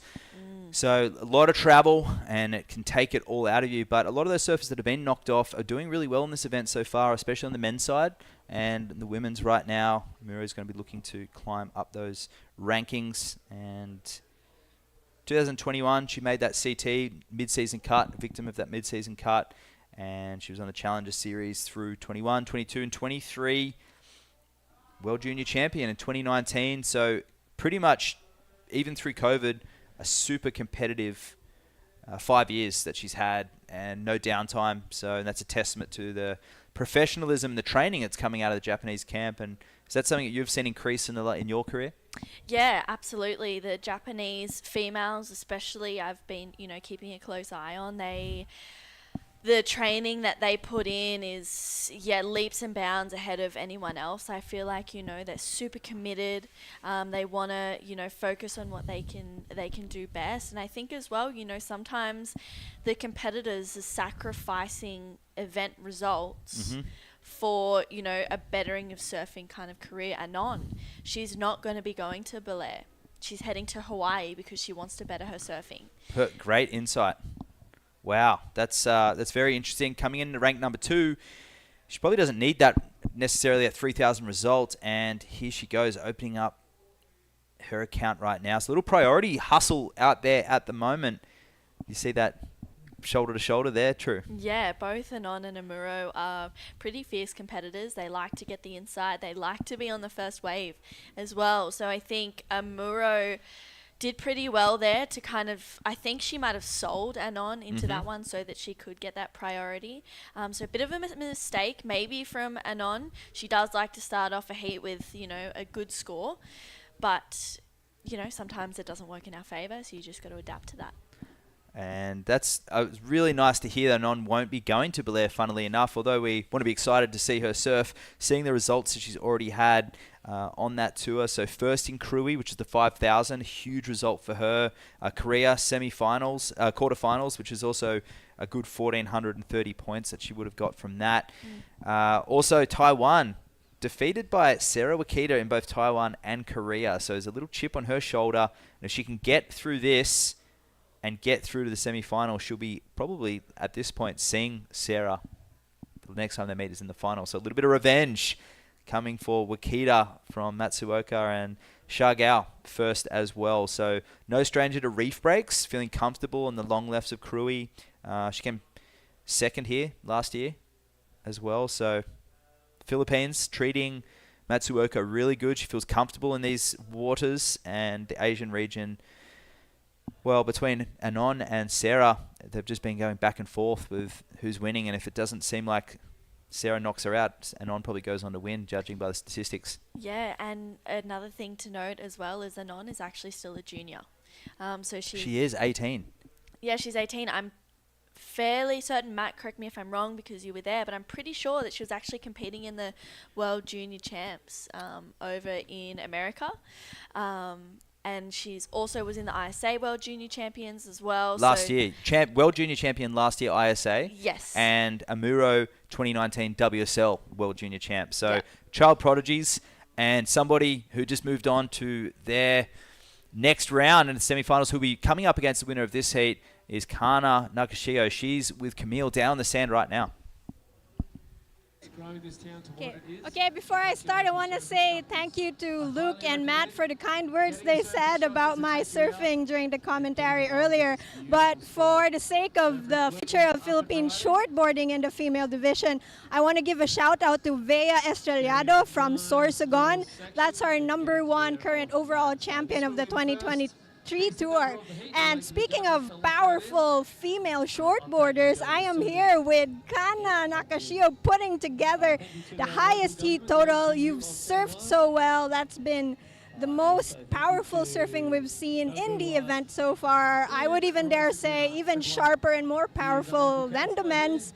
But yeah, how are you finding those big open faces? How do you know? Do you have a connection with the ocean? You just know that, yeah, I should go in this one. Yeah, I'm so happy to win. Yeah, it was so fun. Yeah, I'm proud is two big wave is good wave. Yeah, score. Yeah. Yeah. Is there a wave in Japan or anywhere else that is similar to this? So you're very used to point breaks? My home point. My home point is beach break. Yeah, and I like beach. Yeah, but yeah. I think surfing a beach break really helps you when you're on a reef break because you can read waves even when they're inconsistent. So how about your surf idols? Who are the female surfers you look up to in Japan or in the world? Who do you like watching? Who do you want to be like in terms of surfing style? I like so far is Stephanie Gilmore. Yeah, she's beautiful surf, power surf. Yeah, she likes style surf. Yeah. She's super stylish. I believe Kelly Slater once said that Stephanie Gilmore is God's gift to surfing. So yeah, let's say hi. Hi there, Steph, if you're watching. And yeah, congratulations and good luck with what you plan to do. We hear you're stepping out of the professional tour for a bit. But yeah, and Nanaho, you're into the semis, and good luck with that. And please, please, please show us more of your beautiful surfing. You want to say thank you in Japanese? OK、応援ありがとうございます。とりあえず、クォーター勝って次セミファイナルで、CS にクオリファイするには、セミ以上かファイナル以上っていうのが結構条件だと思ってこの大会フィリピンに来てるので、次も精一杯頑張ります。頑張って。Okay. All right, back to the commentary. An insight there, and knowing Steph, I think she'd be a big fan of Kana Nakashio as well, and the Japanese surfers that are coming through. Beautiful interview, hey True? Yeah, absolutely. Kana is also still a junior as well. She actually took out the Asia Junior rankings last year, which she had an appearance in the WSL World Junior titles as well. But looks like a 7.25 for Amuro Suzuki. Huge scores during that interview. Let's have a look at the replay. Yeah, so just on the inset screen of that interview, we just saw this beautiful wave there. So a cruisy start as she worked her way through the inside. And here, tees off perfectly with a nice layback jam in the pocket. Despite the rip curl sticker, looking a little bit like Tyler Wright. Yes. Yeah, absolutely. She's a powerful natural footer. She loves laying back into those turns, throwing heaps of spray. And this is the kind of Amuro that I really enjoy seeing. But to compete against that version of her is dangerous because she's a real force to be reckoned with. And I think, with the fact that she's only competed in 2 QSs this year, she's got a very solid goal set.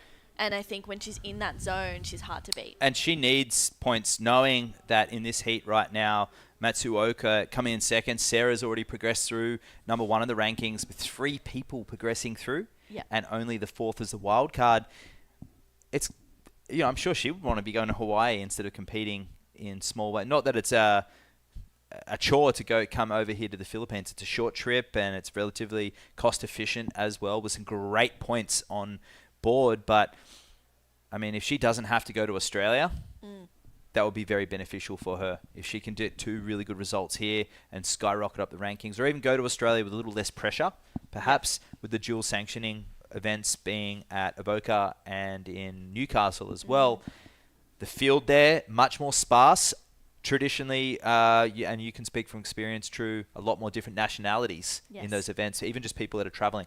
Yeah, absolutely. There's been plenty of events where in Australia, we'll see those different flags popping up in the heat draw and things like that. And a lot of the surfers are going, what's going on here? But people who surf and compete, and if they're in Australia, especially that time of year, the waves are really fun. They make the most of competing in that. I think one that springs to mind, Kira Pinkerton, I'm pretty sure she's going to be in Australia for 3 months during the time that those events are on. So I'm wondering if she's going to be, maybe get some prize money, getting a bit of prize money, because surfing is her job. It's a way that she makes money. So yeah, we'll see if that happens. But I also like to point out as well, Amuro and Sarah have come up against each other. I'll pause that for a second because this is a nice looking section ahead of Amuro.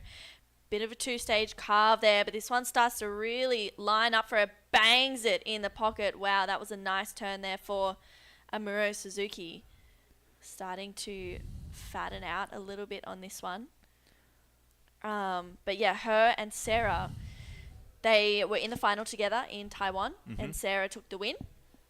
And then they had a semi-final together in Korea, where we saw Amuro get the win over Sarah, and then actually take the win eventually in the Korea wave pool. So they're actually like best friends. Wow.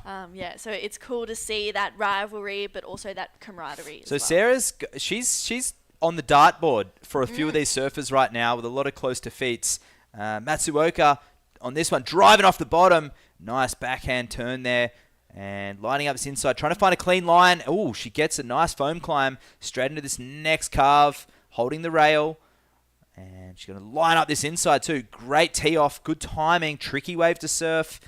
and she goes complete as well. So, initial thoughts, True?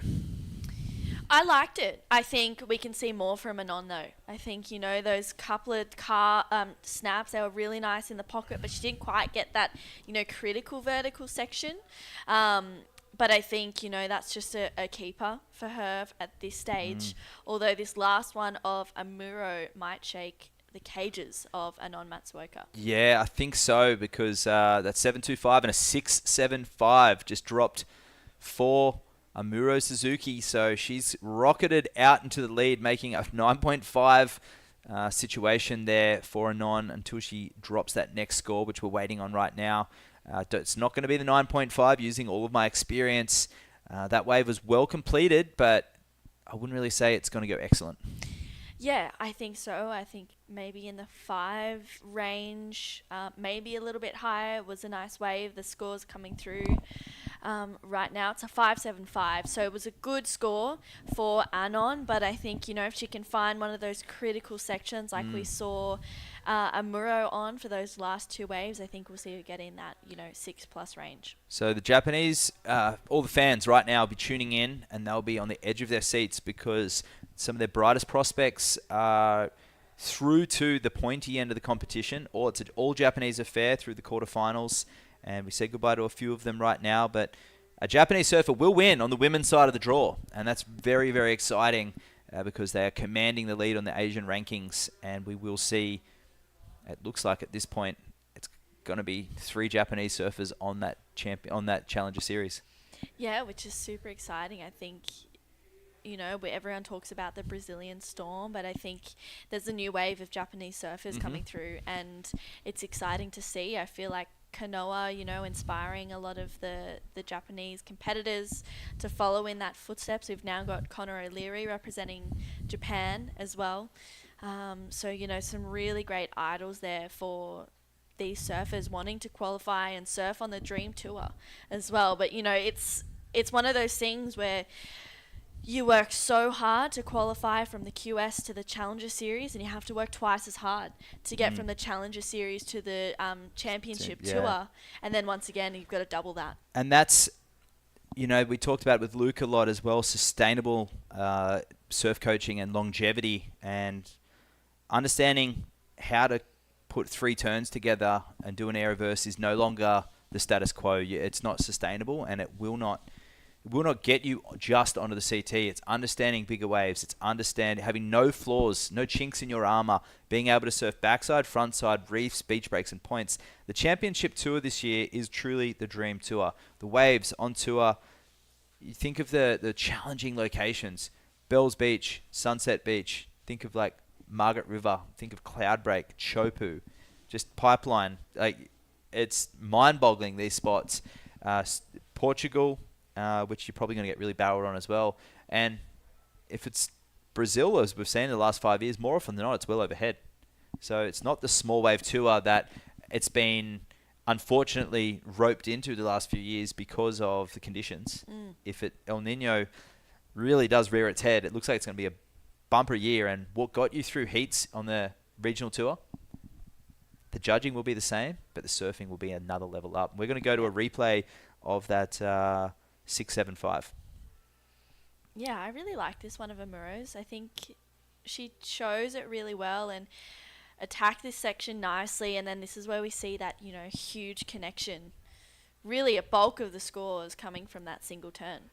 Yeah, she really sent it up there and nearly freed the fins. Nice snap in the lip with a little head flick back. That was on cue. That was something we used to see a lot in the 90s and the 2000s with the surfers trying to really put their body into the turns. And Martin Potter, Tom Curran, Shane Herring was a big one as well. He used to flick the head back as well. Anything just to get some body torque through the turn.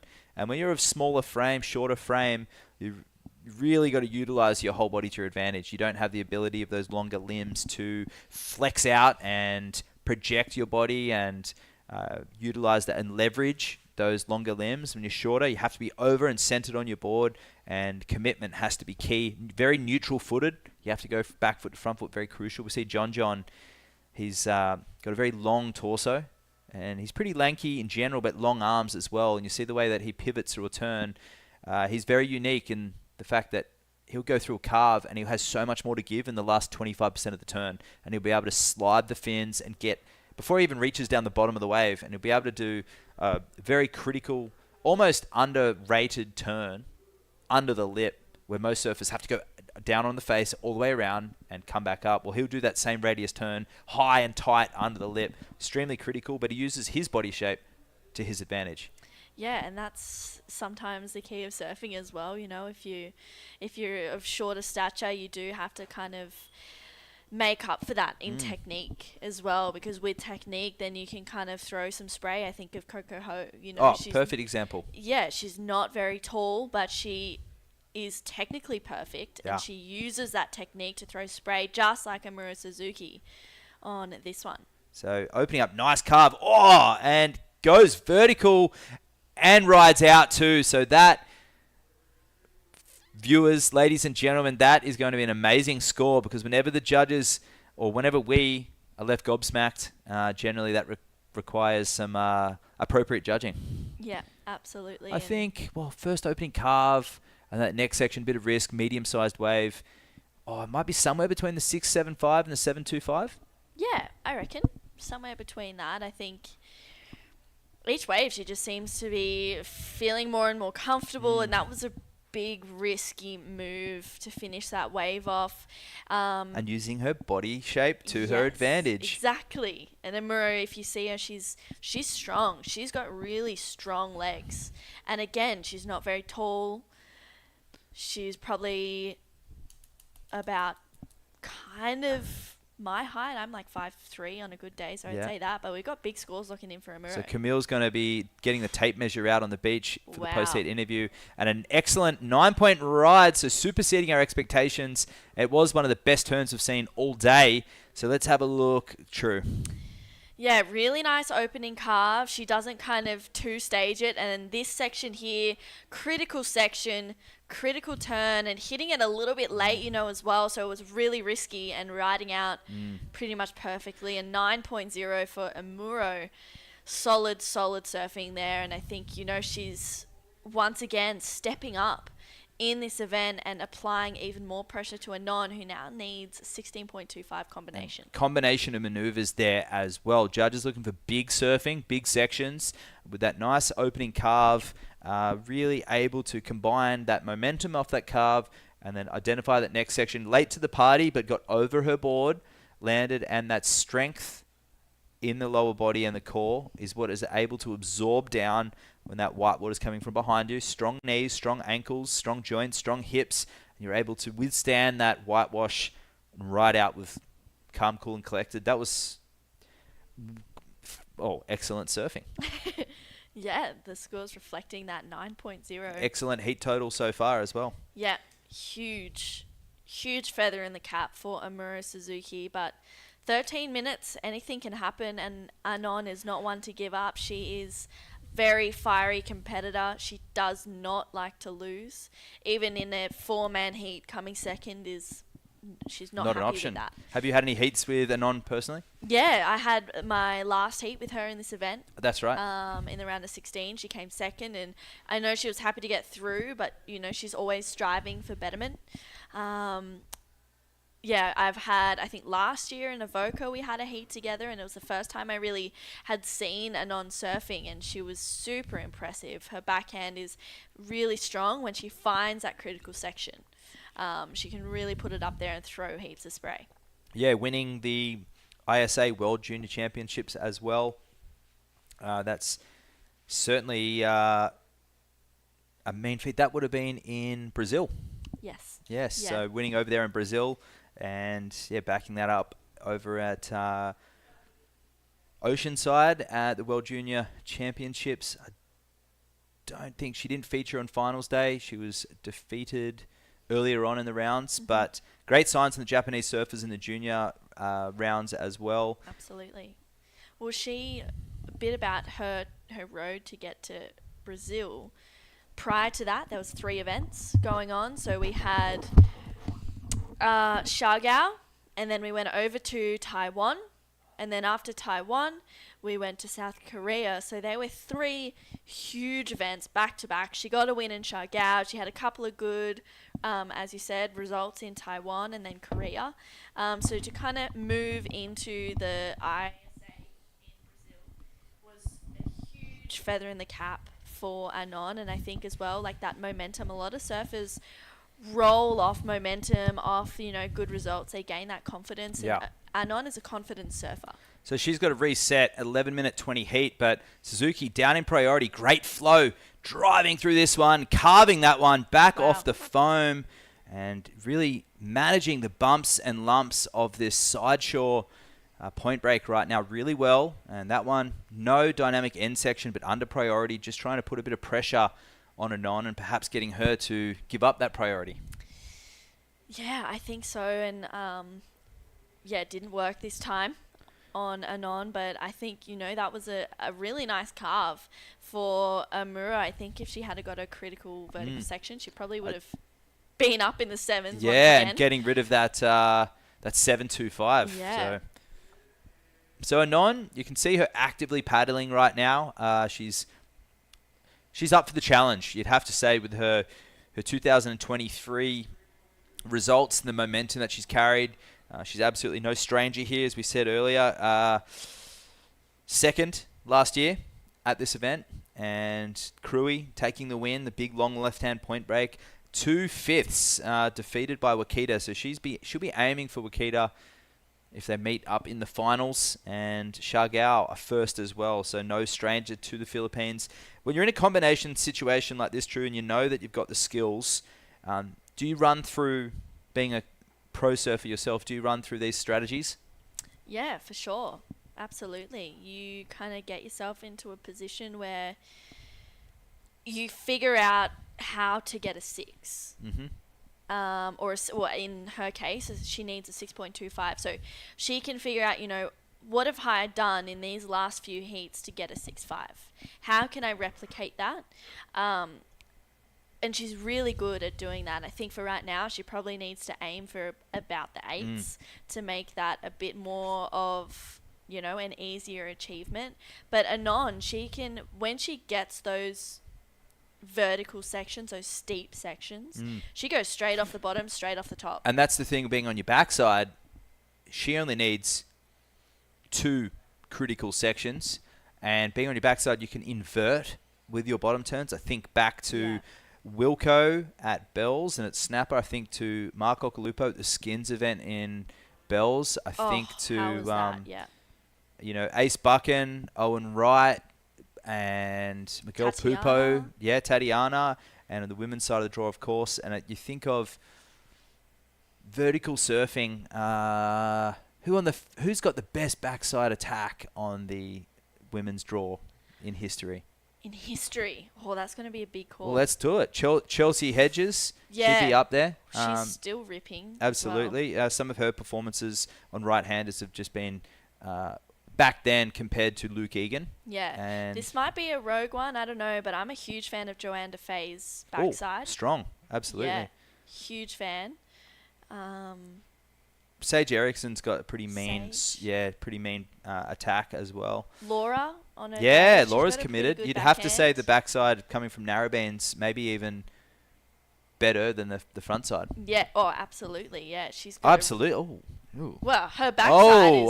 I sense some rivalry there, some narrowband rivalry. She knows. Her backside is No, I'm just trying to poke the bear a little bit. That True Starling calling out Laura Enova. Big wave forward. I would never. I love her. No. Well, you guys will have to go out Himalayas and just go blow for blow, see who's got the better backside attack. Yeah, fully. Well, there you have it. She'd probably smoke Laura Enova, the Guinness World Record, biggest wave ever for a female surfer on a backside at, what is it? What was it? Oh, to me, it was like 40 feet. And, yeah, it was massive. And 40 feet on the backside. So paddles. Yeah, that's huge. Chelsea Hedges. Anyone else out there who thinks who's the best? Anyone on YouTube, Facebook? Who's got the best backside attack in the world, past or present, on the women's side of the draw? That's what we want to know. Yeah. Give us your opinions, because right now, Anon needs to channel that with 6 minutes 50 left on the clock. She has priority. A Japanese surfer who's got a fantastic competitive record and a lot of experience in competition. She's still only young. She's a junior and moving through up into ideally into the Challenger Series ranks. She is looking good at the moment, but she has a red-hot Amuro out in the lead. And here she goes, channeling the wisdom from the YouTube, driving into this turn. A bit of a two-stage turn there, and this one a little foam. There we go. There's the snap she's looking for. And a three-turn combo. And unable to ride out, she's not feeling it. No, yeah, I think that wave didn't really do what she was after. That second snap was really nice. She got that section. The thing about Anon is when she hits it in that sweet spot, she throws so much spray. And it's the same thing, you know, she's of small stature, but she uses her technique, she uses her power in her legs to really, you know, get her board up there and throw that full rooster tail of spray. And, you know, she's really good at that. But sometimes when she doesn't get the connection... Sorry, Caroline Marks.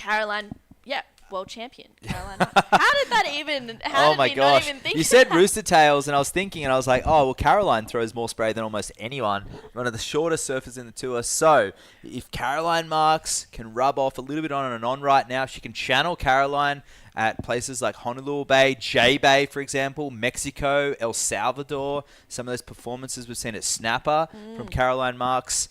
Well, she could be world champion.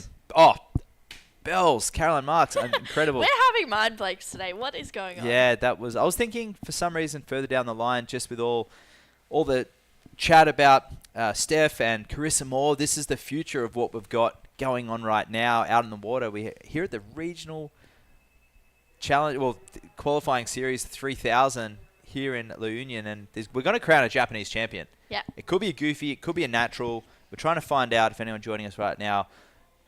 Anon, she's in combo, a 5.75 for that last. She needs to really go ham on a wave, and if she can channel the likes of Caroline Marks, she may find her way well and truly up into the outer combo. Yeah, 100%, and I think the waves need to come to the party as well for Anon. She's had good waves, but she hasn't had the ones that Amuro's been on, because Amuro's one have had that critical section. She's had that drama as well, especially with that 9, hitting it late and then coming down and kind of disappearing for a moment and coming back, you know, adding that drama, that entertainment. Amuro's really good at that. Which is what you can do actually on your backside so easily. Yeah. And the reason we got onto that subject, not only because Anon is comboed and she's going right and she's a goofy footer, is that you can actually go inverted. So you can come off the bottom, you can grab that rail, and the bottom turn will send you up whatever way you want to go. You can go inverted, create a lot of fanfare. Italo Ferreira does it all the time, almost tail drops. Gabby does it, tail drops all the time. And you can really create some diversity on your backside. But on the front side, you kind of send it up. You're stuck between a snap or a layback if it's not a cutback section. Yeah, and I was talking with John a couple of heats ago, and that layback has been 0% successful. You know, no one's actually ridden out of a I heard him say that on the end section. It's not conducive to laybacks. He actually did one himself. I saw that. And got a 5. But yeah, for the most part, that end section, where you typically would find a surfer doing a layback on a point, it's not cupping out, allowing the surfer to really leverage the power. It's like it loses power towards the end of the wave. I think as well, if out here, I don't know, I'm probably being optimistic, but if you've got the ability to kind of hit that section late and flare your tail out kind of thing, then you can just pull off afterwards. Yeah, exactly. Don't need to go for that third turn. We're often on point breaks at the end. You'll see an inside bowl section where someone will go into a layback, trying to leverage the fat face to go back into the power source. Yeah. But at the moment, second priority, Matsuoka looking to get out of combination land, but it's Suzuki commanding lead, a 9 and a 7.25. And she started this heat just slowly but surely, a 0.5, then the 4.5. No, sorry, that was the 0.5, 7.25. Throwing away a 6.75, which at this point would be welcome with open hands for Matsuoka. So she could just be left with an excellent range score to match Suzuki. But it's not looking favourable at the moment. No, time is really getting away from Anon right now. I think the semi-final berth is getting further and further out of reach. A 16.25 combination is a big ask with 1:40 seconds to go, and the fact that she doesn't have priority is also, you know, something that's not working in her favor right now. But she's had a really great event. I mean, anything can happen in 90 seconds. We've seen people get out of combination with, you know, a minute to go on a beach break. So we'll see if that happens out here. But Amuro's in a really commanding lead right now. And look at Amuro moving up the point, not giving up, showing that competitive spirit. And Suzuki with priority down the line. Strategic move, bit of gamesmanship going there. There's that beautiful bay. Mona Lisa Point, La Union. We're in San Juan Township, and we're sitting at the Escape Hotel. Big thank you to the Department of Tourism and UPSA, the Tingog party list, and everybody involved in the government who's made this possible. As we see a beautiful set wave out there on this right-hand point. There's not many places in the world where you can surf on the wrong tide and in onshore winds, and it's still very contestable. And this is Anon. Just a little underwhelming takeoff there, but she ramps up for the inside. What has she got? And she's got a nice snap. And another one off the foam there. So never giving up, staying on her board right to the very end. And that'll be all she wrote for this heat. 20 seconds remaining. Look at her, still paddling out the back. Yes, maybe trying to find a little inside connection. I don't think she'll be able to break her combination right now, but the moral of it. Yeah, I'm a huge fan. You know, it's not over until that hooter goes. Yeah. And Amuro seeing herself in the semi-finals right now, Matt. I'm going to join you for Heat 3, the men's. But up next, we have Heat 1, the quarterfinals. Got John Carby coming back into the booth. But it's Amuro Suzuki taking the win over Anon Matsuoka. So Amuro moving way up the rankings. We're going to be going straight into the men's next. Tantos, gusto kong tinuod nga gakos. Bisag walay gastos, kay dili ko anang pagapos. The WSL La Union International Pro 2024 is brought to you by Tingog Party List, House Speaker Martin Romualdez, and the Department of Tourism Region 1. The WSL La Union International Pro 2024 is sanctioned by the World Surf League and organised by the United Philippine Surfing Association in collaboration with the provincial government of La Union, the municipality of San Juan, and the La Union Surf Club. This event is sponsored by Alima, Clean Canteen, and SMC Infrastructure. This event is recognised by the Philippine Olympic Committee and the Philippine Sports Commission.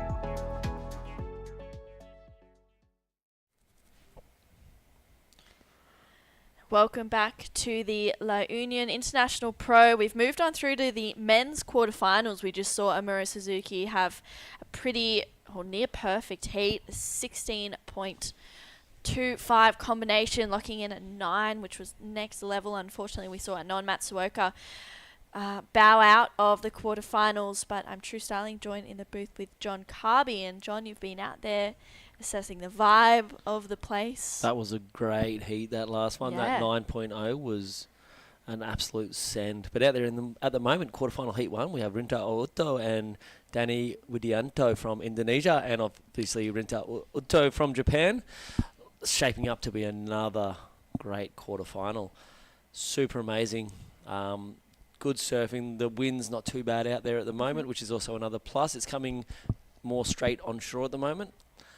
I love a bit of straight onshore. It sort of helps keep those wave faces nice and clean. Plenty of places to go and make those turns. Cross shore can sometimes sort of chop up the face, whereas straight onshore sort of is protected by itself. Absolutely. Well, Rinta Otto is current rankings number 2.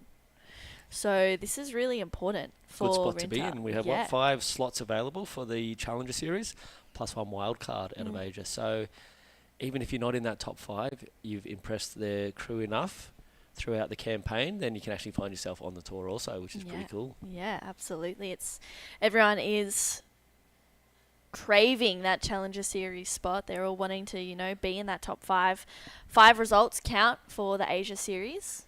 So top 5 results. A few people have had some really great results so far. Keijiro Nishi took out a win at South Korea. He has had pretty consistent results aside from that, but he's not in the draw anymore. So Rinta, it's well and truly up for grabs, that first spot. Absolutely, and I think John Mark Takong, if he continues through this also, he's going to be sniffing up around. He's got that 3,000 from the last event in Shargao. Yep. Sort of bowed out in the wave pool. That was a bit of a strange concept for a lot of these warmer countries.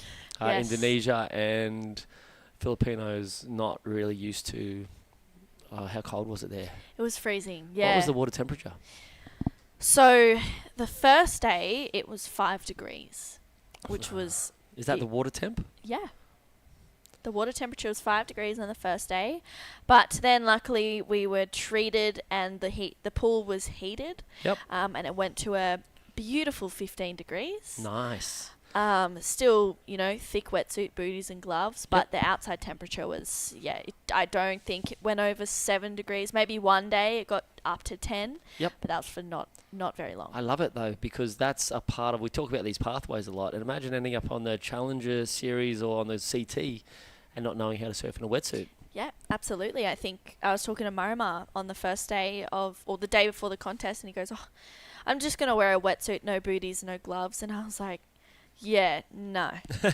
This was prior to the pool being heated. I said, I'm sorry, but I needed all of that. And I'm used to surfing in cold water. You're from the Gold Coast, right? Yeah, live on the Gold Coast, originally from surf, Sydney. But you do surf around a little while there. Surf around, yeah. We actually had him in the Melbourne Wave Pool. I know there's the Melbourne Wave Pool event coming up very shortly, I think on the 3rd of December. February. December, where am I at? Yeah, what's the next month? February. Yes. So that's coming up shortly in the Australia region. That'll be a 3,000 event also? Yep, one day, 3,000 points. Yep. So he had a bit of experience there. That was just after, that was winter in Australia also. So he did have an idea of wave pools in winter, but that's next level. Yeah, it was next level, and then it snowed on top of that, which that was amazing. That was my highlight, watching Marima sit there. Like, I know it was the first time for you to see snow, but guarantee it's the first time those Filipinos, and I was watching them on the coverage, standing there just in awe of snow for the first time. I'm a little bit jealous. I've never seen snow fall. Wow, yeah. I've been to the snow once. It was man-made, so I've never seen a snowstorm, so to speak. I've never seen that either. I'd seen snow and skied a lot as a kid, but I've never seen snowfall like that. It was so powerful. I was talking to Katut, and he said, I saw it was snowing on the screen, so I raced down here because I wanted to see what was going on. But someone who's got a big smile on their face right now, Amura Suzuki, getting a 9 and a 7.25. She's down there with Camille. Okay, so in that last interview, I mistakenly called Kana Nanaho, so I apologize to her, and I also want to say sumimasen to Japanese viewers watching. It's an all-Japanese quarterfinals, and I made a rookie mistake. So I'm not making a mistake here because this is Amuro who slammed down that powerful 9.0. So we were talking about the wave, and you told me that as you were approaching that end section about to close out on you, that it looked scary, But what did you have to do? Actually, I haven't expect I get 9 points, but I'm so happy to get 9 points, and I'm scared to the head to cross section, but I have to go. So I'm so happy. And it's that kind of commitment that the judges are awarding you for, like big score, because you went and, as they say, full send. So who are the female surfers you look up to, whether Japanese or from anywhere in the world? Anand is, she's really such a good surfer, and I'm happy to compete with her. And then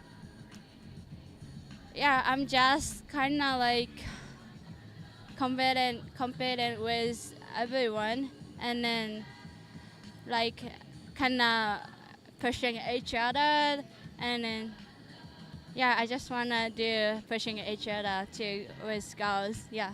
Yeah, we have to lift each other up. Yeah.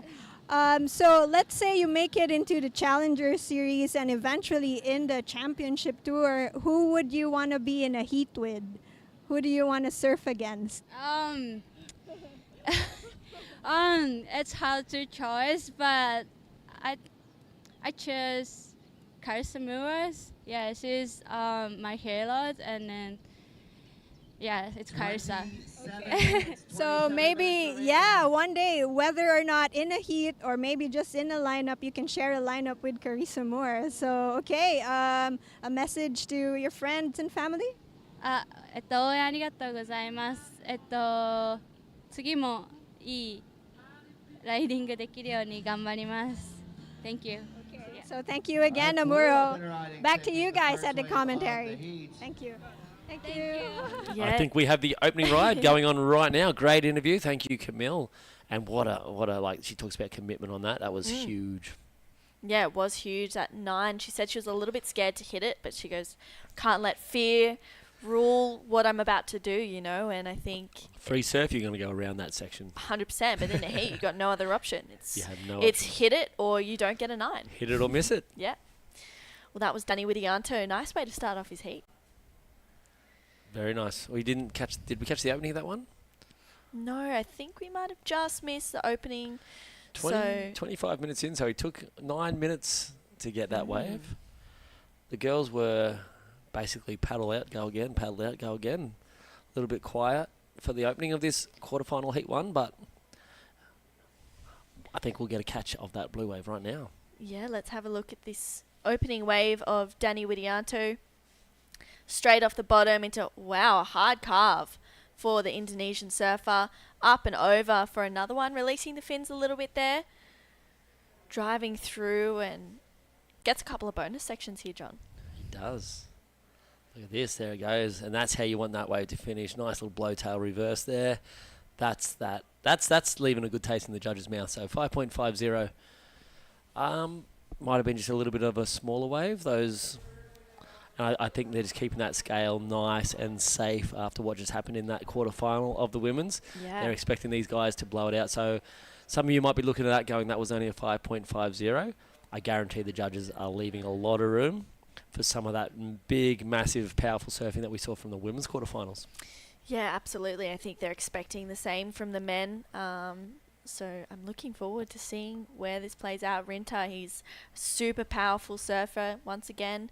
Same as Danny, not afraid of the lip. So yeah, Danny's just got that smooth nature about himself too, where no matter what he does, it's like Mike February. Just no matter what they do to link things together, it seems to work and it seems to look so much smoother and nicer than a lot of the other competitors. Yeah. And he's in the round of 16 as well for the longboarding division too. So much all-rounders everywhere. It's incredible. I know. We've got JR, which we'll see coming up I think next heat actually. Am I right in saying Kian Martin, and it is JR. Wow. So Kian is a world-class Challenger Series surfer. Like he is building his resume really substantial. It's going to be interesting because JR's been on fire out there. And he's a local out here too. He's probably, a local. You know, I feel like this place, you know, you have to spend a lot of time in the ocean out there to kind of figure out which waves are the best ones, especially when it's this size, because you can kind of get waves where it is a little bit fat. So I feel like JR might have a little bit of an edge over Kian, but Kian he's a fierce competitor. He does not give up easily. So I'm excited to see that next heat for sure. Can't wait. Really can't wait. I think the quarterfinals matchups throughout the men are actually really, really good. Yeah, they're looking solid. We've got some stacked I'm very excited to see Marimar coming up. I obviously have a great relationship with Marimar. We spent a lot of time together in Shargau. He'll be coming up in heat he'll be 3. going up against Joe Azuchi, which I know they're also great mates. Going around in the Challenger Series last year. Always hanging out with the Japanese. It's funny on the Challenger Series because you also get your little regional like click groups. Yeah. So we find it here. I find that the Siargao guys will be with the Siargao guys. The La Union guys will be with La Union. I'm not sure if the Japanese camp is a bit the same, where they sort of hang in their regions. Yeah, I think within their regions. Yeah, yeah. And then you get to the something like the Challenger Series, and everyone's sort of hanging out together. Onionwa and Ketut, of course, obviously that's going to be fireworks too. So yes, we're in for a great afternoon. We haven't even. We are in the afternoon, which is great. That's why my tummy's rumbling. Here goes Danny again. Yeah, trying to back up that 5-5. Just kicks out of that one. Doesn't see too much on offer. Brinter, being patient. It's been about 13 minutes, and he's not really, had a proper look at anything. He hasn't. I'm guessing he would have watched that last heat really close, so we know where he wanted to sit and where he needed to be. There's that little bit of distraction time where you're doing your warm up and you've got to get your jersey and all that sort of stuff. But I guarantee his eyes would have been fixed on that lineup, watching his countrywomen just going to town out there. Yeah, I thought I saw him paddle onto that, but maybe Might have been a duck dive. Yeah, it could have been a duck dive. That one broke on his head. I don't know if he swung. There's priority still sitting with him. We'll give the computer guys a little moment to see if they'll switch it over, but might have been more of just duck dive, look like a paddle possibly. Yes. You saw a leg splash and not an arm paddle. Yes, exactly. 35-minute quarterfinals. We'll finish. There we go. Around He's definitely having a look. time. Patience is over. Yeah, absolutely. Nice opening carve for Rinta, but that's it for that first wave of Rinta Uto. Wow, so Danny getting the better of the first wave exchange right now. Yeah, and now sitting there with priority. So he's going to be in a, I don't know, it's one of those things you wait so long and then you don't get the wave. Sometimes that can be a benefit because then you go, all right, whatever, I'm going to open up and find something. I'm just going to go for it now. No more patience. Or will he reset and get back into that patient? Try to get priority and find something. All these sort of things come into play. So he's looking back there at the tower. What he's doing there, he's making sure that he has got second priority. So they need to make a certain mark which the priority judge deems. You need to make it to this location because that is where the best waves are going to be coming from. Sometimes in competition, the athletes might not be aware of that. These guys have that level of knowledge, but sometimes someone will sit out of priority and not understand why their name hasn't gone on the board or why their colour isn't reflecting where they think they should be. But it's not up to them. It's actually the priority judge who has a better outlook and knows the conditions and sees it change throughout the day. And as well, yesterday, I think there was a few moments where there was suspended priority. Yeah, that's an interesting one. It's always good fun, and a lot of people don't understand what suspended priority is, and until it comes up, you may never see it. Which, if you get cleaned up and washed in by a set, and you were sitting in first priority, you don't actually lose it because you've never made an attempt to catch a wave. It's usually a rogue or freak set that pushes you in. And then by the time you get back, everyone else has used their priority, but then you re-establish your first priority. So it's a really cool little rule. Yeah, absolutely. It's something that I think I only learned about last year. Someone was saying, "Oh, can you please tell such and such?" I think it was actually at Snapper between a heat with Steph Gilmore and Sierra Kerr. And Sierra at this point was leading, and she was sitting a little bit further down Rainbow, and the judges came in. They said, "Oh, can you please let Sierra know she's got suspended priority?" And I was like, "Yeah, I can, but I don't know what that is." yeah. That's the other. That's the other way you can do it. You can actually paddle yourself so far out of the priority. Danny's up and riding. Yeah, a little bit of a fumble on that first turn, but he's got a nice looking wall ahead of him. What's he got? Solid connection there for Danny. We've got a split screen here because Rinta is up and riding out the back. Good looking first turn, just doesn't get a completion. Rinta needs to settle down, take his time. It's a long time on the clock still. This would be a normal QS heat almost anywhere else in the world. 18 minutes remaining, that would have been his first wave. So if he can just reset his mindset and get into sort of that mentality, he will definitely get back out. At 2.55, I believe he's not going to be sitting on that by the end of this heat. It's a good thing to talk about, actually, when you have 30-35 minute heats. If you don't really get anything and no one, and the lead as well isn't too far ahead, as soon as that 20-minute mark goes down, I immediately am just like, beep, buzzer's gone, reset, let's go again. Absolutely, and even out there yesterday, you sort of get that time clock. Your body clock knows what 20 minutes feels like. So anytime you're out there and you know you've been out there, these guys will be sitting out there for 15 minutes, and then they'll hit that there's 20 minutes remaining, and they would have felt like that rush is coming because you're getting towards that 5 minutes. So now he has to reset and actually consider the time, because it is that mental body clock, or that body clock that you can get in that rhythm of, and you know how to do a 20-minute heat, but do you know how to do a 35-minute heat? It takes a bit more thought and planning, which is a great little outlook thing. Good catch, True. Thank you, John. Yeah, it definitely, I've never thought about it like that. Does require 35 minutes require more planning. Yeah. Because it's so much time, and you can kind of afford to not waste the first 5 minutes, but sit. Yeah, absolutely. And wait for a set. And there is no wave limit. Yeah. There is no, if you catch 48 waves, well, congratulations, you've caught 48 waves. You're only going to get 2 of them. You must be a superhuman. You must be a superhuman. And so you can't be punished. So there's no disadvantages of a long clock, but other than planning out that long heat.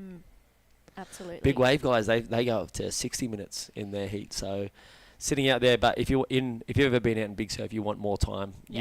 You wanna relax. You want to really choose those waves more carefully. Yes.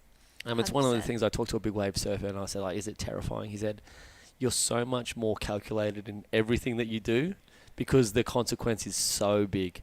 Yeah. So you're very careful about your wave selection. You're very careful about your positioning, unless you're like a superhuman freak like Kai Lenny, who is doing a backflip in a place where people are going, what are you thinking? Yeah. And some of the other renowned big wave guys, ops have no fear. They've got buoyancy vests. I wouldn't trust any of that. No. I don't want to be near that sort of stuff. No, thank you. If I can't catch it on a 6-0, I don't want to be out there. I'll watch you guys. Yeah. And even then, that scares me. Even tag teams as well. You got such long heats. Yep. You plan everything. You work to, which I think actually can correlate pretty well to competitive surfing. You're in a team of, say, 4, and you've got about 8 minutes to catch 1 or 2 waves. Yeah, this is Aussie titles type of stuff. Australian board riders battles for so, sure. So board riders in Australia have these events where they're it's a team event, and you're out there to catch 2 waves in a certain amount of time, and you've got your next teammate to consider. Much. It's so much fun. It's a super fast relay to put it basically. Yeah, it's one of my favourite events of the year. That's for sure. I'm biased. It's one of those rare team individual sports. So we don't often get the teamwork aspect of our sport. That's a little niche, and I don't think there's too many other countries other than Australia doing that sort of format when it's super fun, super cool. Yeah. All the board riders clubs in Oz know it, and you see the passion that gets out on the beach. Yeah, it's full on. The tension, the intensity among everyone on the beach is pretty crazy. You definitely, it mimics, a finals day at events. Does. But that's just on day 1. Yeah, every heat. Here we go. All right, Rinta, up and riding on this one. He's got a nice wall here, nice first carve. This one starts to stand up and he gets a finish. That's a better looking wave there for Rinta. I think the body language there, finally. He got it. He knows he's going to be on the board. He's definitely going to be around that mid-pro getting, maybe it might even be the best wave of the heat the way he hit that thing. Yeah. So we'll see, but that scale was set by that first wave of Danny. So was it there? That's where they'll sort of be judging this and setting it off. So yeah, absolutely. He's on the board. There's no doubt about that. Where he lands, that's their job, not ours. Yeah, 100%. We'll just talk about it when it gets there. Yeah, I agree with your comment when, he kind of, his shoulders were sagging a little bit, but in the sense of, okay, like I've got this 6.75 straight away, best wave of the heat right now.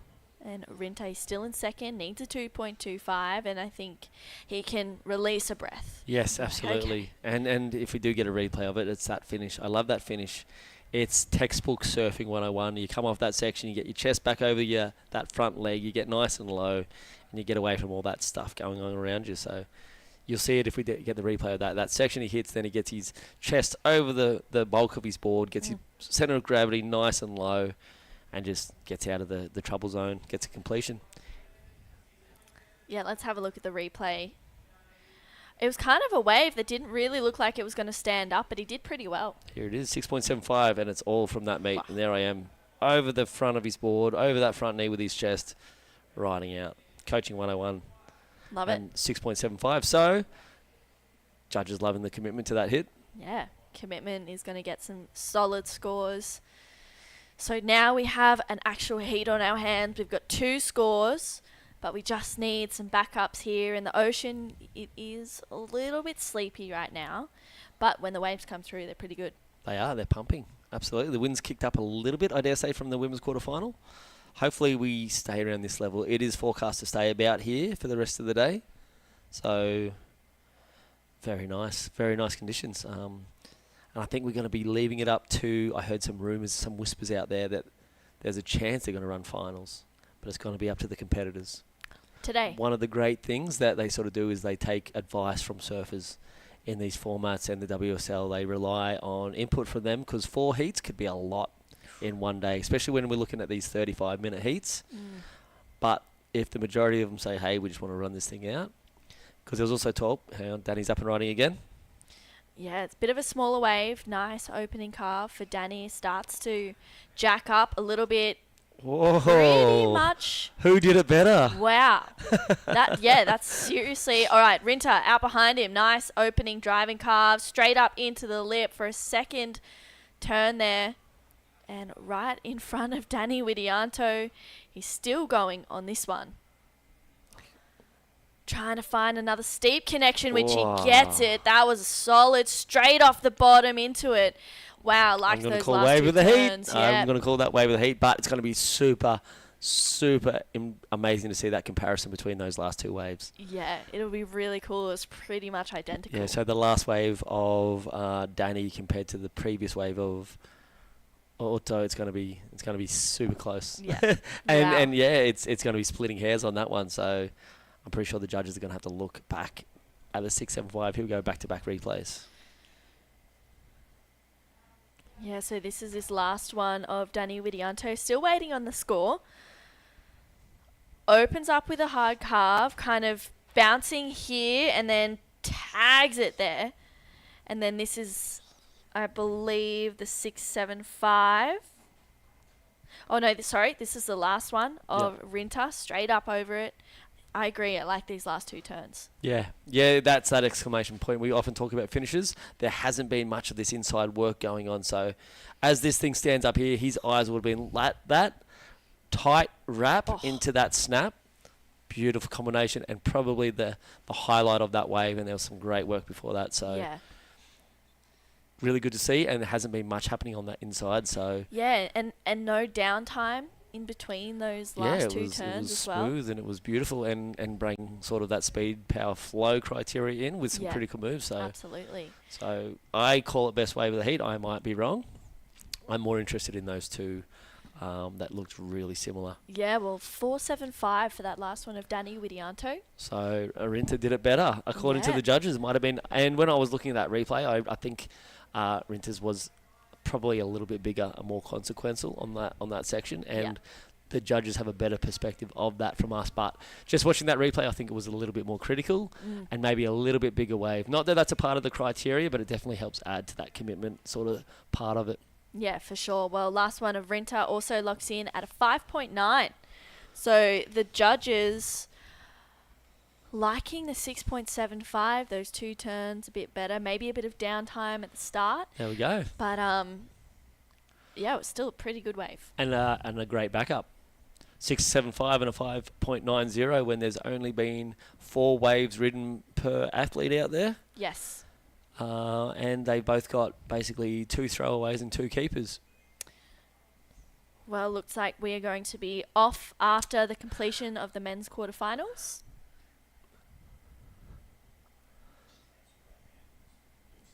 Maybe not. Maybe not. Hang on, little confusion hits the commentary room. This is what happens when Jerry Deegan steps into a room. Yes. Confusion in shows. We will give you an update whether we're going to continue on and keep watching soon, or if we're going to be off for the day. So we'll give us a little bit of time. Hang in there. Keep watching. We've still got 7-8 minutes in this heat. So hoping the boys can still light it up. These scores, I don't think they're at their potential yet. I think there is more to give and more to get out there. Look at that little Vans land down there. Big shout out to Vans. Great supporters of surfing. This is Vans Philippines also. The Vans name is synonymous throughout action sports throughout the world. We've got our own version of it here, Vans Philippines. Set up some beach umbrellas to get down here on the beach. Providing some shade. Some for shade all the out of that. surfers. About, what do you think, about 33 degrees today possibly? It's really good here because we're on the beach. Get that sea breeze all day. It's Yes. really beautiful. Oh, look at that reef. So many holes. That's one of the scariest things about reefs like this. Yeah. On the way out, you can literally drop a leg in a hole and things can get really scary if a wave's coming at you. Yeah, I you won't gotta talk be about those pretty- horrific injuries, but... No, let's not. Otherwise, I probably won't go out again. Well, 7 minutes to go. Not much going on right now. Looks like it's maybe dropped off. There's still a bit of size in the sets, but maybe not as consistent coming through with those bigger waves. And we will be off after the men's quarterfinals. That is confirmed. Okay, so Jerry came in and caused chaos. He came back in and caused absolute clarity. Man of many abilities, Jerry Deegan. And I think he'll be in the chit-chat room later, huh? Next. 6 minutes and 30 seconds. What do you think? What's the ocean going to give us? Hopefully, I feel like maybe we'll see one more set. 7.15 required from Danny. Yeah, it's a decent score. It is a decent score, but he's also very capable of it. Yes, he very much is. I'm excited to see how this heat plays out in the back end of it. I think if Danny can get a decent wave and get some solid connections, we'll see him nudge that 7.5. But, you know, I feel like Rintu is looking really in form right now. This heat's not had like huge scores compared to that last one. And another little interesting side note on that, the biggest score of this heat came off a two-turn combo. It wasn't all the way through to the banks, wasting their time in paddling or anything like that. So maybe Danny's looking at now to hit that just big, committed section. Here he goes. Yeah, using his priority off the bottom. Nice opening carve. Fumbled a little bit. And this wave does not do any favours for Danny Widianto, so he has to get back out the back. I think that's the one we were talking about earlier that sort of ran uphill away from the reef. A little bit of a bigger wave. Would have loved to see him set that opening turn up just a little bit higher on the wave, but as it sort of went back out to sea anyway, it didn't really matter. So trying to push those big scores, you really want to get those big turns. Setting that turn up a little bit higher might have gave him just a little bit more wow factor for the judges. Yeah, I agree. That looks like Onianwa sitting under his personal Vans umbrella. Absolutely, Oni. And Watching I think closely. that might be the La Union crew tight-knit bunch. You can see as they got about 20 of them behind that umbrella. Wow. Watching Very fun. what's going on. We've got JR coming up next, taking on Kian Martin. It's going to be a really good heat. It will be a good heat, and I don't think there it is. Heat 2, Kian Martin. Rogelio, also affectionately known as JR in this town and around the Philippines. A little bit of a close to interference battle as Rinta gets up. Wow. I love how he wants more. Yeah. He could have either sent it that big one turn, which might have been an option on that wave because he didn't get down the line, which shows the judges that he didn't believe in his first turn, or he could have committed everything to it. Hard thing about point breaks, noticing you out there, you obviously know yourself around a point break quite well. You attack the section and then focus on the next one. Yeah. As opposed to focusing down the line at what might be coming. I noticed the really good point break surfers will focus on each section as it comes and then worry about the next one. Yeah. It's quite funny. I grew up at a beach break, and then when I moved up north to where it's pretty much the land of the right points, I really had to adjust my surfing to that. Because the first maybe month that I was up there, I was just surfing down the line. I'm going, I'm not doing any turns. What is going on? Yeah, you think it's going to run away because that's generally what a beach break will do. Hit a new bit of sand Exactly. and you have to do a maneuver there. Yeah, and you see that long line, so you're thinking, oh, it's going to close out. I've got to race it. But it's really just top to bottom surfing. Top to bottom and make the most of every moment because that's what the judges, and that's sort of what I saw there, that he could have committed to that one massive turn and then worried about it as opposed to sort of running down that line. So yeah. I don't think that's going to push it any further in front for him. 4.0 on that one. So the judge is probably noticing that, and he gave it away by the way he sort of pumped down that whitewash. Yeah, it's still a good score for just the one turn. Oh, great. And it was committed, and it was huge. Remembering that was still a 5-foot wave that he was on there too. Absolutely. Well, 2.5 minutes. Danny now holding first priority, looking for a 7.15. We saw him have a really good heat this morning, taking it out with an 8, I believe, from memory. So he has those excellent scores in him. He just needs the waves. And I think this swell's also sort of backing off. It's not sort of backing off. It has backed off pretty substantially throughout the day. There is still some odd big ones, but I noticed the girls, even at the quarterfinals at the start of theirs, they wore some absolute giants on the head. We saw some of them bailing even, so definitely changing. Possibly as the tide also fills in, it's not standing up so much on those outer banks anymore. And you can see the bottom there. It's literally a mix of sand and reef, all sorts of things going on out there. It's a strange bottom. Yeah. Luke loves it. Plenty of lobsters out there, Luke Landrigan. A lot. You get your crayfish feed for the day out there. I often see him jumping off his board to chase lobsters on the bottom. Love that. Well, Rinta, you can see him paddling back out to the peak, maybe trying to pressure Danny onto a wave. You can see Kian Martin standing up on his board, getting his feet in the wax to the left of screen in the red jersey. I see Kian do that often, actually. Yeah. Jack Robinson, almost famous for it. I often notice him in the heats too. Gives him that little bit of a vantage point to see what's coming. 100%. Little bit of an extension on what's on the horizon. The longboarders can do it even better. I used to rely on a sup surfer to let me know when the scary sets were coming out of Cloud 9. Shout out to, what was his name? Kyron Rathbone. Legend and maniac. Danny just paddling in circles right now, willing a wave to come with 40 seconds. Danny's probably getting himself into that almost blocking position without blocking because he does have priority. Yeah. So once again, if he gets himself too far down the point, he will be put in suspended priority, which will then hand it over to Rinta, and that'll be a very dangerous position for him. He's in second. He's looking for that. He's moving in to catch a wave. Sorry, I was thinking more of the defensive term with 16 seconds to go. All right, here he is up and riding. He's got to do something big, but doesn't pull it off for the Indonesian surfer. Had the right idea, but I don't think that wave really cooperated like he was hoping. If he had got that clean lip line, send it into the air, he's more than capable of sending something massive. Yes. Unfortunate. Well, looks like we'll see Rinta Uto move on through to the semi-finals. He'll either take on Kian Martin or JR Esquivel, who is in the next heat. Don't go anywhere. We'll be right back right after this quick break.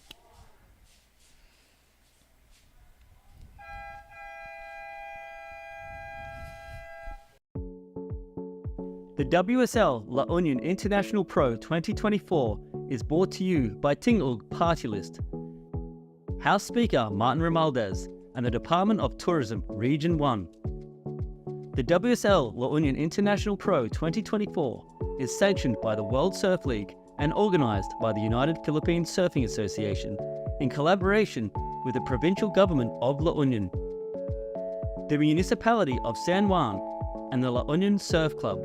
This event is sponsored by Alima, Clean Canteen, and SMC Infrastructure. This event is recognized by the Philippine Olympic Committee and the Philippine Sports Commission.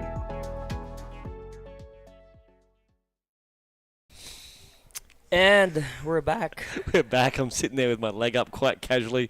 I've already got shoes off. I should sort of business up a little bit. How are you, Luke Landrigan? I'm good. We're at the quarter-final Heat 2 now. We have our local boy, JR Esquivel in blue.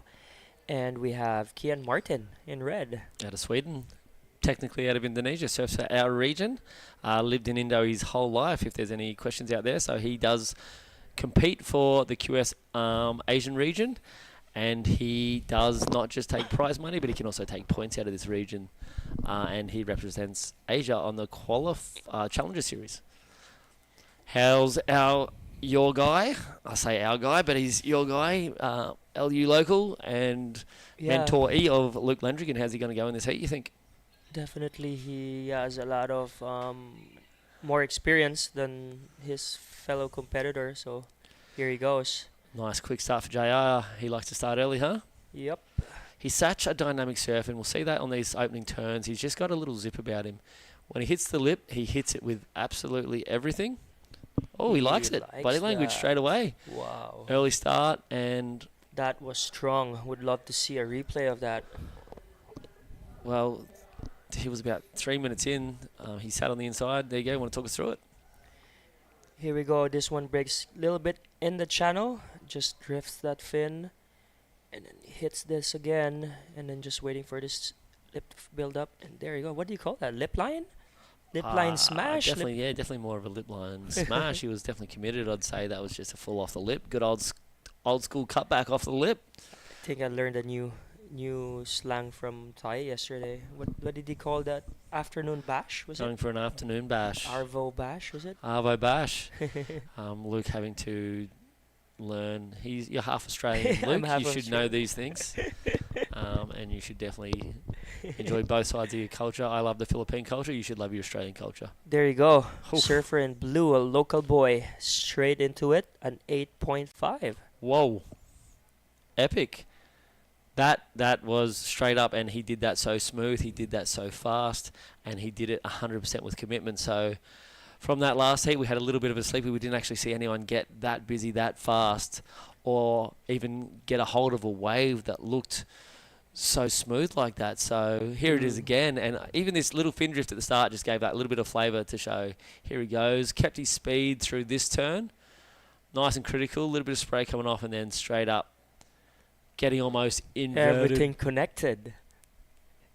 Getting a little bit inverted almost on that last turn. So absolute weapon JR he has on that backhand turn. It is unleashing, and it's always good to see a goofy foot on a right hand point. He's probably the only goofy foot left. He could be. Coming Yeah. up next is John Mark and Joe Azuchi. Definitely regular footers. But JR, and also gives that point different for the judges. So, But let's not count Kian out. He's a very strong and a very experienced surfer. all right, so we should head down to the beach and catch up with the last heat winner, Renta Uto from Japan, and down there on the beach with Camille, I think. The heats throughout this competition, so Soaring to the semi-final round is Rinta Oto from Japan. So at the start of that heat, Danny Widianto got the better scores, and it took you some time before you could post your first good score. What was going on in your mind as you saw that your competitor already had scores and you didn't have scores yet? 先にいいスコア出されて、でかつすごいスローヒートだったんですけど、落ち着いて6点後半出せて、その後バックアップも作れたから、ちょっと緊張はしたんですけど、いい試合でした。 How about the waves now? So you surfed in a heat earlier and then you surfed again just now. Are there changes with the wave conditions? そうですね、だいぶ朝のヒートよりサイズ下がって、かつ波数も減ったんで、すごい状況変わったんですけど、ちょっと落ち着いて勝利できました。 Okay, so who do you want to surf against in the semis? J.R. Esquivel or Kian Martin? どっちも強敵なんでわかんないです。Okay, we'll look forward to that. So, yeah, let's keep watching this intense heat happening right now. Back to the commentary. Thank you. Right, Rinta Uto. Here goes Kian Martin. Oh, dramatic wipeout for Kian. That was a big wave. Looks the camera, I think, from this angle is from the top of the second floor. Yeah. And it looks big. And once you get to the same level as where those guys are, it's bigger than what we see now. Yeah, that last heat was an absolute grind. It wasn't one of those heats that anyone ran away with it. It was very achievable scores throughout the entire thing. So this setting up with that 8.50, we're looking at a different style of heat already. So the way Kian's paddling back out there, he's not happy. He's wasted almost probably 6 minutes. Yeah, 7 minutes, and didn't get what he wanted. But he's also hot off the Challenger Series. He had a great result in Taiwan. So plenty on the line for Kian Martin. what's going to be the case if J.R. Essegivel made Challenger Series for shortboard and World Tour for longboard? What would we be doing, Luke? One thing for sure, he won't be home for a whole year. Huntington Beach would be a really good sort of mashup, because we meet Challenger Series and the World Longboard Tour actually meet and kick off in Huntington Beach for a massive event down there. So it was really cool last year. You had JR and Marima in the same area. You were there, I believe? I wasn't there. Oh, you I weren't wasn't there? He was for with the next Ian one. in... Philmar. Philmar was there. Philmar was there? Philmar was there. with Ian was there Marima, with him. and Ian was there. And a lot of our Filipino friends from the US of A. The Phil Am and Philippine American community was absolutely chocking the beach with rice cookers and Lumpia. chicken adobo with lumpia. They were giving it to all the commentators as they went past. It's such a good thing to see. Waxhead was down there too, commentating, Waxhead was right? I think there, he got his fair share of lumpia. Yeah, shout out to all our Phil-Am surfers in the US for And taking care of us when we were there. We get invites left and right, dude. It was almost a sad thing, because you have to turn, like, you're there for a very high level, very tough competition, and JR has a lot, like, that's the other side of this, because surfing's so new. There's a lot of pressure on these guys' shoulders to represent as JR takes off again. Nice approach, just mid-face calf to set this one up, straight up into the lip for a nice. Couldn't quite get that connection onto the third one. So yeah, he's riding a Cabianca board, and here we go, surfer in red, Ken Martin. Kicking off, choosing priority over maybe a bit of JR's positioning there. Might have been hard for him to lay into a good turn. What we're saying, yeah. Talking about... There's a lot on the line, especially for these guys establishing the sport. JR was the first guy to be on the World Tour, and it takes a lot of support, a lot of finance to get behind these guys, and luckily it came in with our honourable speaker, Martin Romualdez, and the Tingog party list. Yep, thanks to those guys for making that happen. We call our local supporters the Barangay Huntington, the Barangay HB. Here we go. Surfer in red. Oh, that was huge. One of the things, Kian's got a great air game. JR just low-key has also a really high-quality air game. And you know Kian will send it. You know he's going to send it. He's not going to hold back at all. Yep. A little priority battle going out here. They're so side by side. If the priority is too split like that, they will favour the guy, and there's no real clear leader. They will usually reward the one who caught the second to last wave. So we'll see how this drops in. JR being inside, and there it is, priority dropping to JR there. He's going to want the beach announcer to call that out, because he's going to want to stop paddling at some point. Ken's going to look back. He's going to want that if he can take that as a win. So we've got, speaking of Phil Ams and Philippine crowds, we've got one growing down here at the moment with their golden boy. We've got Waxhead on the beach. I think he's going to go and say a shout out and a hello to everybody. All right, with that news, JR in the lead, an excellent range score. Obviously, you guys watch him surf all the time. Do you think he's going to win this heat? Yeah, he's gonna win. Yeah, we're gonna win. So we have Warren, Justin, and JR's brother, June, down here right now, and all the local supporters. They surf with JR all the time, shortboard and longboard. This is the next generation of local surfers down here. Get down to La Union, support the Filipino surfers. This region is going off with potential. Look at these faces. These guys are the next JR. Back to live action.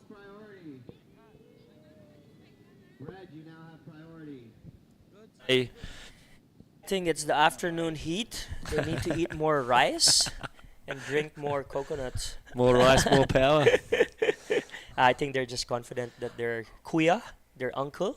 They're in siesta time also, huh? Yeah, that's true. Post-lunch nap time. Their uncle, their kuya, is going to win, and he has an 8.5, and yeah, we'll see. Backed it up with a 3.95 on that last one. If he had got that into that time for that last hit, definitely would have gone through the roof on that one. I saw Kian just as we were sort of going down to Waxhead down there on the beach with the local crew. He was sort of looking at the priority judge and asking the questions about... Did priority switch? Oh, it looks like it has. Oh. So interesting. I don't know what happened in the live action out there. I would just assume everything's gone the way it has. Possibly JR paddled for a wave. It is one of those things sometimes also when there is a close priority call. Sometimes the guy who sort of got it might do something a little bit silly. It's weird. I don't know. I've noticed it a few times. Kian's asking about the time. And the beach announcer, Tim Patton, will be shouting out in his Canadian English. Jargon Fat lip accent. Fat lip accent. Yeah, we're talking about our supporters or JR supporters from the Barangay HB. Yep, and Barangay Bells. And the invite that you guys get, that's what we were talking about. And you couldn't go to all of them because there is so much on the shoulders. And I know that the camp, the pre was he was there for about 6 to 7 weeks beforehand. Yep. And he went at it like a businessman. He showed up for work every day, 5 a.m. call time, and surfed throughout the day, checked his videos at night, rested when he could, ate what he could, and put together a really good campaign and got to the, semis or the quarters on that one? Semis. Yep. Semi-finals on his first. Which was a great sort of start. first. It was amazing, and the beach was going mental for him. Yeah, that was definitely part of history. Here we go, a big set coming. I don't think anyone's going to be on this. Kian kicking out of that one. And JR. So this will be good because we've talked about the bail versus duck dive. As you can see there, they're both in a similar place. The only thing different is JR's on his board so he could paddle out a little bit quicker. Not too much of a difference, not anything that's going to change your day, but if that was a priority battle, it would have gone towards JR because he was on his board. But that said, if he got a bad wobble, he might have ended further back.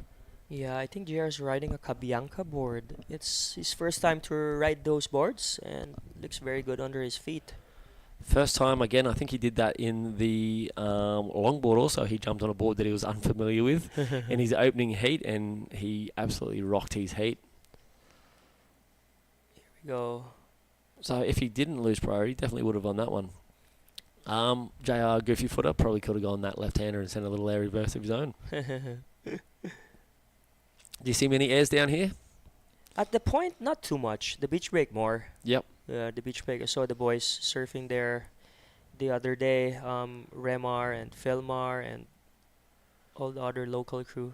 There's a nice bowl, a left and right bowl there, right in front of Kahuna. And yeah, they were sending it. Do you get down to that bowl? That's a little bit far away from the front of your resort down there. I get there. I get drifted there. You can get there by drifting. Out the front of San Juan, I think that's called Luke's Bank, and that's where he'll go day in, day out, no matter what. 20 minutes remaining on the clock, so 15 minutes gone. Not a whole bunch of waves ridden, 3 apiece. And JR with that 8.5 definitely got the best of it. Kian Martin yet to really get moving.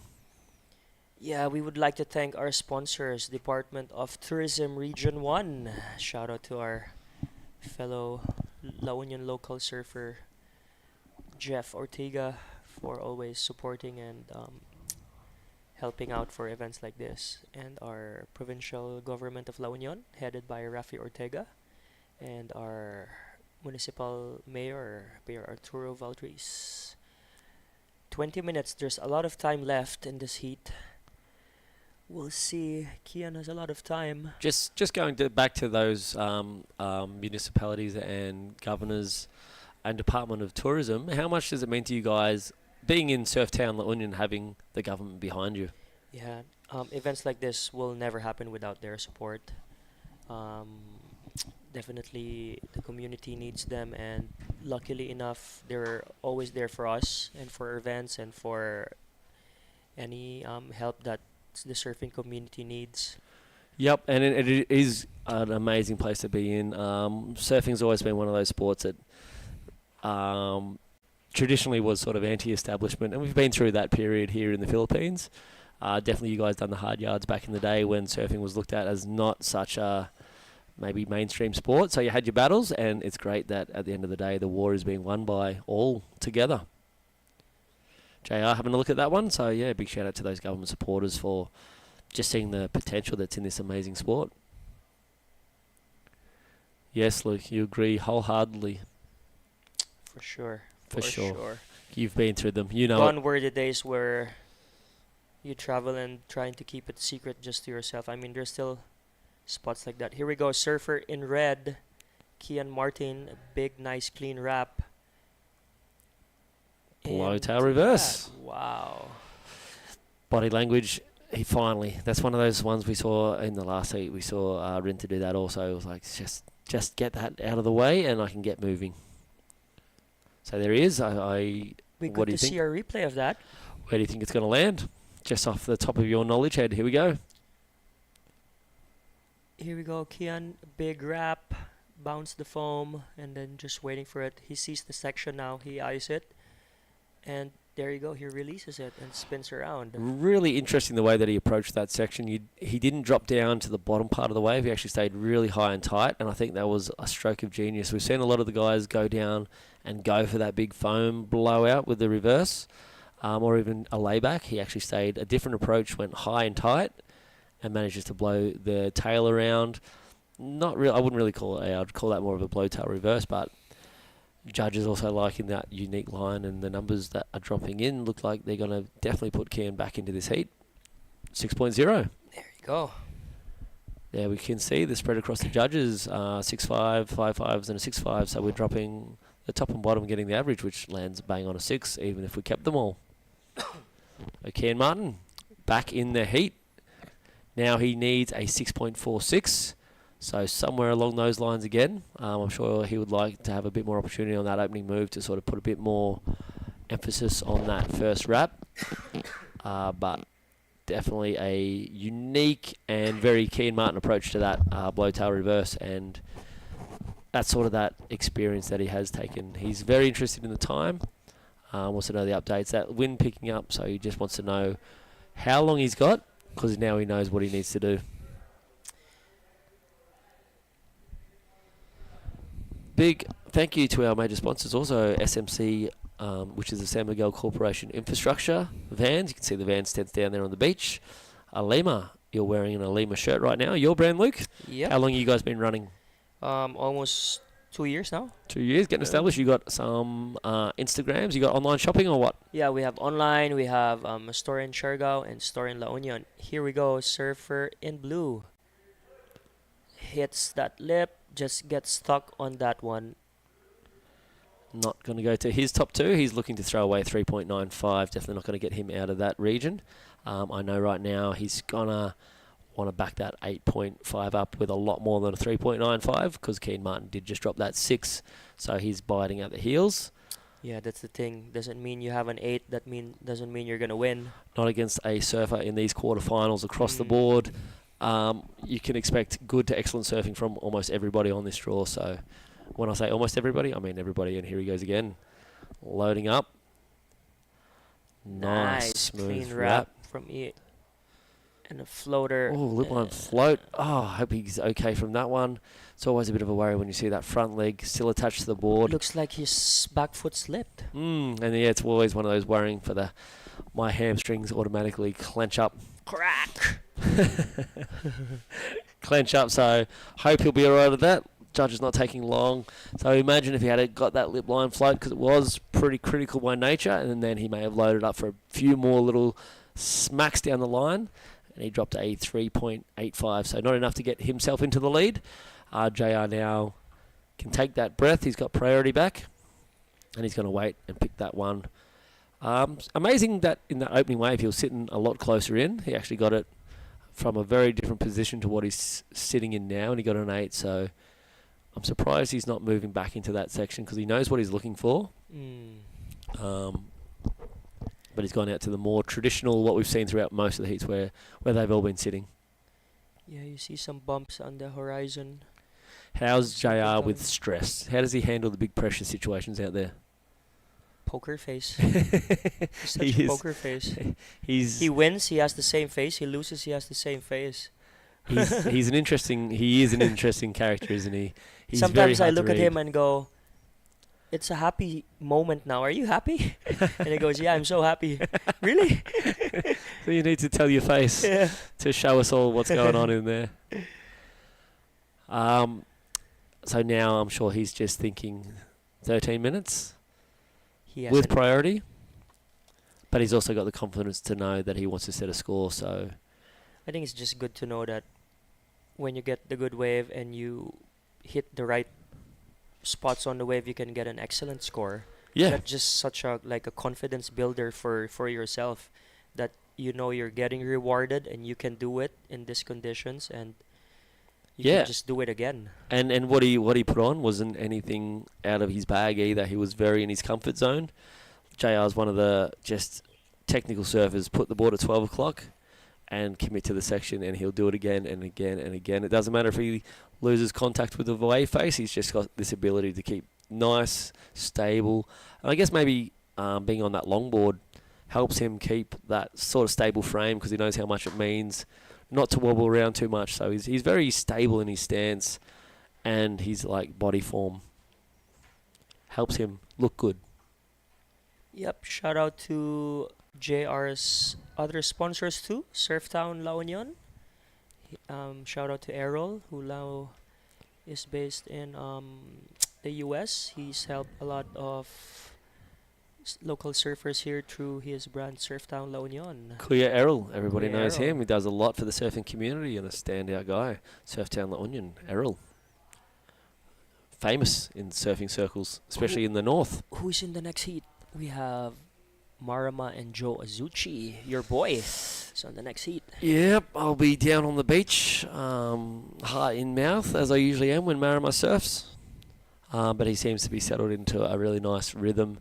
He came up against Oni in the last heat and came through with the victory. So whenever you're up against Oni Anwar and his experience and his composure, and you come away with a win, it does really good things for your confidence, because no mean feat. I think Oni and Marama have got a great rivalry going on for the last, especially since I think the SEA Games have really kicked off. Yep. And here they are, I think, what's that, 4 or 5 years later now? 2019, And yeah, they're 5 still years. and they're still going around the same carousel, and they're both maturing into really solid, smart, competitive surfers.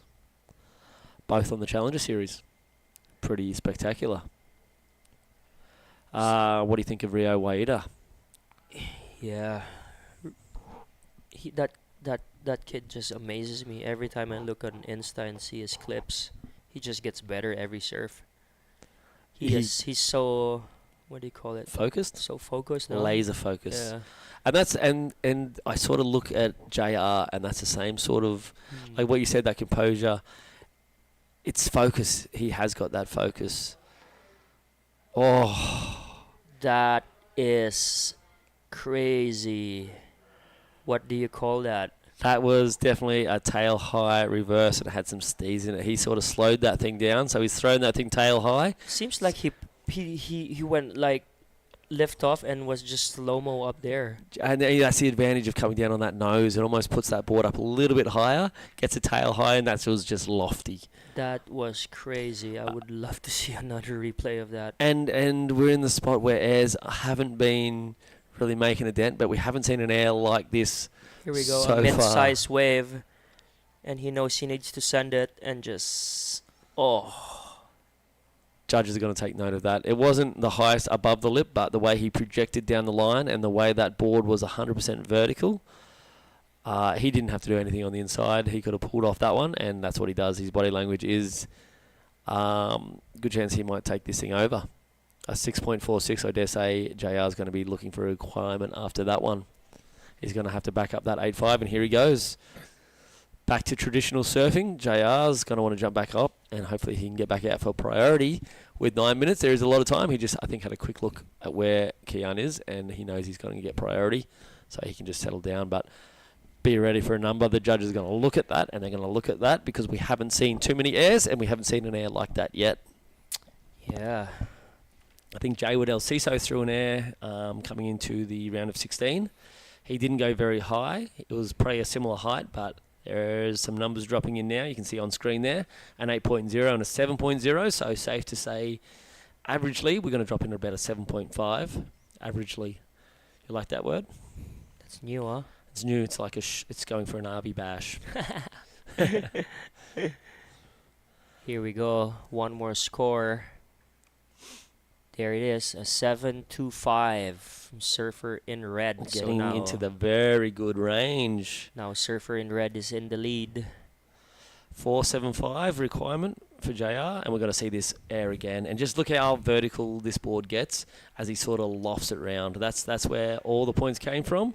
So he sets this up, this little, just straight into it, and there it is. That board's coming around, super vertical, coming down on the nose, nice spin around. Didn't really have to do much after that. In hindsight, probably could have pulled off straight away. Definitely that wave wouldn't produce a 7.25 for other surfers like me. Kian just went and did it 7.25 straight up. Absolutely. Now And he's look at the way he fired. paddles back up. That's a sign of he knows what's going on and he knows what just happened. JR's not sure what just happened. And JR falling off that last one. So that's about as much emotion as you're going to see from JR. That was probably a bit of a seaweed. quarter squirt.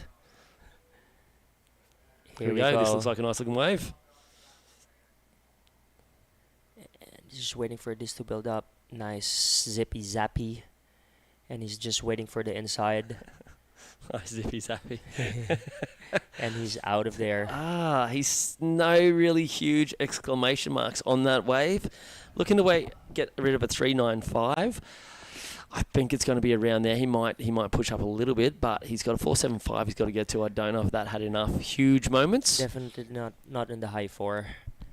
I don't think so. You know what we should do while we're waiting? We should shout out to our lovely wives. I've got my wife Christine back home in Shargow, and you have your beautiful wife. Shout out to Danica and my kids, Lily, Luna, and Kai. Luna's just handed Daddy a little note. Sent a message I know. up the beach to Luke. Cute. Cute. Makes me miss my little girls. Chili and Ash are back home, so shout out to my kids. Love you guys. Miss you. Can't wait to be back there in Shargow. We just come off a great family holiday, so it's not too bad to be here at the beautiful San Juan La Union Mona Lisa Point, watching some amazing surfing. 6 minutes remaining, and JR's waiting for a score to drop, needing a 4.75. Anything below that will mean he'll have to go out and still get a 4.75. He's got an 8.5, which is the highest score of the heat, so that was 3 really smooth, crisp turns, finishing with something pretty impressive versus 1 air reverse tail high. So still waiting for this number to drop in. One of the judges definitely going through it. There it is. Yeah, 3.90. Like I said, there was no real highlights on that wave. There was great surfing, but nothing really that stood out as that thing that was going to get him into that 4.75. We're going to have a look at the 8.5 again. The 8.5, here we go. This is, so a little tail slash. Not much in it other than what he's done to set himself up. So this smooth off that little foam, perfect timing, nice and smooth, which sets him straight up into that super critical, off the lip, almost inverted, buckets of spray going over. If he's showing emotion, it's a good wave. Agree? Yep, so no waves were caught since that replay, so the priority is still with red. All right, what do you think about strategies here from the local guy? Is there a chance that JR's trying to drag Kian up the point a little bit here? Looks like what he's doing now. To maybe get him onto something that looks good, but JR knows won't be good. With 5 minutes to go, JR's probably thinking, if I can get him far enough up the point and sell him onto something that he thinks he has to go, it'll give him that opportunity to get that 5. He's a very high IQ surfer, JR. He knows strategies, and I wouldn't be doubting that he's playing something like that right now. And you can see, if he is, Kian's taken the bait, and he has followed him up there. So he's probably saying, I saw that air, it sprayed this much. Well, the other thing about JR, he loves the ocean. He's just connected. He's out there, and when you think he's a longboarder and a shortboarder, that means he surfs twice as much as the rest of us. Yeah, true. Because he's that good at them. So here we go. There's some lumps at the back. Yep, so how is the salesman JR going to perform out there? Can he get Kian Martin onto something that's not going to perform, or is he going to find something under priority that Kian's not going to see? Here he goes. Looks like he's looking for one of these things to wrap up. He wanted that one. How's it going to go, Luke? What do you think? Is he going to stand back up? Looks like it. Let's see in this section. He's going to send it. There you go. Oh. Didn't quite have that wide stance that we usually see. The air reverse is a little bit twisted out, but he's going to paddle back hard and he's going to get back he out has there. enough time. There's 3 minutes left. I think Kian is... 3 minutes left, and remember that JR sort of paddled Kian up the point a little bit. So if Kian's going to adjust now, he's probably going to move back down to where they were originally sitting. He just watched JR, and he's going to be hearing from the beach commentator. He would have seen that air reverse, and he would have been pretty happy with the result for sure, knowing that JR needs a pretty solid score, and he needed to land that. That's our next heat out there. I think Kian's just trying to eye where JR is. Yep, look at him, eyes on one thing at the moment, and it's not the lineup. It's because an inside wave, and if JR connects a few turns, it could go his way. So Kian's just waiting to see what JR is doing. He has priority. See look at Kian him. looking at the shore. He's dead set waiting. Time 2 minutes. Still got a bit of surfing to do. I'm going to equate that to about 20 opportunities to catch a wave. What's the period? We're about 7 or 8 second period, I believe. Today, 9 to 10, I think. 9 to 10. So seconds. yeah, 2 minutes, not even 20. That's about 16 waves that is going to be coming in. 12 waves. I don't know where I'm at. 12 waves. Not a big number for JR. He only needs a 4.75. And hopefully he gets another opportunity. We'll see. 1 minute 30. Things are getting tight. You'll probably see Kian Martin probably heading towards him soon, because he doesn't want JR to catch something that he doesn't get a chance to catch himself. Nope, he's just watching him. 1 minute and 10 seconds. Kian Martin doing wonderful things for his campaign to get himself back on the Challenger Series. And he'll be stoked to be moving through to the semi-finals. If JR can't get anything, there goes Kian Martin moving towards him. He's going to stick to him like glue for this last minute. Here we go. 2 waves. There's this one, Is and he it looks gonna like get there's it, or is something he trying behind to it. sell it? Well, No. and JR has got that air game, like I said. He can find that 4.25. Oh, Kian Martin definitely committing to that one. There's no 2 words about that one. Losing priority. He's now just going to have to sit and wait that in the next 30 seconds, hoping there's nothing coming. JR doesn't find anything, and if it goes that way, he will be kicking himself. I'm not sure why he committed so hard to that paddle. Maybe he didn't see anything. It looks like there will be an opportunity for JR. This one may stand up just enough for him. Nope, it doesn't Anything look like it is. behind? We're going to see in the language of JR, it looks like there is nothing coming.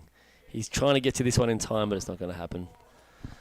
So that little potential error from Kian Martin turned into be just fine. There's a bit of frustration from JR, but he will reset and get back into the longboard LQS that's coming up. We'll take a quick break and catch Waxhead and Jerry Deegan for the next heat. Let's wander La Union's Tangadan Falls. The perfect side trip after surfing the waves. Hike along the scenic trail and be greeted by the majestic 50-foot falls. Whoa! The best part? A dip in its cool, refreshing waters. Seek more thrills in La Union. Let's wander the 100 islands of Pangasinan. 124 to be exact. Each with their own hidden secrets to be explored. The islands are connected by the Lingayen Gulf, and bridges, and even zip lines that let you fly from one island to the next. Woohoo! There's hundreds of adventures to dive into when there's 100 islands to explore. Welcome back. I'm with Jerry Deegan here. Absolute familiar face over here in the Philippines. We're straight into Heat 3, the quarterfinals of the men. And that is Joe Azuchi out there right now. And John Mark Tokong opening up his account. Searing carve back into the pocket. And another layback jam. And continuing in the trend of laybacks going incomplete. Correct. I've seen probably less than 20% of them made, really. John Carby's, we got a great paddle battle here. John Carby's suggesting because the power just isn't there. And Maramar's arms just aren't long enough for a paddle battle, I don't think. I think Joe will get out there before Maramar, who's the favoured son of Shargau and the best Shargau surfer for quite some years now, since probably Peso Alcala. Previous to that, we had Yok Yok and Osut and a bunch of really fantastic surfers there in Shargau. So, and I think we're going to just have a quick replay of both of these waves. And this is Joe. So he gets up and over that. There's a nice little sort of slash off that lip, round the corner, back into the power source. And he's just trying to find something else. He realises there's not much else there. And John Mark, well, this first turn is the money turn. Back into it, straight back up off the white water. And he's just renowned for that. And there he just loses it. I don't know, leaned back a little bit too much. It's a great time to do the manoeuvre, but overcooked it. Perhaps with Azuchi being in his vision. Put him off a little bit. But coming into this one, it's a crucial heat for Maramar, otherwise known as John Mark Tokong, to make it through. Currently ranked 14th, and he'll do a pretty big jump because of saying goodbye to a lot of competitors above him. But it's the competitor out there in the water right now, currently in third on the rankings. That's Joe Azuchi. And our Japanese competitor had an okay finish here last year. He finished in the quarterfinals, so we want to go one better than that. So it's a nice finish. For sure, yep. Which is what Kean Martin's just done, I think. Well, no, that's wrong. He was quarterfinals in Shargau, which was his last Philippine event. And I was talking to him. He said, "I've got to get past the quarterfinals." And in the last heat, he just did. He knocked out the king of La Union and made it through to the quarterfinals. And then Joe also had a few mixed results throughout the year, and Shargau came second last year as well. So our Japanese surfer having a few good results. Chiba at the Ichinomiya Open came in a third as well. So that's what's put him up in those rankings. But all lower seeded events, and his live action with our Filipino surfer, an explosive re-entry there, carrying that momentum into the end section. And if you can find something here as a bonus, this is going to be a very healthy score, and he rides out with control. So judging by what we've seen throughout the finals, I'm going to say that'll be nudging in the excellent range. That looked fantastic, and he made the layback, which was, I'm surprised he even went for it, actually. I think we're going to head down and have a chat with Kian, wait for Maramar's score. And the semi-final slot is going to Kian Martin. So Kian, what did you feel when JR put down that very big 8.5 at the early minutes of your heat? Did you feel a little shaken up from that? Yeah, so to be honest, like the heat started, I think it took 2-3 minutes for one of us to catch a wave. And then I was sitting further up the peak. He was down further down. And then out of nowhere, I didn't even really see the wave, but I just kind of saw it from behind. Out of nowhere, he gets an 8.5. So first wave of the heat gets an 8.5. But for the first time ever, I was kind of like, okay, if he can get an 8.5, I can do one as well. So I was I think luckily it happened early in the heat because I had so much time. I had 35 minutes. I was in my mind, I said, it's only 2 waves. 2 waves gets the job done. So that 8.5 actually inspired me to go hard, and I had to go hard, so thank you. But JR was ripping. So good to start off with an 8.5. Congrats. Thank you for that insight. It's always great to know what drives our competitors further. So instead of buckling under pressure, that actually inspired you to go and get it. Can you tell us about the waves today compared to the previous heats you've surfed? Yeah, so today was actually probably one of the funnest days. I got to surf twice because yesterday was real big, but the wind was coming from the back. Today the wind's coming towards the wave, so I went for the airs. It was good conditions to go for airs, so I always had that in mind, just go big. And I think he triggered that go big because I was like, I have to do something. So today, in terms of conditions, it's a perfect size. It's a bit smaller. Yesterday was a bit too big, so today it's more manageable. Everyone's ripping. I'm happy to make that heat. Okay, and we're calling it off after this round. Do you plan to do any surfing in the afternoon? Maybe, I don't know. I think I might rest. Maybe go for a real late sunset sesh, a real quick one, 20 minutes, just to act like a heat, feel the board. but save my energy for tomorrow because who knows? I think now we're in the semis and finals. I think, yeah, finals day. I just want to focus for finals day. So yeah, say hi to anyone back home. Thank anyone. Yeah, I want to thank everyone that's supporting me, everyone that's watching, all my friends and family that support me to come here or like travel in general. Just big thanks to, yeah, all my supporters and everyone watching. Thanks for tuning in. Let's try, yeah, now we're in the semis. Let's try to go all the way. I'll do my best together. All right, cheering for you too, Kian. Congratulations again. And yeah, last heat of the day. Let's watch it. 1.5 heats left. Actually, we've still got some great action out there in the water, but great to hear from Kian. And interesting to note, JR bringing out the best out of his surfing. And that will always happen. If you get an excellent score banked against you, it's always going to be a tough struggle. So, oh, for sure. That great attitude of his and probably maturity of maybe being on the Challenger Series or something like that. I think we're going to go to a replay of Marama's first wave. And this was that Scorts locked in the break of an 8.85. So nice searing carve to start in here, projecting down the line and get some air under the board as well. Free fall landing, a nice snap in the pocket. And this wave lining up perfectly for a layback jam at the end. And he gets the completion, which has been very, very hard to do on that end section. So just like JR in that last heat, Marama dropping a excellent range score with the 8.85. Now Azuchi looking for the 8.36, but the backup of the 3 with John only needing to beat that to increase his total. Well, correct. But in the long run, JR didn't get a big backup last time. Right. And I hope Joe has the same attitude that Kian had. You know, it's really early in the heat. He's got a big score banked against him, but it's not the end of the world. You know, no time to slump your shoulders. It's time to think about your next 2 big waves and get up there and do it. And I really liked what Kian said. And I think Joe needs to have that same attitude. And this event is relatively crucial when you consider the schedule coming up. So the men will count 5 results to go to the Challenger Series. Joe's had a couple of keepers so far, but apart from those 3 minor 3,000s and 1,000 events that he's placed pretty well in, he's going to have to keep this. This is going to be a keeper score here in Belair. Otherwise, he'll have to go to Australia with a little bit of pressure on his shoulders to stay up into that top 5 ranking, because it'll be 5 men that actually enter onto that Challenger Series. So 5 results count and 5 people go through, but there will be also a wild card. But just to ease the pressure of the rest of the end, there's some gamesmanship there, and here goes Tokong now, and a foam climb and goes down. Yeah, unusual.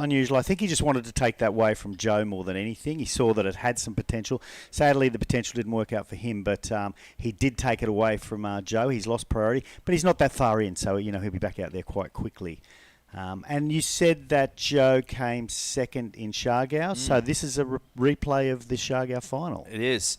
And so these guys know each other. They know what to expect. 100%, and completely different waves to what you would expect as well in Shargau. So showing the diversity of their repertoires, obviously being a barrel. Right. You would think that maybe Joe has an advantage here, given that, he's from Japan. I think he was from...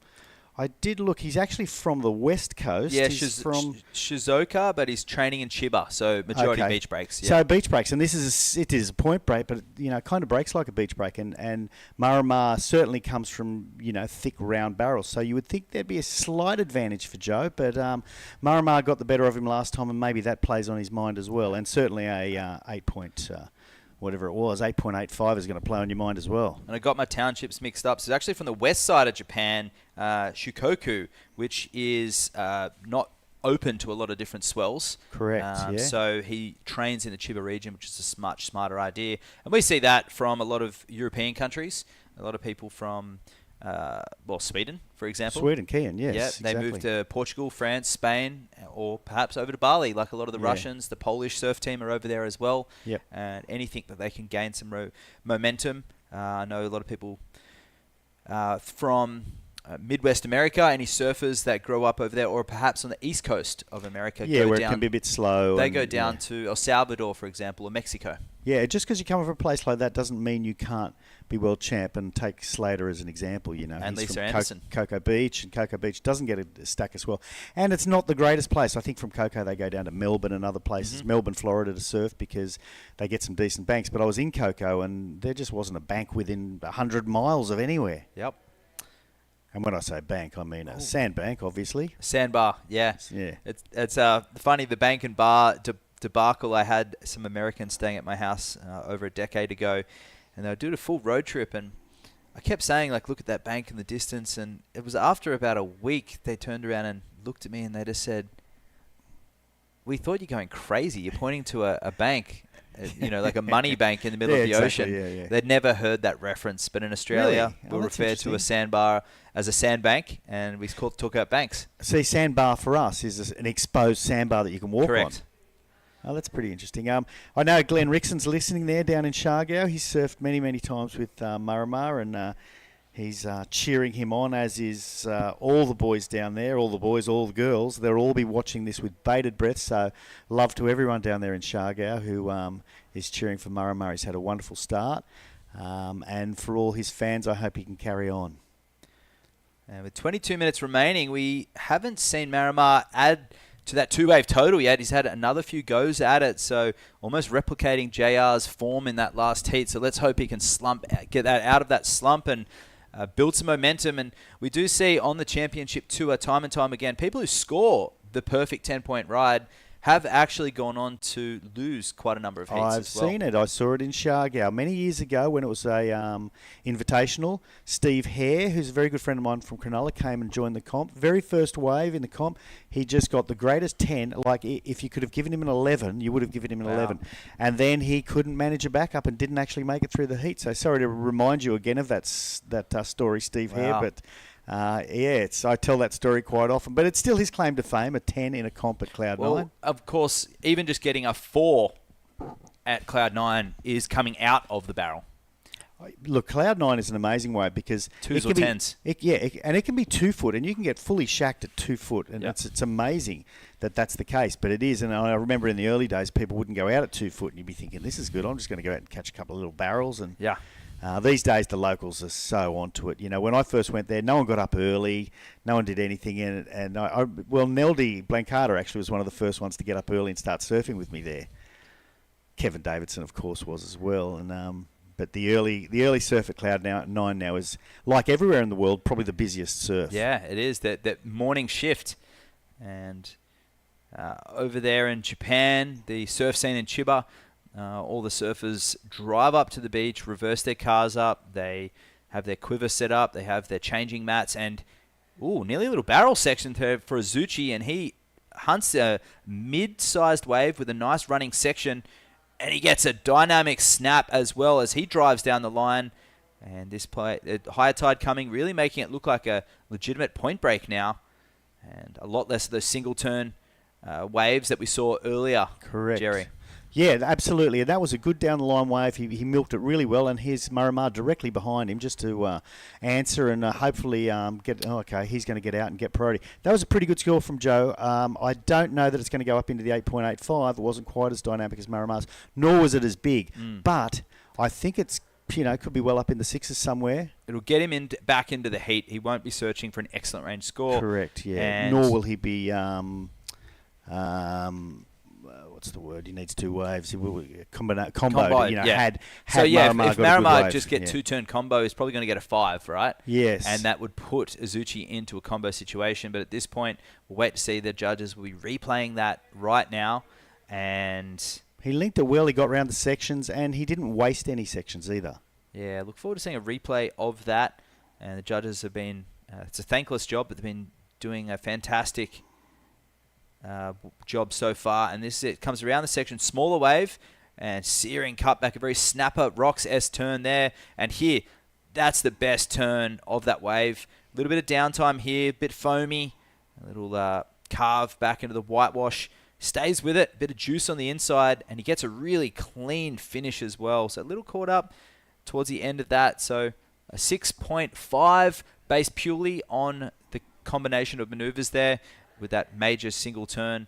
And Marimar straight up and running. Beautiful timing. And he rides out of that. And that is exactly what the doctor ordered at this time of the heat. Absolutely. He hasn't given up. It was almost he defied gravity there. That was an amazing turn there. We wanted to show Off that he the lip. rode out of it. And he's stylish. Yeah, as well. he's stylish and he's quick, and he doesn't make a lot of mistakes. When he's on the wave, he doesn't make mistakes. We're going to see that wave again, I believe. So he takes off. He's trying to get a little bit of speed up. He's into that little second section. Nice little, turn back in to get some speed and straight up. So it was a combination. There was no space in between. Came off the first one, bottom turn straight into the second one flawlessly and rode out of it beautifully. So that will definitely be his backup wave. It looks like it's in already, actually. It's a 5.65 and it is a backup wave. So Joe, who got a 6.5 for his, now needs an 8.01 to move into first place. Still got 18 minutes, so there's plenty of surfing out there for these two lads. So looking at the spread of those scores, one judge on Joe's wave gave it a 7 and that same judge a 5.5. So the spread showing there, I personally thought they were a lot similar. I like the explosion of Marimar's wave just then, but 6.5 there for Joe based on the combination of maneuvers, and Marimar just pretty much that big single turn, a well-rewarded 5.65, and here goes Joe on the answer back, now needing an 8, another excellent score again, and driving vertical up onto that, and that wave's not going to give him any more combo, but we may have missed some action on the outside section. Yeah, there was a wide angle there. I don't know that we missed a great deal. I'm just thinking, well, we're going to find out right now. So fades in and just a cut back to get this one started. Looking for the lip here, and this is where we caught up with him. And yeah, not much going on. Maybe wasn't the greatest wave choice, that one. There was nothing down the line there for him, and I go, well, here we go. It's hard to tell who's further out right there. I'm thinking Marimar is. He's going to go over that wave first. He is. I think I'd be paddling a bit harder if I was him. Yeah, I think so as well. Maybe he figures he's there anyway. I don't know. Well, there he goes. Yeah. Oh, sit on your board, Marimar. Make it look like you're ready. Yeah. You got to hustle for that. Let's go wait and see. So, Joe's sort of. I saw a little. Oh, he might try and beat him on the duck dive here, and I have seen that before. A strong projected duck dive under the water to get priority. Yeah. There we go. See, get the force of the wave behind you, push up, and then just. He's subtly He's looking back. He's closest to the peak as well. Yeah, and he is trying hard, and it looks like Marimar's not this could really be a racing priority. Okay, Marimar's stopped, as in like, I'm here, I'm ready, I was here first. That can work. That can work in both ways there. And he got it. So Marimar does have priority. I was a little worried for him there. He just didn't seem to be hustling a great deal. From this angle, absolutely. So an 8.01 for Azuchi, experienced competitor, got knocked out in this round last year, and he's had matchups in the final at Shargao, where it was the surfer in red who took the win away from Azuchi. And these surfers in the Asian rankings, Marimar's really going to have to cull some names. With Denny Widianto, who's in 13th, going down in that last heat, that's an encouraging sign. So he'll at least, if he can get through this heat, at least move one spot up. And if he can take down third place, we've already said goodbye to first place in the ratings. Yep. And that would really... Where was Kean sitting? Because Kean's obviously still in there. He was in the middle of the rankings. No, that's all right. He was in the middle of the rankings. And I'll just bring you back up to where he came into that heat. So you can check out any of the rankings on the WSL app or on the website, worldsurfleague.com. Go into the qualifying series and into the Asia rankings. So 6th place, Kian Martin. Okay, well, that's a really good result for him. Yeah, he's moved forward. So Joe's up again. Cut back into the power there and see if there's something down the line. Looks like there's going to be. He's going to go smash it off the top there. Oh, that was just an amazing hit there. Handled it well, landed okay, rode out of it. So he's going to get some points for that. Whether he gets 8 for that one manoeuvre seems unlikely, but he might improve on his 6.5. I think that one was in line with the single hit that we saw on that combo on the 8.85 of Marimar, but he didn't have in the end section. So the judges will use that as a reference. Yep. They'll do the comparisons because it is a heat-by-heat basis, but it was excellent surfing, but just in comparison to the combination of maneuvers of Marimar, we'll have to wait and see. Yeah. We'll check that replay out right now. So a little foamy bottom turn. Yep.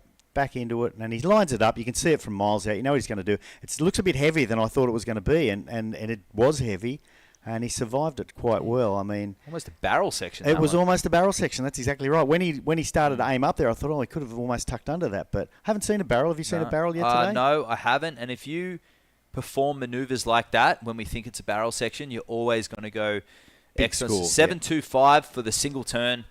That gets him right back in the game. Now needing a 7.26 to go into the lead. But our surfer, love that. He John got that Mark, under priority as well, by the way, that wave. Yeah. Maramar had paddled out there and got priority, and You're right. Joe just managed to pull that one from underneath him. Maramar was sitting a little wide, actually, maybe trying to protect it if he had taken off, but then it broke inside, then lined up inside, and it was pretty smart work there. That could be the curse as well of priority. Yeah. Sometimes you do overthink it.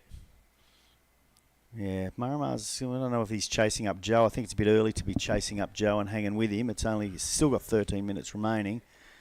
But they've both got good heads on them. They've both been here before. No need to panic at this stage, whether you're winning or losing. You know, you've got 12 and a half minutes, more than 12 and a half minutes remaining. So just stick to your game plan, my thinking is. Yeah, Maramar and his friends. I can imagine everyone in Shargau's staring at that screen. Yako and all the boys there just can't wait to see him get through, and hopefully on their behalf, I hope he does. You know, he's a true hero there in Shargau. The politicians will be watching. You know, everyone will be watching. Well, shout out to the government to making these events possible over in the Philippines, because that is the lifeblood of these events. Is a lot of thankless jobs, and well, as you know, Jerry, more than anyone, the administration behind hosting these events is just endless. And and it's painful for the politicians as well. That, you know, sometimes there's infighting, there's this going on, that going on, and so, you know, to get these things going, it's a lot of work on their behalf. You know, it's a lot of chasing money, chasing sponsors, chasing whatever. I know in Shargau last year, the government that put it together, the municipal government and the congressman, they actually found all the sponsors. Yeah. You know, so not only did they run the event, but they found every single sponsor, which is not an easy thing to do. And it just made our life easy, because traditionally I would be chasing sponsors as well, and so would WSL. Wow, it really does make it easy, and it's a platter to hold this event. And the advantage is the next generation that you saw in camera during that last heat. Those kids that are sitting here on the point at La Union, just watching their idols from the Asian region and their local stars perform at a professional level, not just a national level, but this is a professional, international professional event. And so, without those people in the Department of Tourism Region 1, and Jeff Ortega and the Tingog party list, and House Speaker Martin Romualdez, the La Union Governor, Rafaela Veronica Ortega David, and also San Juan Mayor, Arturo Valdez. You know, these people work hard to get it going. The infrastructure, the money, the staff they have to bring onto these events. It's just amazing. Okay, Joe chooses not to go that one. So just over 10 minutes to go. Pretty close heat.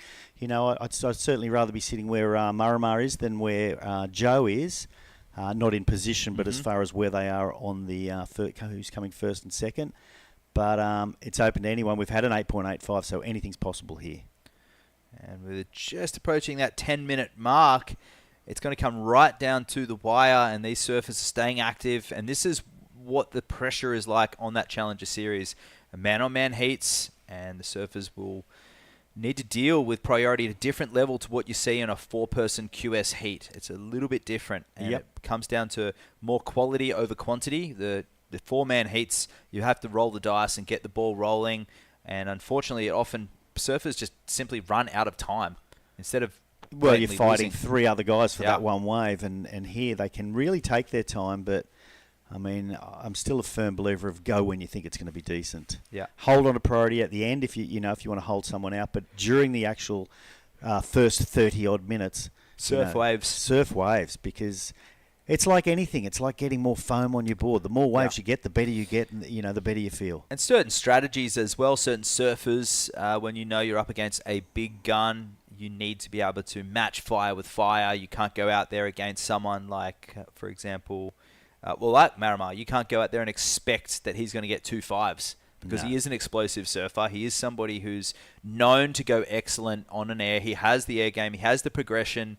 So leading up to this heat, Azuchi knows that this was going to happen, and preparing himself for that, their wave selection's been choice, and they're choosing, and they're pulling off waves effectively, and that's where the 2-man changes to the 4-person heat. Okay, and here goes Joe. Marimar's not interested in that one. Big swoop there, and he's going to have a little inside section. No, he's not. He's not going to get to it. So nonetheless, he took off. He took a chance. He didn't have priority. He didn't lose anything.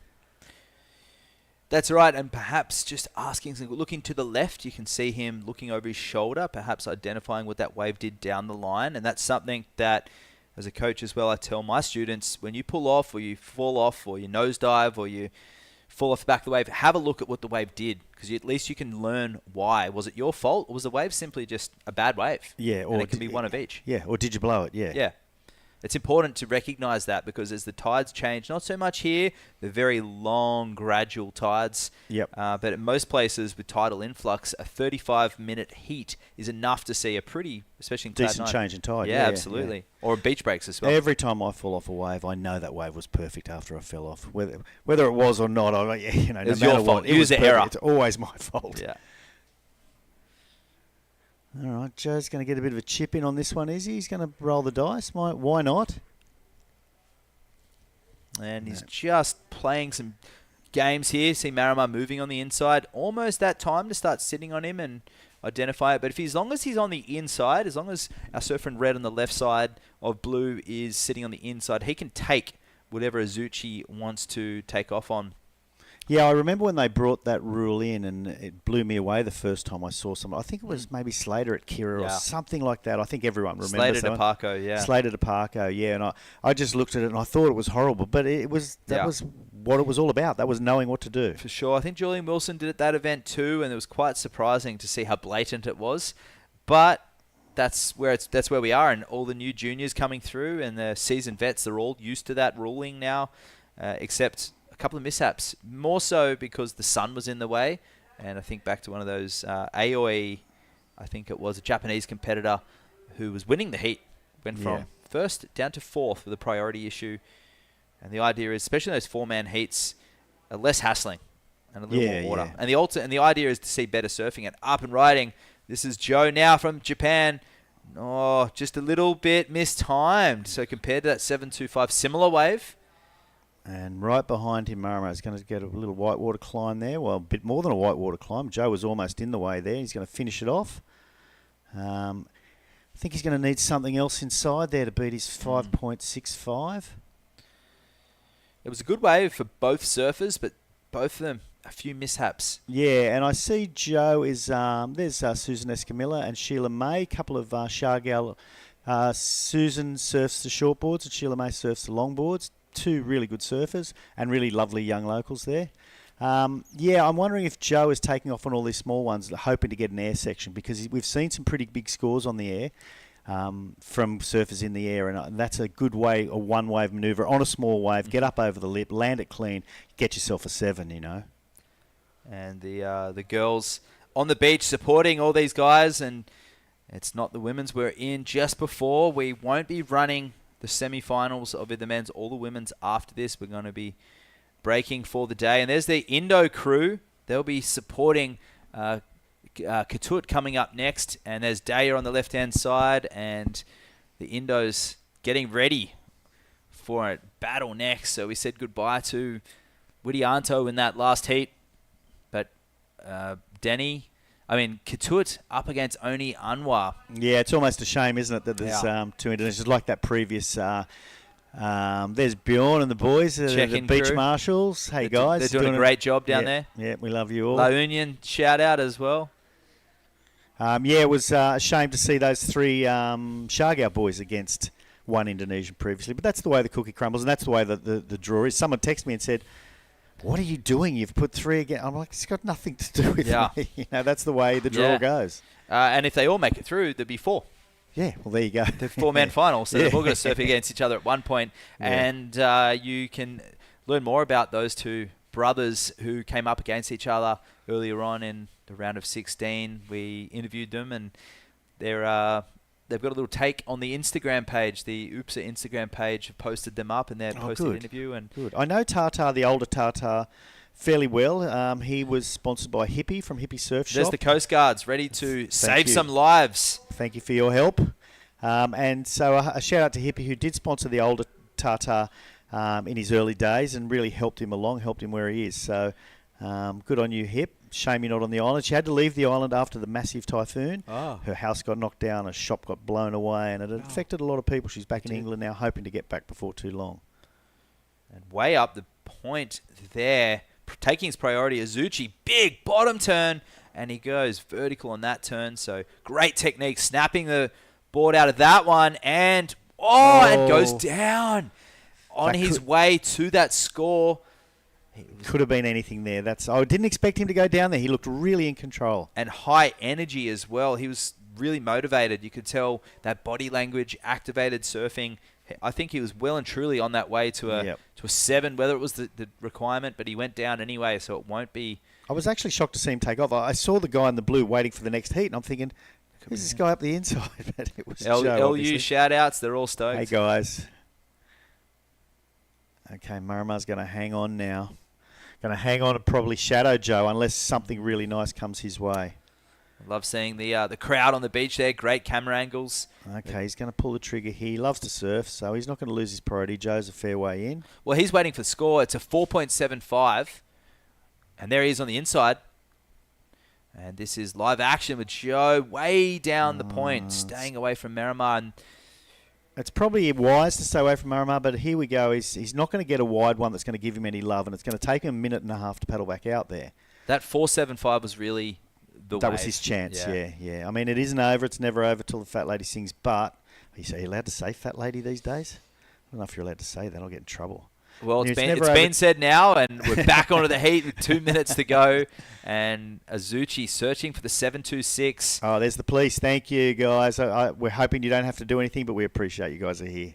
Look at those sets on the outside. So you think if Azuchi didn't get that smaller inside wave, he would have been on one of these right now. Yeah, and he's not blasting back out there. He seems to be sort of semi resigned to his fate. There's the brothers right there. So, hey, boys. Oh, good to see you. And go Shargao. And Miramar's partner there on the left-hand side. I saw her there on screen as well. Smiling face on the left-hand side there. And he's playing a good game right now. I thought he was going to couldn't resist the temptation to take one of those sets. But he's now moving in on the inside. He'll be trying to close this one out with 1:15. And he's letting him go on the inside. He's about 100 meters away. And Azuchi bogging that first one, but a nice snap. And behind him, Miramar on a bigger wave to take the glisten off. And a big re-entry. And he rides out, watching that right side of the screen. Great camera work. And this is a nice power display of rail work for the current heat leader on the right, as we see Joe milking this one through to the left, but I have to say advantage through to Miramar. Yeah, it's got to be over now. Miramar did a really nice hair flick there too, which I think is at least a point. He loves flicking his hair. Well, it's like a claim, isn't it? Yeah, last year it was that much longer. I don't know how it must have been a kilo of hair when it was wet. But that looks like they've both come in.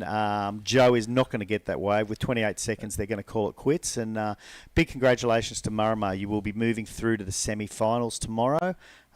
Pretty proud of you. I think Shargao at the moment will be screaming up, jumping up and down. Good on you, mate. We can't wait to see your interview. You're always a bit of a giggler and a bit of a funny boy. So big congratulations to you there. And the 26-year-old moving on to the next round, flying that Filipino flag, and we're going to go to a break and be back for the last heat of the day, heat 4 of the quarterfinals.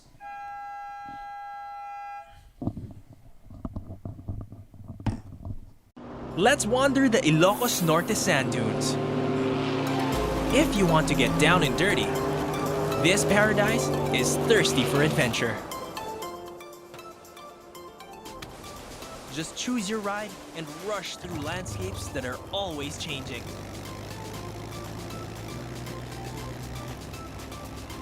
Go where the wind blows, here in Ilocos. Let's wander the historic city of Vigan. This UNESCO World Heritage Site is one of the best preserved Spanish colonial towns in the world. Walk along cobblestone streets of heritage houses and historic attractions dating back to 1500s. Don't forget to take home Ilocano crafts for pasalubong. Travel back in time in Vigan. Welcome back. We are into the final heat of the day. Jerry Deegan joining the Waxhead here. We're in La Union and we're at the International Pro, the QS 3000 into the quarterfinals. Some crucial points up for grabs right now. Kuturagus and Oni Anwar, the two Indonesian surfers, up against each other.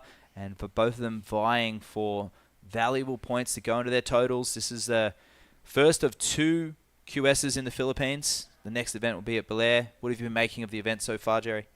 This event's just fantastic. I mean, we've had the surf, we've had everything we needed. You know, we've had big, nasty stuff. We started with the small, beautiful stuff for the longboarding.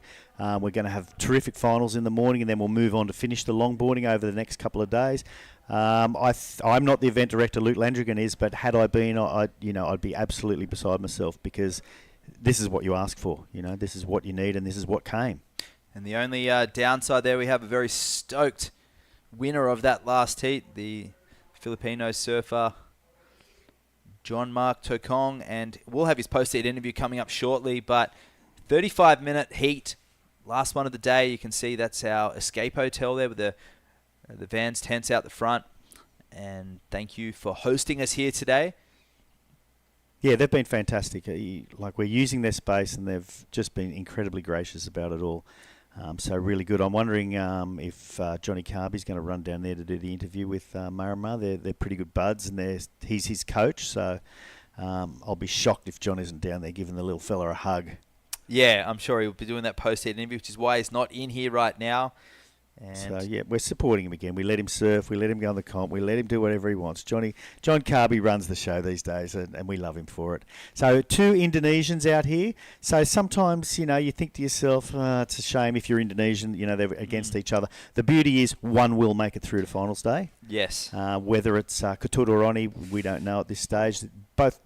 Both really lovely guys, and I really like both of them. And we're going to go down and see who's interviewing Marama right now. Okay, here I am again, happily with Marama Tokong. Did you get that score of that last wave? Did you hear the score or not? Yeah, I heard that score from the last wave. We got like 8 point something. An 8.25, which means you ended up with I think a 19.05 for that heat total. That's huge momentum as you'll be moving into the to the finals day, probably tomorrow. Yeah, so I'm pretty excited for tomorrow too. I think the snow will drop a little bit, so it's gonna be fun for more like turns or maybe doing some airs, hopefully. Ooh, the air game that you have is absolutely massive. Up against Joe Azuchi, I know he's a good friend. You hung out with him on the Challenger Series. You seem to come up against him a lot during these QS events. What do you have to say about Joe? Joe is such he's also one of my idol. He's like, every time like he do turns, it's so like critical, and the way he do bottom turn, it was like wow, and so smooth, like his carve. So like during on my heat, I was like feel like really confident too because I can do what he's doing, like doing turns, and maybe I can do some airs too. So yeah, congrats to Joe. So such a good surfer. He is a great surfer, and it was really good to see you guys go sort of wave for wave out there. He sort of almost pinned you back there towards the middle of the heat, but that 8.25 you got at the end just sort of was a really good exclamation mark and must have felt really good. When I hear that score, I was like, what? Really? It was so good. It was like I said, that's the best combination throughout this event so far. How are you feeling about tomorrow? I know this, like you said, it's going to be small. Are you looking forward to getting to the air? Oh yes, looking forward. I'm pretty excited. So right now I'm also like riding with the Kiyo Zao surfboard from Japan. It's so good. Like this is the board also I used last month, the national comp. So now I can see there's like a little bit of crack now, and over here too. From doing years the last heat. So was that from that air reverse that you sent on that last wave, or you think came a bit earlier? Yeah, that's the one. All right, speaking of the board, I can see stickers throughout there. I want to give you a bit of time maybe just to rattle off your major and minor sponsors that you got on your board because It's looking pretty decorated. Oh, this is very important for me, Yeah, so I just want to say thank you for Visla, Go to Surf, Shaka, KO, and Happy Islanders, and to all my sponsors, like to all my family, to my friends. Thank you guys so much for never-ending support. Love you. I believe you've also got Marama Surf sort of getting behind you also. Yeah, Marama Surf is on the way. All right, super good heat. Once again, highest score of the event so far. Can't wait to see what you can bring into the semi-finals and finals. Back to you guys in the commentary box, and good luck, Marama. Thank you. See you guys. Wonderful to see, and I've got to say I can't help myself having a dig at John Carby whenever I get. So the total was 17.10. John, I know your math isn't great, but you're a great surfer and a wonderful guy. Yeah, he did say 19-point heat total, but all good. We'll forgive him for that. But casting our eyes back to this heat, Oni Anwar and Ketut will catch up with what we missed in that break. The 5.75 from Oni Anwar. A nice opener, and he's opting for the Cabianca single concave here. So driving through that turn, carrying flow straight into these next maneuvers. Just forward momentum looking so crisp. See there, lack of pumping, but so much flow and beautiful. Drift of that tail, gets them free as well. I mean, a 5.75, I think they've set the bar kind of low. Pretty low. Yeah, that's exactly what I saw. When I saw the score there, we didn't actually see the wave, like Yeah. the people at home didn't see the wave. I was thinking, that's a pretty decent score. So we'll see if they carry on that way, or maybe there was something there they didn't like. But smaller wave, perhaps. Ketut's up and riding. A bit of a rail grab there. He's going to go. I hope he doesn't land on his board, actually. That was that's one of those things that as a surfer you can see he was aiming straight at his board. He's tombstoning. Okay. Hopefully he's okay. No. He's slow. He's fallen on his fins.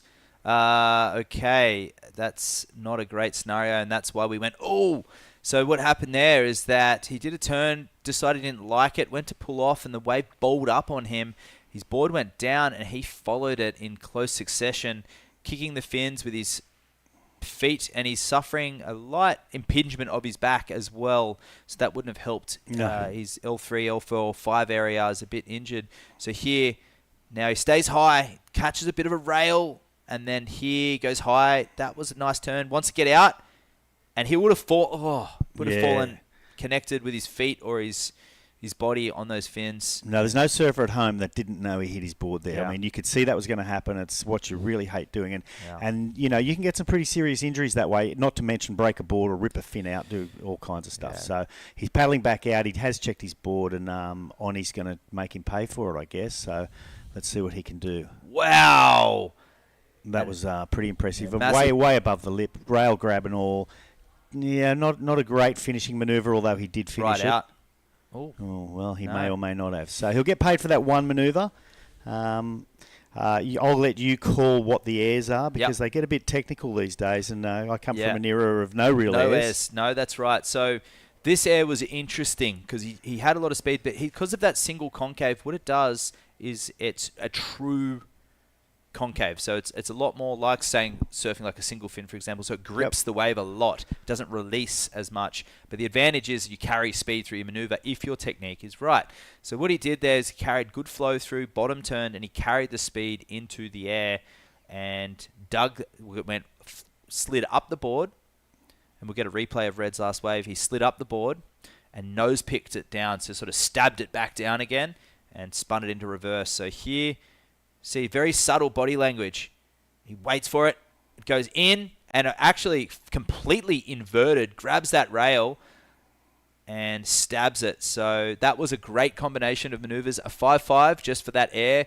Extremely technical, but the section itself on the little small side. Yeah, and I think he bit off a bit more than he could chew on the second manoeuvre. He went a bit vertically. Probably should have just maybe even floated or something. Exactly. Or even just pulled out, because it's the combination of maneuvers that have been garnering those high scores. But and when you talk about the concave, is that from the back of the board all the way through? Under the front foot, all the way through to the tail, and then behind the back fin, between the fins, generally the concave will settle down right behind the back fin, and go to flat or just a tiny bit of V. Can you explain to the people out there what exactly the concave is? So when you flip a board over with the fins up, so just imagine you're on the sand, the board's nose is down and the fins are facing the sun, and you look down the stringer, the middle of the board, there's actually a very clear that board of Oni, it's a very clear concave. So that's an impression. So you've got convex and concaves. Convex is a V shape, so the stringer is higher than the rail line, and a concave is when the stringer is lower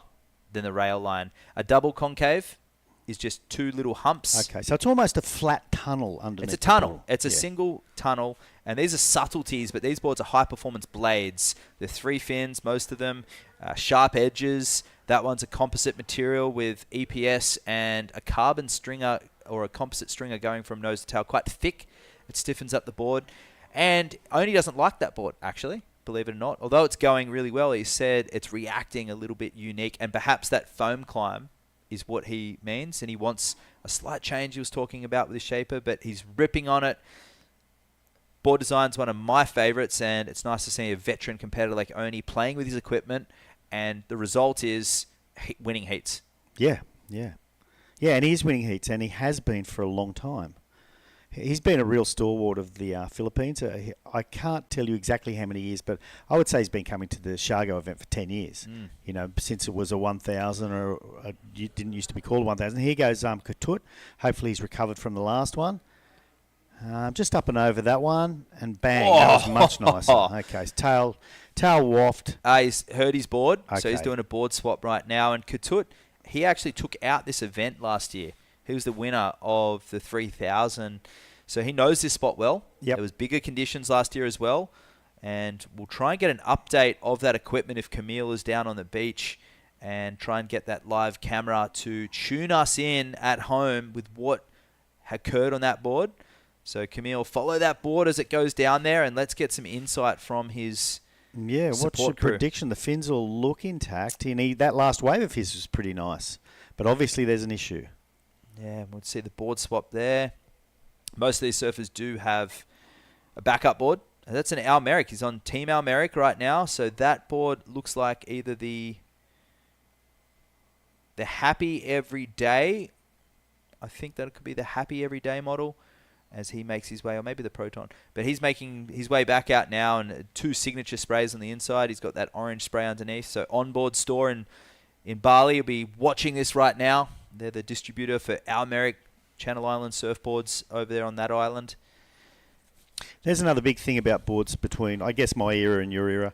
You know, when I grew up, you ordered a 6'1", a certain width, whatever. There were no models. You know, you couldn't go in and buy a model. Now, pretty much everyone has a model, and every board is a model, and you get models, you know, with slight variations of foam and volume and things like that. And I'm now a firm believer of volume and models and whatever else, because I know what I want. When it first started, I wasn't keen. It was like, hang on, why would I buy a model? I know what I want. I want to order what I want. Yeah. You know, but between Mauricio Gill, who I got a lot of boards, and Mauricio Gill, who I got a lot of boards from originally, and Dylan Longbottom, I just buy one of their models. Yes, their models are set, and that's the advantage of technology and you know, what's been happening around the world with the leaderage and basically explanation.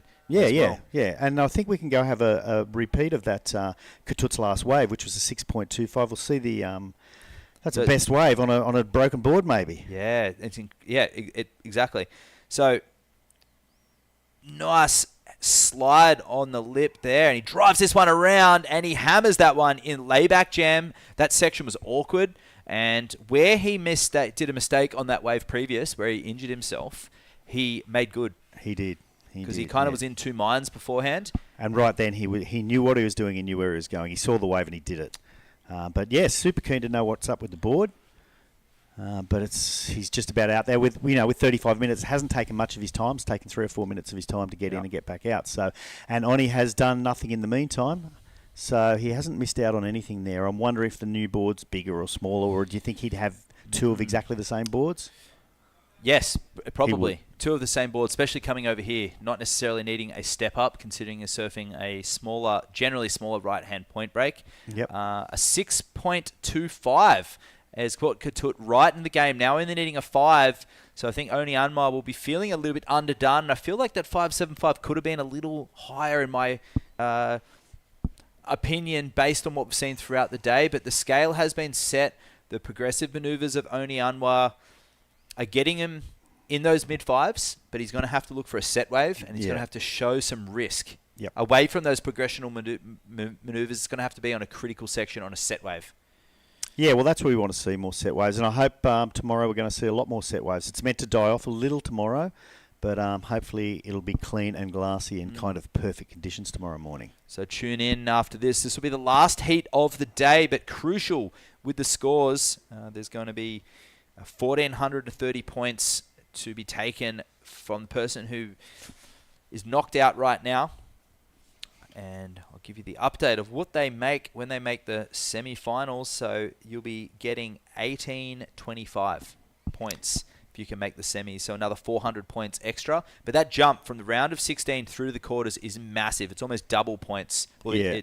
It's a huge one. And for these surfers to have progressed that far already, that's a keeper and that's result. why they're here. They're here for the points. They're not really here for the money. The money's good, but they're here for the points because they've got a further goal. Yes. And I'm going to ask you these questions that you can't necessarily answer, but do you think someone would take a quarterfinal finish at the start of the round? You know, take those 1,800 points and think, okay, if I could take it now, I'd take it? For sure. I think so. I think maybe with Katut being defending champion, he might chance himself to going a little further in this division.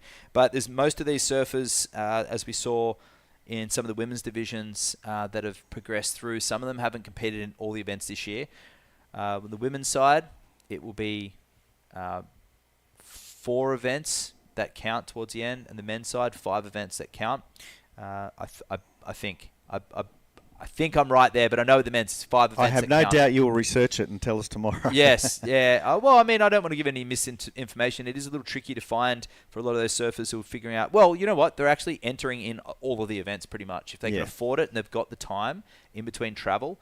But interesting enough, some of the surfers will go over to Hawaii for the season, upskill themselves, who have already competed and say are in the upper end of the rankings. That's a smart idea, I think. They'll chance themselves. Go, okay, I'm going to hang on to my results. I've done well. Got a few first, second, thirds. Gotcha. I'm going to go work on myself instead of just dueling it out on the QS because they'll be on the Challenger Series potentially. Yeah, so there's no point. Yeah, exactly. And what about the guys that finish 8th, 9th and 10th so in the qualifying series? I mean, they're not going to get through the Challenger Series. Is there any chance of injury withdrawals or it just gives them a higher seeding? It will give them a higher seeding back on that QS the following year or throughout the rest of the year as well. And there is a chance that they could get a call up if a miracle happens and thankfully or hopefully a lot of people don't get injured, but they'll look back usually on there's a range of different determining factors that the tours and competition will identify. It could be heat wins, heat totals. It could be event wins. Because if someone pulls out, then they've got to go to all the different regions and figure out which guy they're going to take on. Yeah, the most deserving girl. based on numerous factors. Yep. And we just saw for Pipeline, just announced today, Ramsey Buchheim and Sophie McCulloch got the call up for Pipeline. So they're the injury wildcard replacements, giving that... Ramsey's the Moroccan guy, He is the Moroccan guy, and unfortunately, Jiao Chiambo is out of the event, so he's pulled out, and he will take that spot. And both those surfers were unable to surf at Pipeline last year. Oh. Yeah, they were injured. Well, surfing with injuries. Yeah. So I'm very unfortunate. Jiao Chianka, is it? Jiao Chianka, yeah. Lucas, actually, it's Lucas won the brother, big wave surfer who Chumbo. Rides Dylan surfboards, took out the Nazare big wave contest 2 days ago. Yeah, well, Dylan Chumbo came and surfed in Shargo one time. A really nice guy. I think he made a semi or something because he's a pretty good surfer in his own right, but he decided the big waves is where he wants to be. And he goes Katut on a pretty small wave. Whoa! The drop wallet again that he pulls off. So that's a 2 in the last 2. And Oni's not going to let him go. Oni's has seen something here. No, he hasn't. He's going to get back outside and get priority. So Katut looking for that 5 flat, and I think that one will be right there. A big power gouge combination maneuvers. So Oni's going to have to be careful there. He doesn't have the highest single wave of the heat right now. The tour veteran, he knows he'll be listening to the scores, and I'm a fan of both these surfers for 2 different reasons, Jerry. I'm loving the flow and the connection between the equipment of Oni Anwa. I think it's beautiful surfing. It's smooth surfing. It's connected surfing. But Katut, the raw power that he's really stamping on that tail and laying the hammer down for a better And description. they're both Bali boys? Lakey Peak for Oni Anwar, and Ketut, I believe, is from Bali. Okay. And if we get a replay of that last wave of Ketut, that would be awesome, because it was a 4.25, but wasn't enough. All right, well, they didn't really like that finishing manoeuvre, I guess, but 15 minutes to go, just under 15 minutes. So Lakey Peak, I haven't been there. I gather you probably have. I'd like to say hello to Boots, who spends a lot of time at Lakey Peak, and Mark Clift, and I think they're going to show us a replay of that last wave. Yeah, so smaller wave is the first indication, and manufacturing a bit of a score here. So snap back into the pocket. Beach break-esque type wave this, and jamming that one. So I think that score was, in the scale of the heat, very well proportioned. Yeah, and all for that last manoeuvre. And if we look back to Red's first wave, the 5.75, if the tech guys can search for that replay at the beginning of the heat, just for comparison and just to explain to the viewers at home, it's a heat-by-heat scale. We have our criteria, but it's scaled throughout the day, and we're just about to show you that comparison right now, keeping in mind it's a combination of maneuvers. So this is the 5.75, the first wave of Oni Anwar that we initially thought was undercooked. We can thank Maramar for his 8.75 at the end of the heat. So here, this is steep and nice hammer, and carries this momentum down. You can see him just hopping with lots of speed. Beautiful open carve there, and gets low, projects into this turn. And yeah, I mean, dynamic surfing there. And this one got a bit hung up at the end. So I think still a little bit underdone in the context of the day. I feel like that could have gone 6-5. But the judges have it right. The right person is in the lead so far. Needing a 5 Ketut, but looking to drop a 5-5 Oni Anwar. And he's second in priority. Gone a little quiet here at the moment. Haven't seen sets for a little while. And the guys seem to be sitting a little inside now. Ready for these mid-size waves. Someone going to go for this one? I think we are. I think Ketut's going to have a dig. So here he goes. Fades in on this wave. Just a little stab to get back into the pocket. Oh, it does get the barrel. And he's unable to ride out. So where he got caught at the beginning, he's actually somehow been able to make his way around that first section. It slowed him down enough for the barrel. Yeah, I think they're going to show us the replay again. Tell us what he did or what he did wrong. So, yeah, all right. So he's faded this one. He's on the right idea.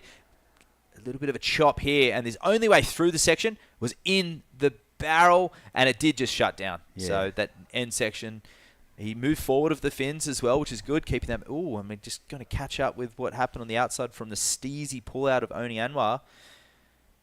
A barrel. Have you ever seen many barrels out here? No. I have seen very, very few. I've seen a couple of sections that I think people have probably missed the barrel, maybe because no one's thinking about the barrel out here. Luke, we're going to replay Red. We missed the start of that wave. Luke would be the one to tell you how often it barrels, but here we go with Oni. Nice steep wall there. He's going to smash it, no doubt. Oh, that was powerful. Straight down. He's going to try another. Okay, got a bit of fins free there. He hasn't given up yet. He's just back into the power, and as you said, a steezy little pull out. I love that little term. He's going to be rewarded for that, I think, and that could well be 5.8. Oh, that's it already. Yes. Yeah. So it means that Ketut now needs a 5.30. So his three waves are all in a similar situation, similar score. He hasn't been able to explode into something, into the better than a good score, but we'll see. We've got 10.5 minutes. They're both surfing well. The waves don't really seem to be cooperating a great deal at the moment. So they're making the most of what they've got out there. We're just watching Ketut paddle back out there. And I think there's probably going to be 60 or 70 people out there within 10 minutes and 35 seconds, I think. And apparently the feedback from Camille on the beach is that Ketut's board, the rail near the fin box, cracked open, but he is okay. And I'd still love to see some vision if that board is down there. So if the cameraman is wireless down there with Camille, let's go catch up with Ketut's board, because the equipment is the crucial element, along obviously with our body, our mind as well. But our equipment under our feet is so key, and It's completely relatable to the people out there. I had a ding free surfing after the event yesterday, and I was able to keep surfing. It was one of those dings that, thankfully, the board quality was made very well. Yep. And I was thinking if I had a little lighter glass or a different brand than McTavish with less quality, I perhaps might have snapped that board. How did you get the ding? Somebody just was watching me. And not moving. And that can happen, and these surfers are used to that as well, actually landing on surfers and doing airs. And but the idea is when you have a point break is you paddle out around the wave, and very elementary information to people tuning in right now around the world. 2 Indonesians out in the water, very experienced surfers, but they are probably, I think, from the island with the most beginner surfers. A lot at Kuta Beach, any given day has hundreds of people learning to surf. Yep. And it's beach break, but on a point break, you have to paddle around, and the surfers on the wave need to have I think it's free an line. ongoing problem everywhere now with beginners, and if they don't get the right instruction, Yep. they're not going to learn those lessons, and I've seen it at Cloud9 so many times. So on his up and riding, getting up some speed, no, he's decided he wasn't going to get to the outside of that one. So, yeah, the issue is, I think, and if you're listening in and you love your surfing, get an instructor to give you some information. Because Surf guide. A surf guide, yeah, Yep. if you're just an absolute beginner, you're going to get an instructor. But a surf guide will teach you where to paddle and how to paddle. And I know at Cloud9 in particular, it's a really critical wave. And sometimes you'll get someone flapping around right in the impact zone, or even someone that feels like they want to paddle to the shoulder instead of going inside, duck diving, and allowing that person to take the wave. So the key is, well, if you're stuck on the impact zone, that's your fault, not the next surfer's fault. So you need to paddle if it's a right-hander, you have to paddle to the inside, away from that surfer. Let them have the right of way on the surf. So right now, no one's in the way right now with Oni. He's duck diving. But if surfer's on that wave, he should be paddling to the inside, putting himself in the whitewater. Let's go catch up with Camille with an update on that board of Katuts. With John, actually, on the shore. Sorry. Okay, so here we are down on the beach. We saw that board change over for a Katut before. What happened is he's a goofy foot surfer, and you can see he's got a crack in his rail here. That's because he put so much pressure into that bottom turn, he's actually twisting that back half of the tail. So he's caused sort of damage that takes all the life out of the board and all the twang out of the board. So he's had to come in for a board change. It's amazing that he could put together that actual last wave with a board in this condition. So that's why the reason for the board change, it basically became unsurfable. So really smart choice, and that just came, he would have felt that on one of those bottom turns or one of those top turns that he did. So back to you guys, that's why we changed it, and that's why these guys are at the top of their game. Great feedback. Yeah, that's really interesting. And it was on his inside rail as well, which makes it even worse. So when he fell, his foot just went straight basically through the board, cracked the rail, which is why he checked his foot as well. Thankfully, looks like it missed the fins. Yeah. I was thinking a fin plug blew out or something like that. So it's a relatively easy fix. It will be an easy fix. It will. And so it is amazing on that inside rail that he was able to ride out of that as well, because he had that 6.25, which is still the best wave off the heat with a damaged surfboard. Yeah. Maybe he needs to damage it a bit more. Yeah. Or Get out damage there. this one, we'll see. And 6 minutes 20 left on the clock. And the Indonesians down there on the beach, the support crew, they'll be tense times right now. The veteran and Katut right now. So Oni's a fair way back on the rankings, but I'm sure he'll go to Australia and he'll chase that dual sanction. Looks like a set out the back there as well. So we'll see some action. So Katut's paddling wide for this one. He does have priority. Is he going to swing and take it? No, he's just going to duck dive that thing. It was probably a little bit too late to get onto that one, and not a great deal behind it. So they're just sitting and chilling. Looks like the wind's coming up just a little bit there from the west. Looking north there, there's a cement factory right in the top middle there that you can just see, and there's a pretty good wave right there that I guess some people are going to head to this afternoon once this is done. I surfed there last year. Pretty interesting place. Yeah, it's just industrial. It seems a bit scary, but the wave's pretty nice. It's a big pier that goes out there. And there's that Indo crew there. And the boys, they're Indo Power. Oh, they've left Denny. Oh, they got the microphone. Denny's mimicking us right now. And so they'll be stoked to be on the camera, and all the crew at home will be tuning in watching live, all the sponsors as well, and saying hello to Tim and Tippy, who'll be tuning in, watching this heat right now, and seeing some of their, Oni Anwar, the legend of that qualifying series, and coming in, he's way down the rankings. He's somewhere down near the 20th, so he's 26th on the rankings now. So this is a great result with him at the moment, currently in the lead. He's going to bag moving into the rankings, 1,800 points when he moves into the semi-finals. So minimum, but the opportunity to take the win. And you have to say, with the experience, Oni moving in would have to be one of the favourites to take the event out. Hey, he's just a force out there, and people do respect him. They know his ability, and he's a danger man. You know, he doesn't do all the events these days. He's a family man, so he's got other priorities. But he's definitely a danger man. Well, if he does this result, gets a good result here, and goes to Blair, gets a good result, he's rocketing up the rankings, and he'll just be one, quarter or semi away as a backup to perhaps move into that top 5 onto the CS. Yeah, and I wonder, if he didn't do well here and didn't do well in Blair, he probably wouldn't consider Australia. Yeah. But if he does, obviously, then he needs to have a change of plans. And 3 minutes 40 left on the clock. You can see that drone angle showing just how close the priority game's being played right now. And a big shout out to Luke and Bonnie and those people that decided we wouldn't run the rest of this today. I mean, it might be a little smaller tomorrow, but it should be clean and beautiful in the morning. So, this wind is all of a sudden coming up, which doesn't hurt guys that can do airs. It doesn't hurt them at all, but for the cameras and the rest of it, then a nice glassy morning. Well, I'm contrasted looking to yesterday afternoon, where we're still seeing excellent range scores being locked in, although it was victory at sea. It was a 20-mile-an-hour wind, or maybe a 20-knot wind, and 6-foot sets. So, but we're still seeing excellent surfing. Yeah. Where today, it's been a little bit lackluster this heat, and it's been trending down in the last 2 heats. But that is what the prediction was going to be. It's still very, very contestable right now. But Ketut, a 5.3 required, and he's got the priority too. So it's going to be another nail biter. And people on the edge of their seats back home in Indonesia.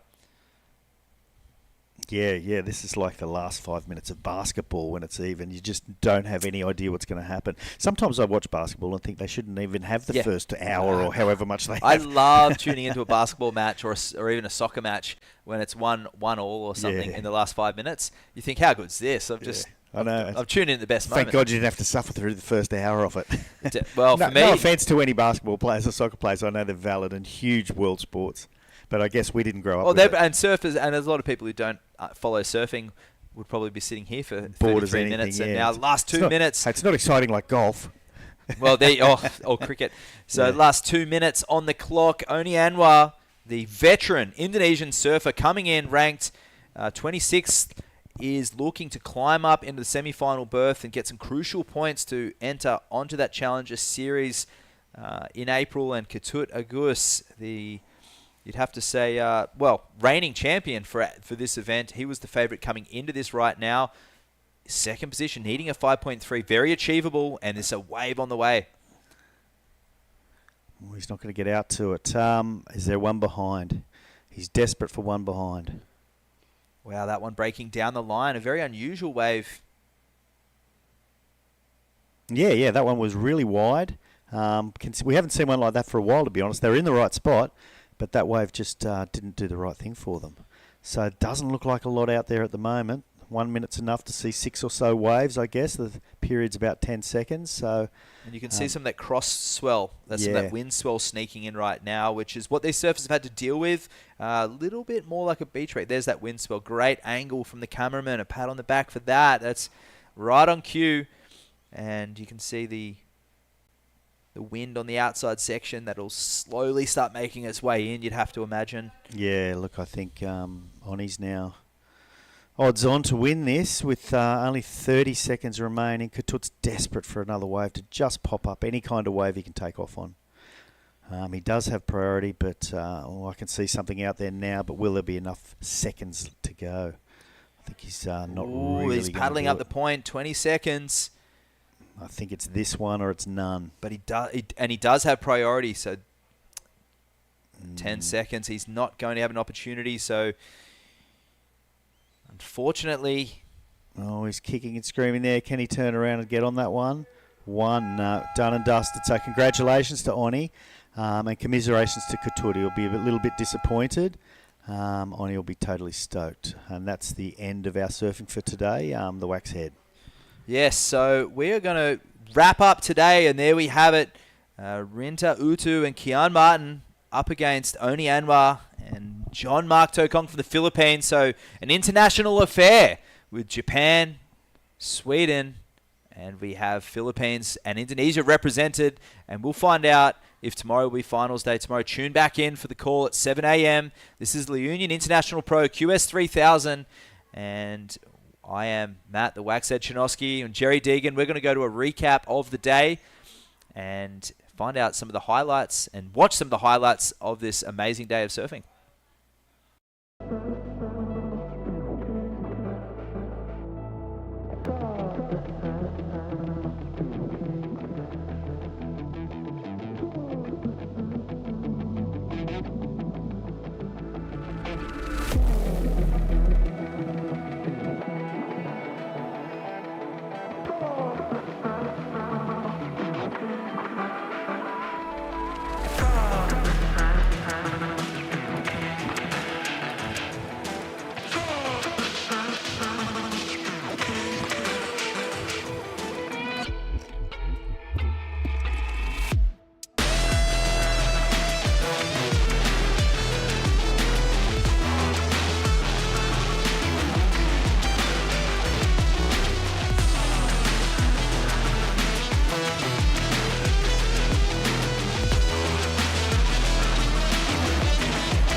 The WSL La Union International Pro 2024 is brought to you by Tingog Party List, House Speaker Martin Romualdez, and the Department of Tourism Region 1. The WSL La Union International Pro 2024 is sanctioned by the World Surf League and organised by the United Philippine Surfing Association in collaboration with the provincial government of La Union, the municipality of San Juan, and the La Union Surf Club. This event is sponsored by Alima, Clean Canteen, and SMC Infrastructure. This event is recognized by the Philippine Olympic Committee and the Philippine Sports Commission.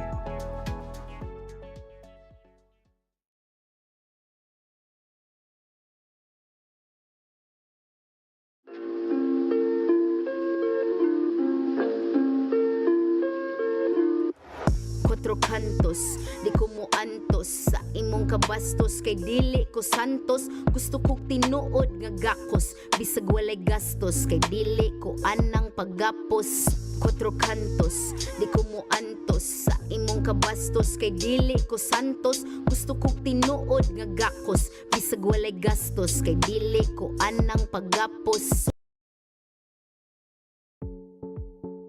The WSL La Union International Pro 2024 is brought to you by Tingog Party List, House Speaker Martin Romualdez, and the Department of Tourism Region 1. The WSL La Union International Pro 2024 is sanctioned by the World Surf League and organised by the United Philippine Surfing Association in collaboration with the provincial government of La Union, the municipality of San Juan, and the La Union Surf Club. This event is sponsored by Alima, Clean Canteen, and SMC Infrastructure. This event is recognised by the Philippine Olympic Committee and the Philippine Sports Commission. Let's wander the 100 islands of Pangasinan, 124 to be exact, each with their own hidden secrets to be explored. The islands are connected by the Lingayen Gulf, and bridges, and even zip lines that let you fly from one island to the next. Woohoo! There's hundreds of adventures to dive into when there's 100 islands to explore. Let's wander the historic city of Vigan. This UNESCO World Heritage Site is one of the best preserved Spanish colonial towns in the world. Walk along cobblestone streets of heritage houses and historic attractions dating back to 1500s. Don't forget to take home Ilocano crafts for pasalubong. Travel back in time in Vigan. Let's wander La Union's Tangadan Falls. The perfect side trip after surfing the waves. Hike along the scenic trail and be greeted by the majestic 50-foot falls. Whoa! The best part? A dip in its cool, refreshing waters. Seek more thrills in La Union. Let's wander the 100 islands of Pangasinan, 124 to be exact. Hidden secrets to be explored. The islands are connected by the Lingayen Gulf, and bridges, and even zip lines that let you fly from one island to the next. Woohoo!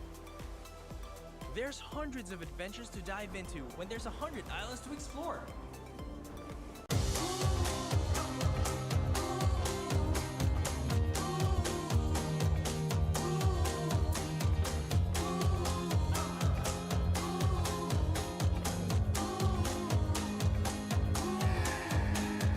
We are the keepers of the flame, sharing our hope so you can feel the same. We are the children of the light, keeping the whole fires burning bright. We'll make them see that